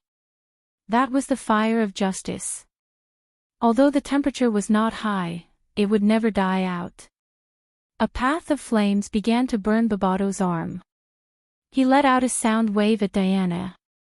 The sound wave was earth-shattering, like an unstoppable wall of air. Diana did not retreat. Instead, she advanced and charged at the wall of air. As soon as she came into contact with it, she felt that her ears were filled with noise. The noise was so strong that it affected her divine king body. Her entire body shook like a small boat in a storm. However, her divine position persevered. She ignored all obstacles, overcame all discomfort, and charged in the fixed direction. Seeing that the difference in strength between the two was not too big, Thea was relieved. Daniel walked to her side. Now, this Sandman Reserve could not tell if this was his own trial or if he was being pulled by the heartless lady to do her own work. Since he had boarded the pirate ship, he could only continue to complete the mission. "Have you collected everything?" Thea asked. Daniel nodded in annoyance. He raised his hand and took out a metal mountain more than 100 meters tall. "All the end metal in the multiverse is here." Chapter 1080. "You want to reshape the divine metal?" Daniel asked curiously. "Yes." "Can you do it without a furnace?" Thea said proudly. "I can, but you can't."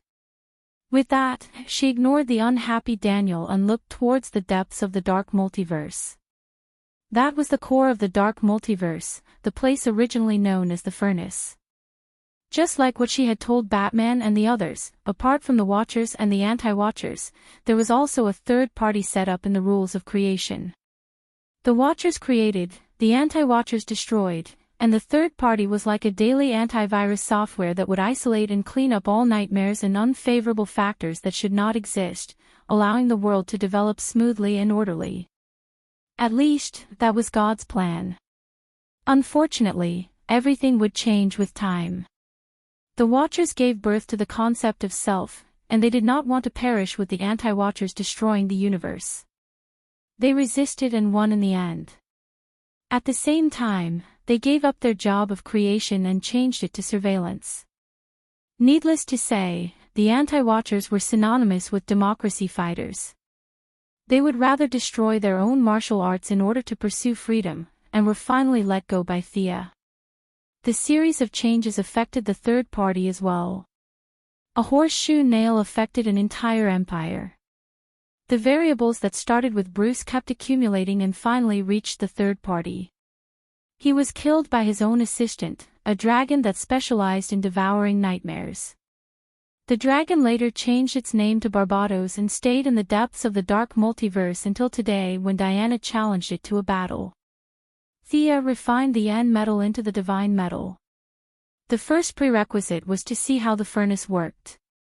The third party had been using it for countless years and must have its own method.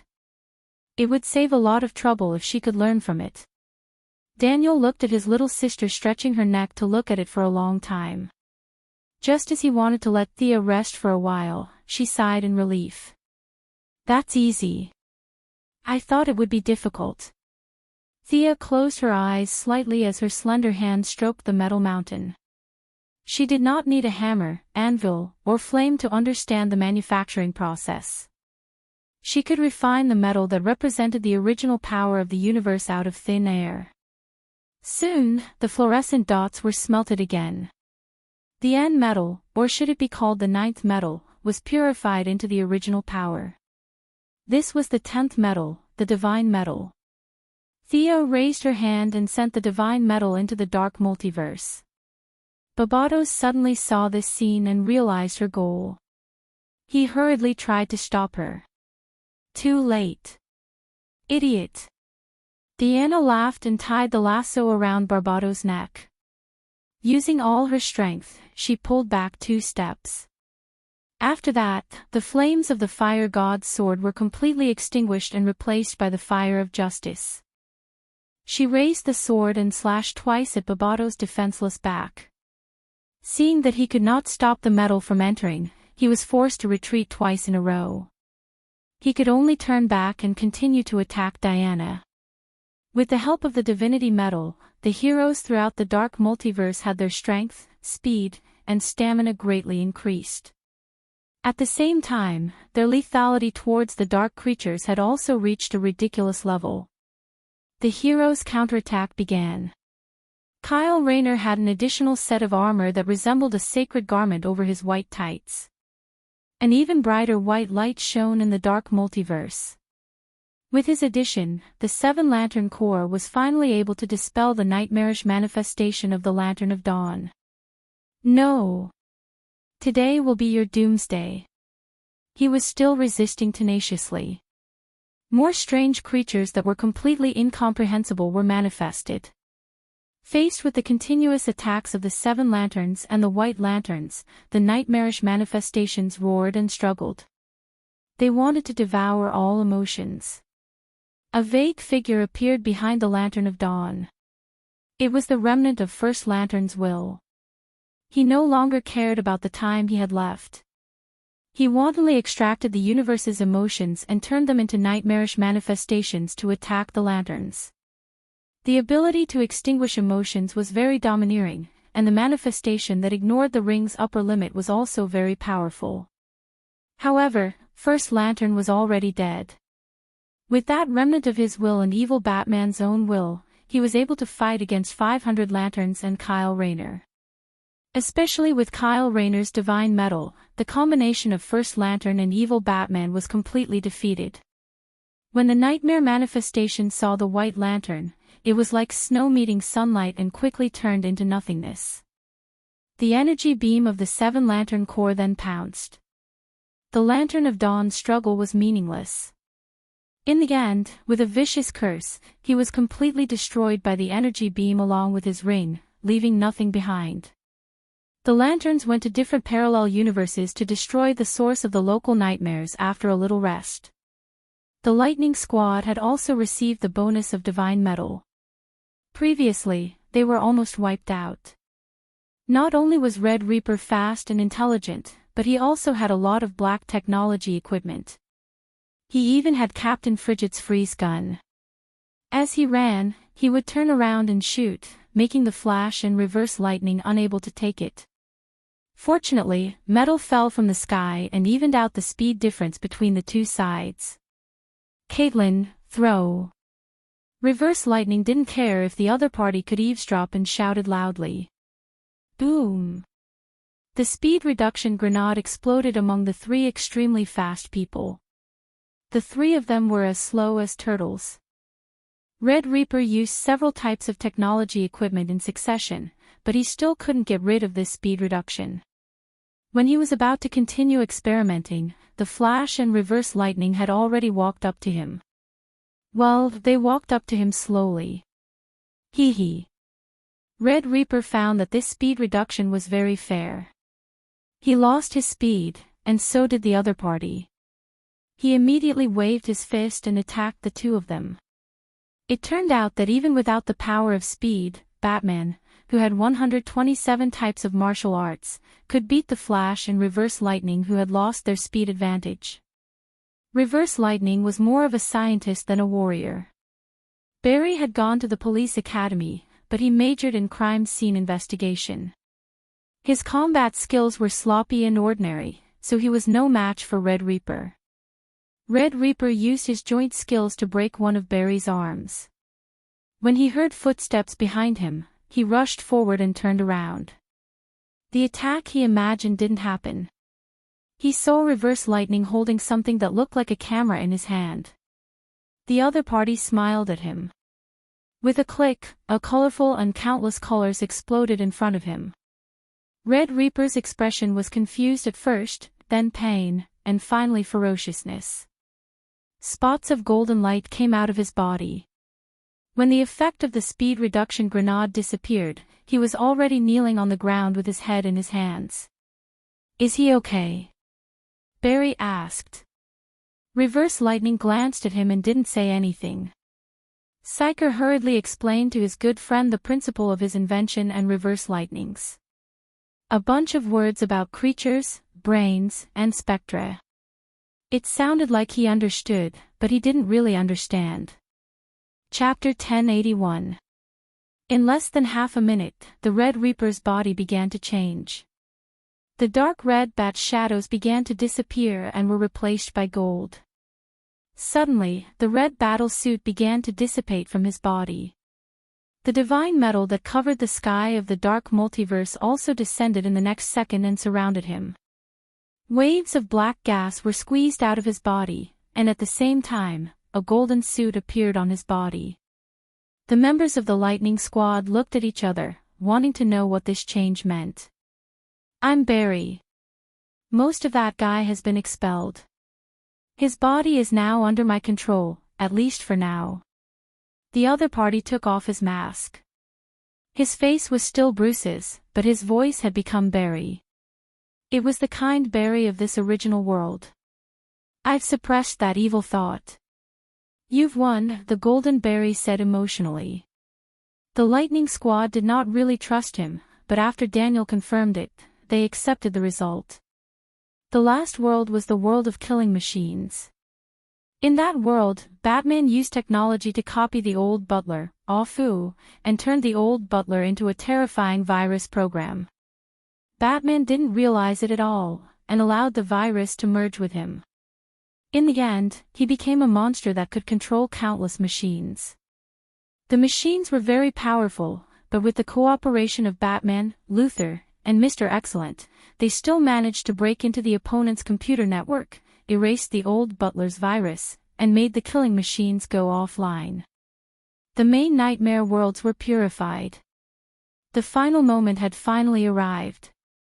Superman and Bruce, who were wearing the divine metal armor, rushed to help Diana. Two dark rays shot out from Bruce's eyes. It was the Omega Ray that he had just fused before joining the battle.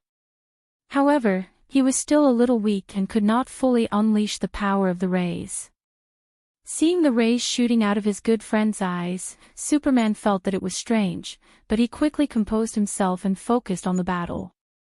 Similarly, he activated the stellar energy in his body and shot out two rays. Barbatos was stronger than them, but not to the point where he could ignore them. He could only wave his left hand and deflect their rays from left to right. Diana saw an opening. She stomped on the ground and flew out. The long sword in her hand was covered in the flames of justice. She slashed a huge wound more than 10 meters long from the opponent's lower abdomen to his chest. At the same time, Superman and Bruce launched their own attacks. Barbatos's huge body made him lose focus. However, as a dragon that had devoured nightmares, his body was huge. Now that he had been corroded by nightmares, he did not have the ability to shrink. He could only bite the bullet and deal with them. Diana was slightly weaker than him. The two of them had been fighting for half a day. She was not an enemy that could be defeated in a short time. Barbados had placed her at the end. He measured the strength of Superman and Bruce in his heart and was prepared to use one of them to break the stalemate. Superman was also abandoned. Obtaining the strength deity position allowed his strength to reach a higher level. Barbados felt that he wouldn't be able to take down Superman in a short period of time. In the end, he set his sights on his biological son, Bruce, whom he had been secretly observing for a long time. Taking a deep breath, he aimed at Bruce and spat out a breath of darkness. This was a skill that originally belonged to him. Now, he had added a sonic attack and negative energy attack. As someone who had dared to fight Darkseid head-on as a mortal, Bruce did not have much fear. The divinity metal had also greatly strengthened his abilities. He flew up and moved continuously in the air. Not only did he dodge the attack, but he also approached Barbados. Two bat darts made of dark divine power shot out. At the same time, he kicked Barbados in the face. B*****. Barbados was furious that Bruce, who he thought was an ant, attacked him. He reached out his huge hand, wanting to crush Bruce. At this moment, Superman flew to his other side. With his arms in front of him, he slammed into Barbados's waist like a cannonball. Diana assisted at the right time, creating another huge wound on his neck. After a few exchanges, Barbados finally realized the danger he was in. He stopped fighting and turned to run. Even if he lost this time, as long as he could hide in the depths of the furnace, he could still make a comeback. At this moment, Sia, who was in the underworld, knocked an arrow on her bow, pulled the bowstring fully, and shot an arrow at the dark world from afar. This arrow had already broken through the limits of speed, time, and space. It tore through space and was already in front of Barbados when it appeared again. She wants to kill me. This thought surfaced in Barbados's mind. How dare she do this? Isn't she afraid of destroying the balance of the universe? At this critical moment, he did not have time to think. In the face of death, he did not dare take it head-on. He did not use any void-type skills. His tall body quickly twisted, preparing to dodge the arrow physically. Afraid that it would not be safe, he covered his body with a thick layer of pure black energy. Thea really did not plan to kill him. The arrow brushed past Barbados's cheekbone and flew behind him. This arrow doesn't seem to be anything special. He was filled with doubts. At this moment, a loud voice shouted from behind him, "I know how to shoot arrows too." Diana grabbed the arrow, took out her longbow, and knocked the arrow. Her actions were done in one breath. In hell, Thea smiled at this scene. She picked up her longbow again, but she did not draw the arrow. Instead, she drew the bow empty. Diana felt a sudden power in her body. Using the arrow as a channel, Thea's shadow appeared behind her. The two were connected mentally, and their actions overlapped. As their shadows merged, Diana let go of the bowstring. The arrow pierced through the sky and returned to Barbados. With a poof, the power of death broke through the shield and stabbed Barbados's heart with the power of justice. This power of death seems a bit weak. It can't kill me, right? This was the last thought that appeared in Barbados's mind. Then, he fell into a deep sleep. In the outside world, his body was being burned by the fire of justice. In the blazing fire, a large number of dark nightmares were destroyed. Barbados's body began to change. Thea, who was in hell, moved her mind again. The divine metals all over the dark multiverse left their original hosts, crossing the distance between planes and flying to this final battlefield. The pure metals covered Barbados like rain. When all the metals arrived, the purification speed of the black gas began to accelerate. In the end, Barbados was completely sealed in the metal. From afar, it looked like a metal egg. Thea reached out and took the metal egg. She threw it into the deepest part of the furnace and sealed it forever. The creation rule had a time limit. The world now did not need watchers, anti-watchers, or a third party. Naturally, it did not need a dragon that could devour nightmares. Chapter 1082. Intelligent beings would find their own direction of development. They had enough courage and faith to face all challenges. From now on, the nightmares would still retaliate. However, should they jump out one by one or jump out all at once? Thea felt that the former was more reasonable. It was better to let them go. Conflicts, conspiracies, and conflicts of interest should be resolved as soon as possible. It was better than relying on supernatural powers to suppress them. All the superheroes retreated from the dark multiverse. Thea began to control the underworld tower with all her might. Finally, the two multiverses were synchronized. The fusion of the universes began. The dark multiverse and the main multiverse were no longer connected by those few people or the nightmares. Instead, they were truly fused and became the dark side of the main multiverse. Looks like it's going to take a long time. Diana put away her weapon and returned to the underworld. She stood beside Thea and asked. Yes, I estimate that it will take another 1,000 years to complete the final fusion. When that time comes, evil will erupt once again. Thea silently calculated the progress and came up with a shocking number. Just the initial fusion would take 1,000 years. Diana looked at the superheroes on Earth. After 1,000 years, there won't be many of them left. Thea patted her shoulder. Follow the laws of nature and let the heroes rest. I will always be by your side. Justice will never decline. I left some end metal for the superhero army. They will inherit the legacy of their predecessors and continue to fight evil in the 31st century. You have to trust the young people. Diana rolled her eyes. You speak as if you're very old. Thea chuckled and patted her back. The war is finally over. Let's go back to Earth and play for a few days. Earth was still the same. Thea fulfilled her promise and resurrected Black Manta's father. She also sent Reverse Lightning away. Golden Berry from the Dark Multiverse did not return to the main multiverse with them. He felt that the Dark World was his home. He wanted to continue to maintain peace there and rebuild his home. The superheroes returned to their homes. They took off their hoods and returned to the crowd, living their ordinary lives and extraordinary adventures.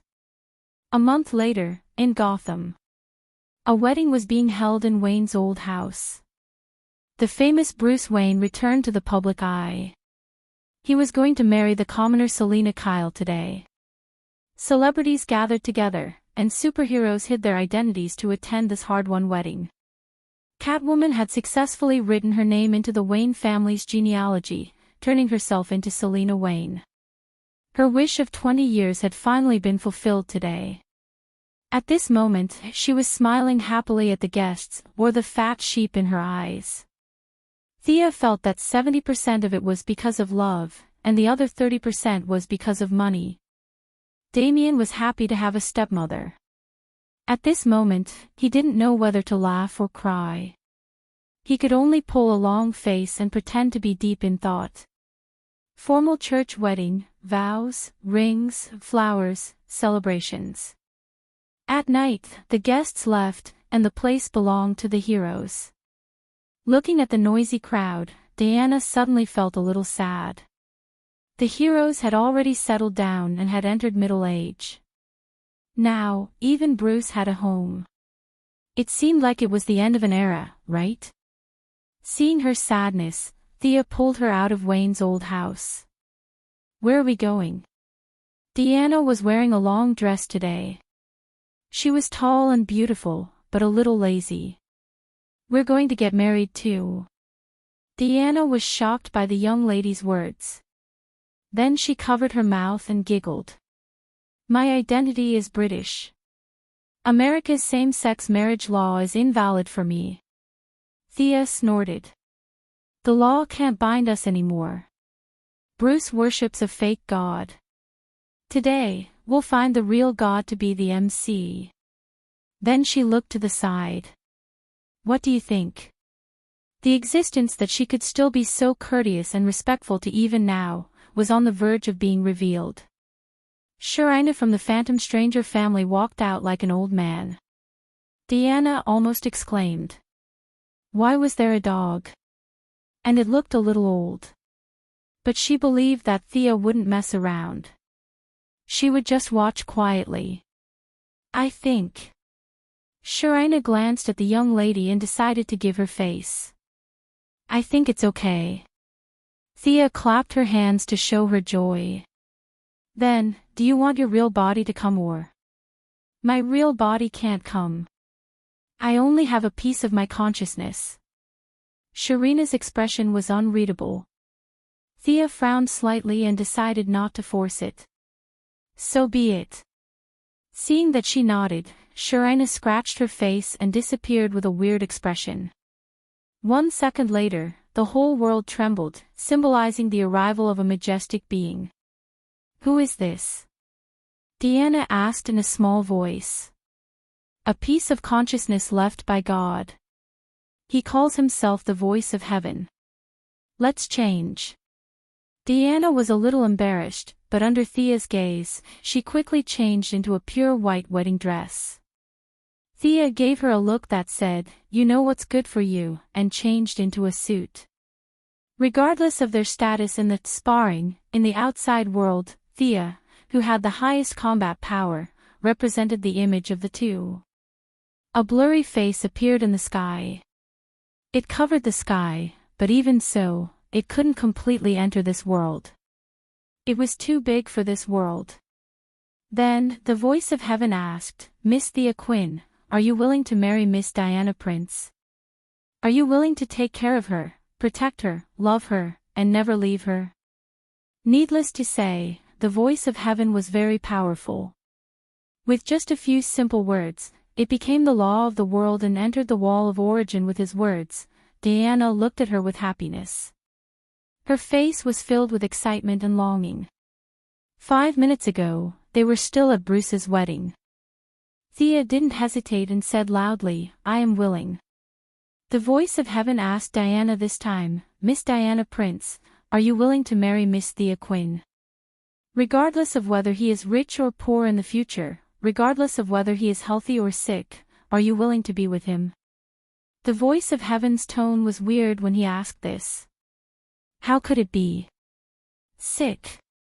Poor. If Thea, the second sister of death, encountered these two things, then the whole multiverse would probably explode. As if she thought of the question's wording, Diana held back her laughter and quickly nodded. I am willing. The voice of heaven's voice echoed throughout the whole DC world. Whether it was in the multiverse, the realm of gods, or the overseer's realm, his voice covered all planes. I declare you husband and wife. This will not change until the end of the world.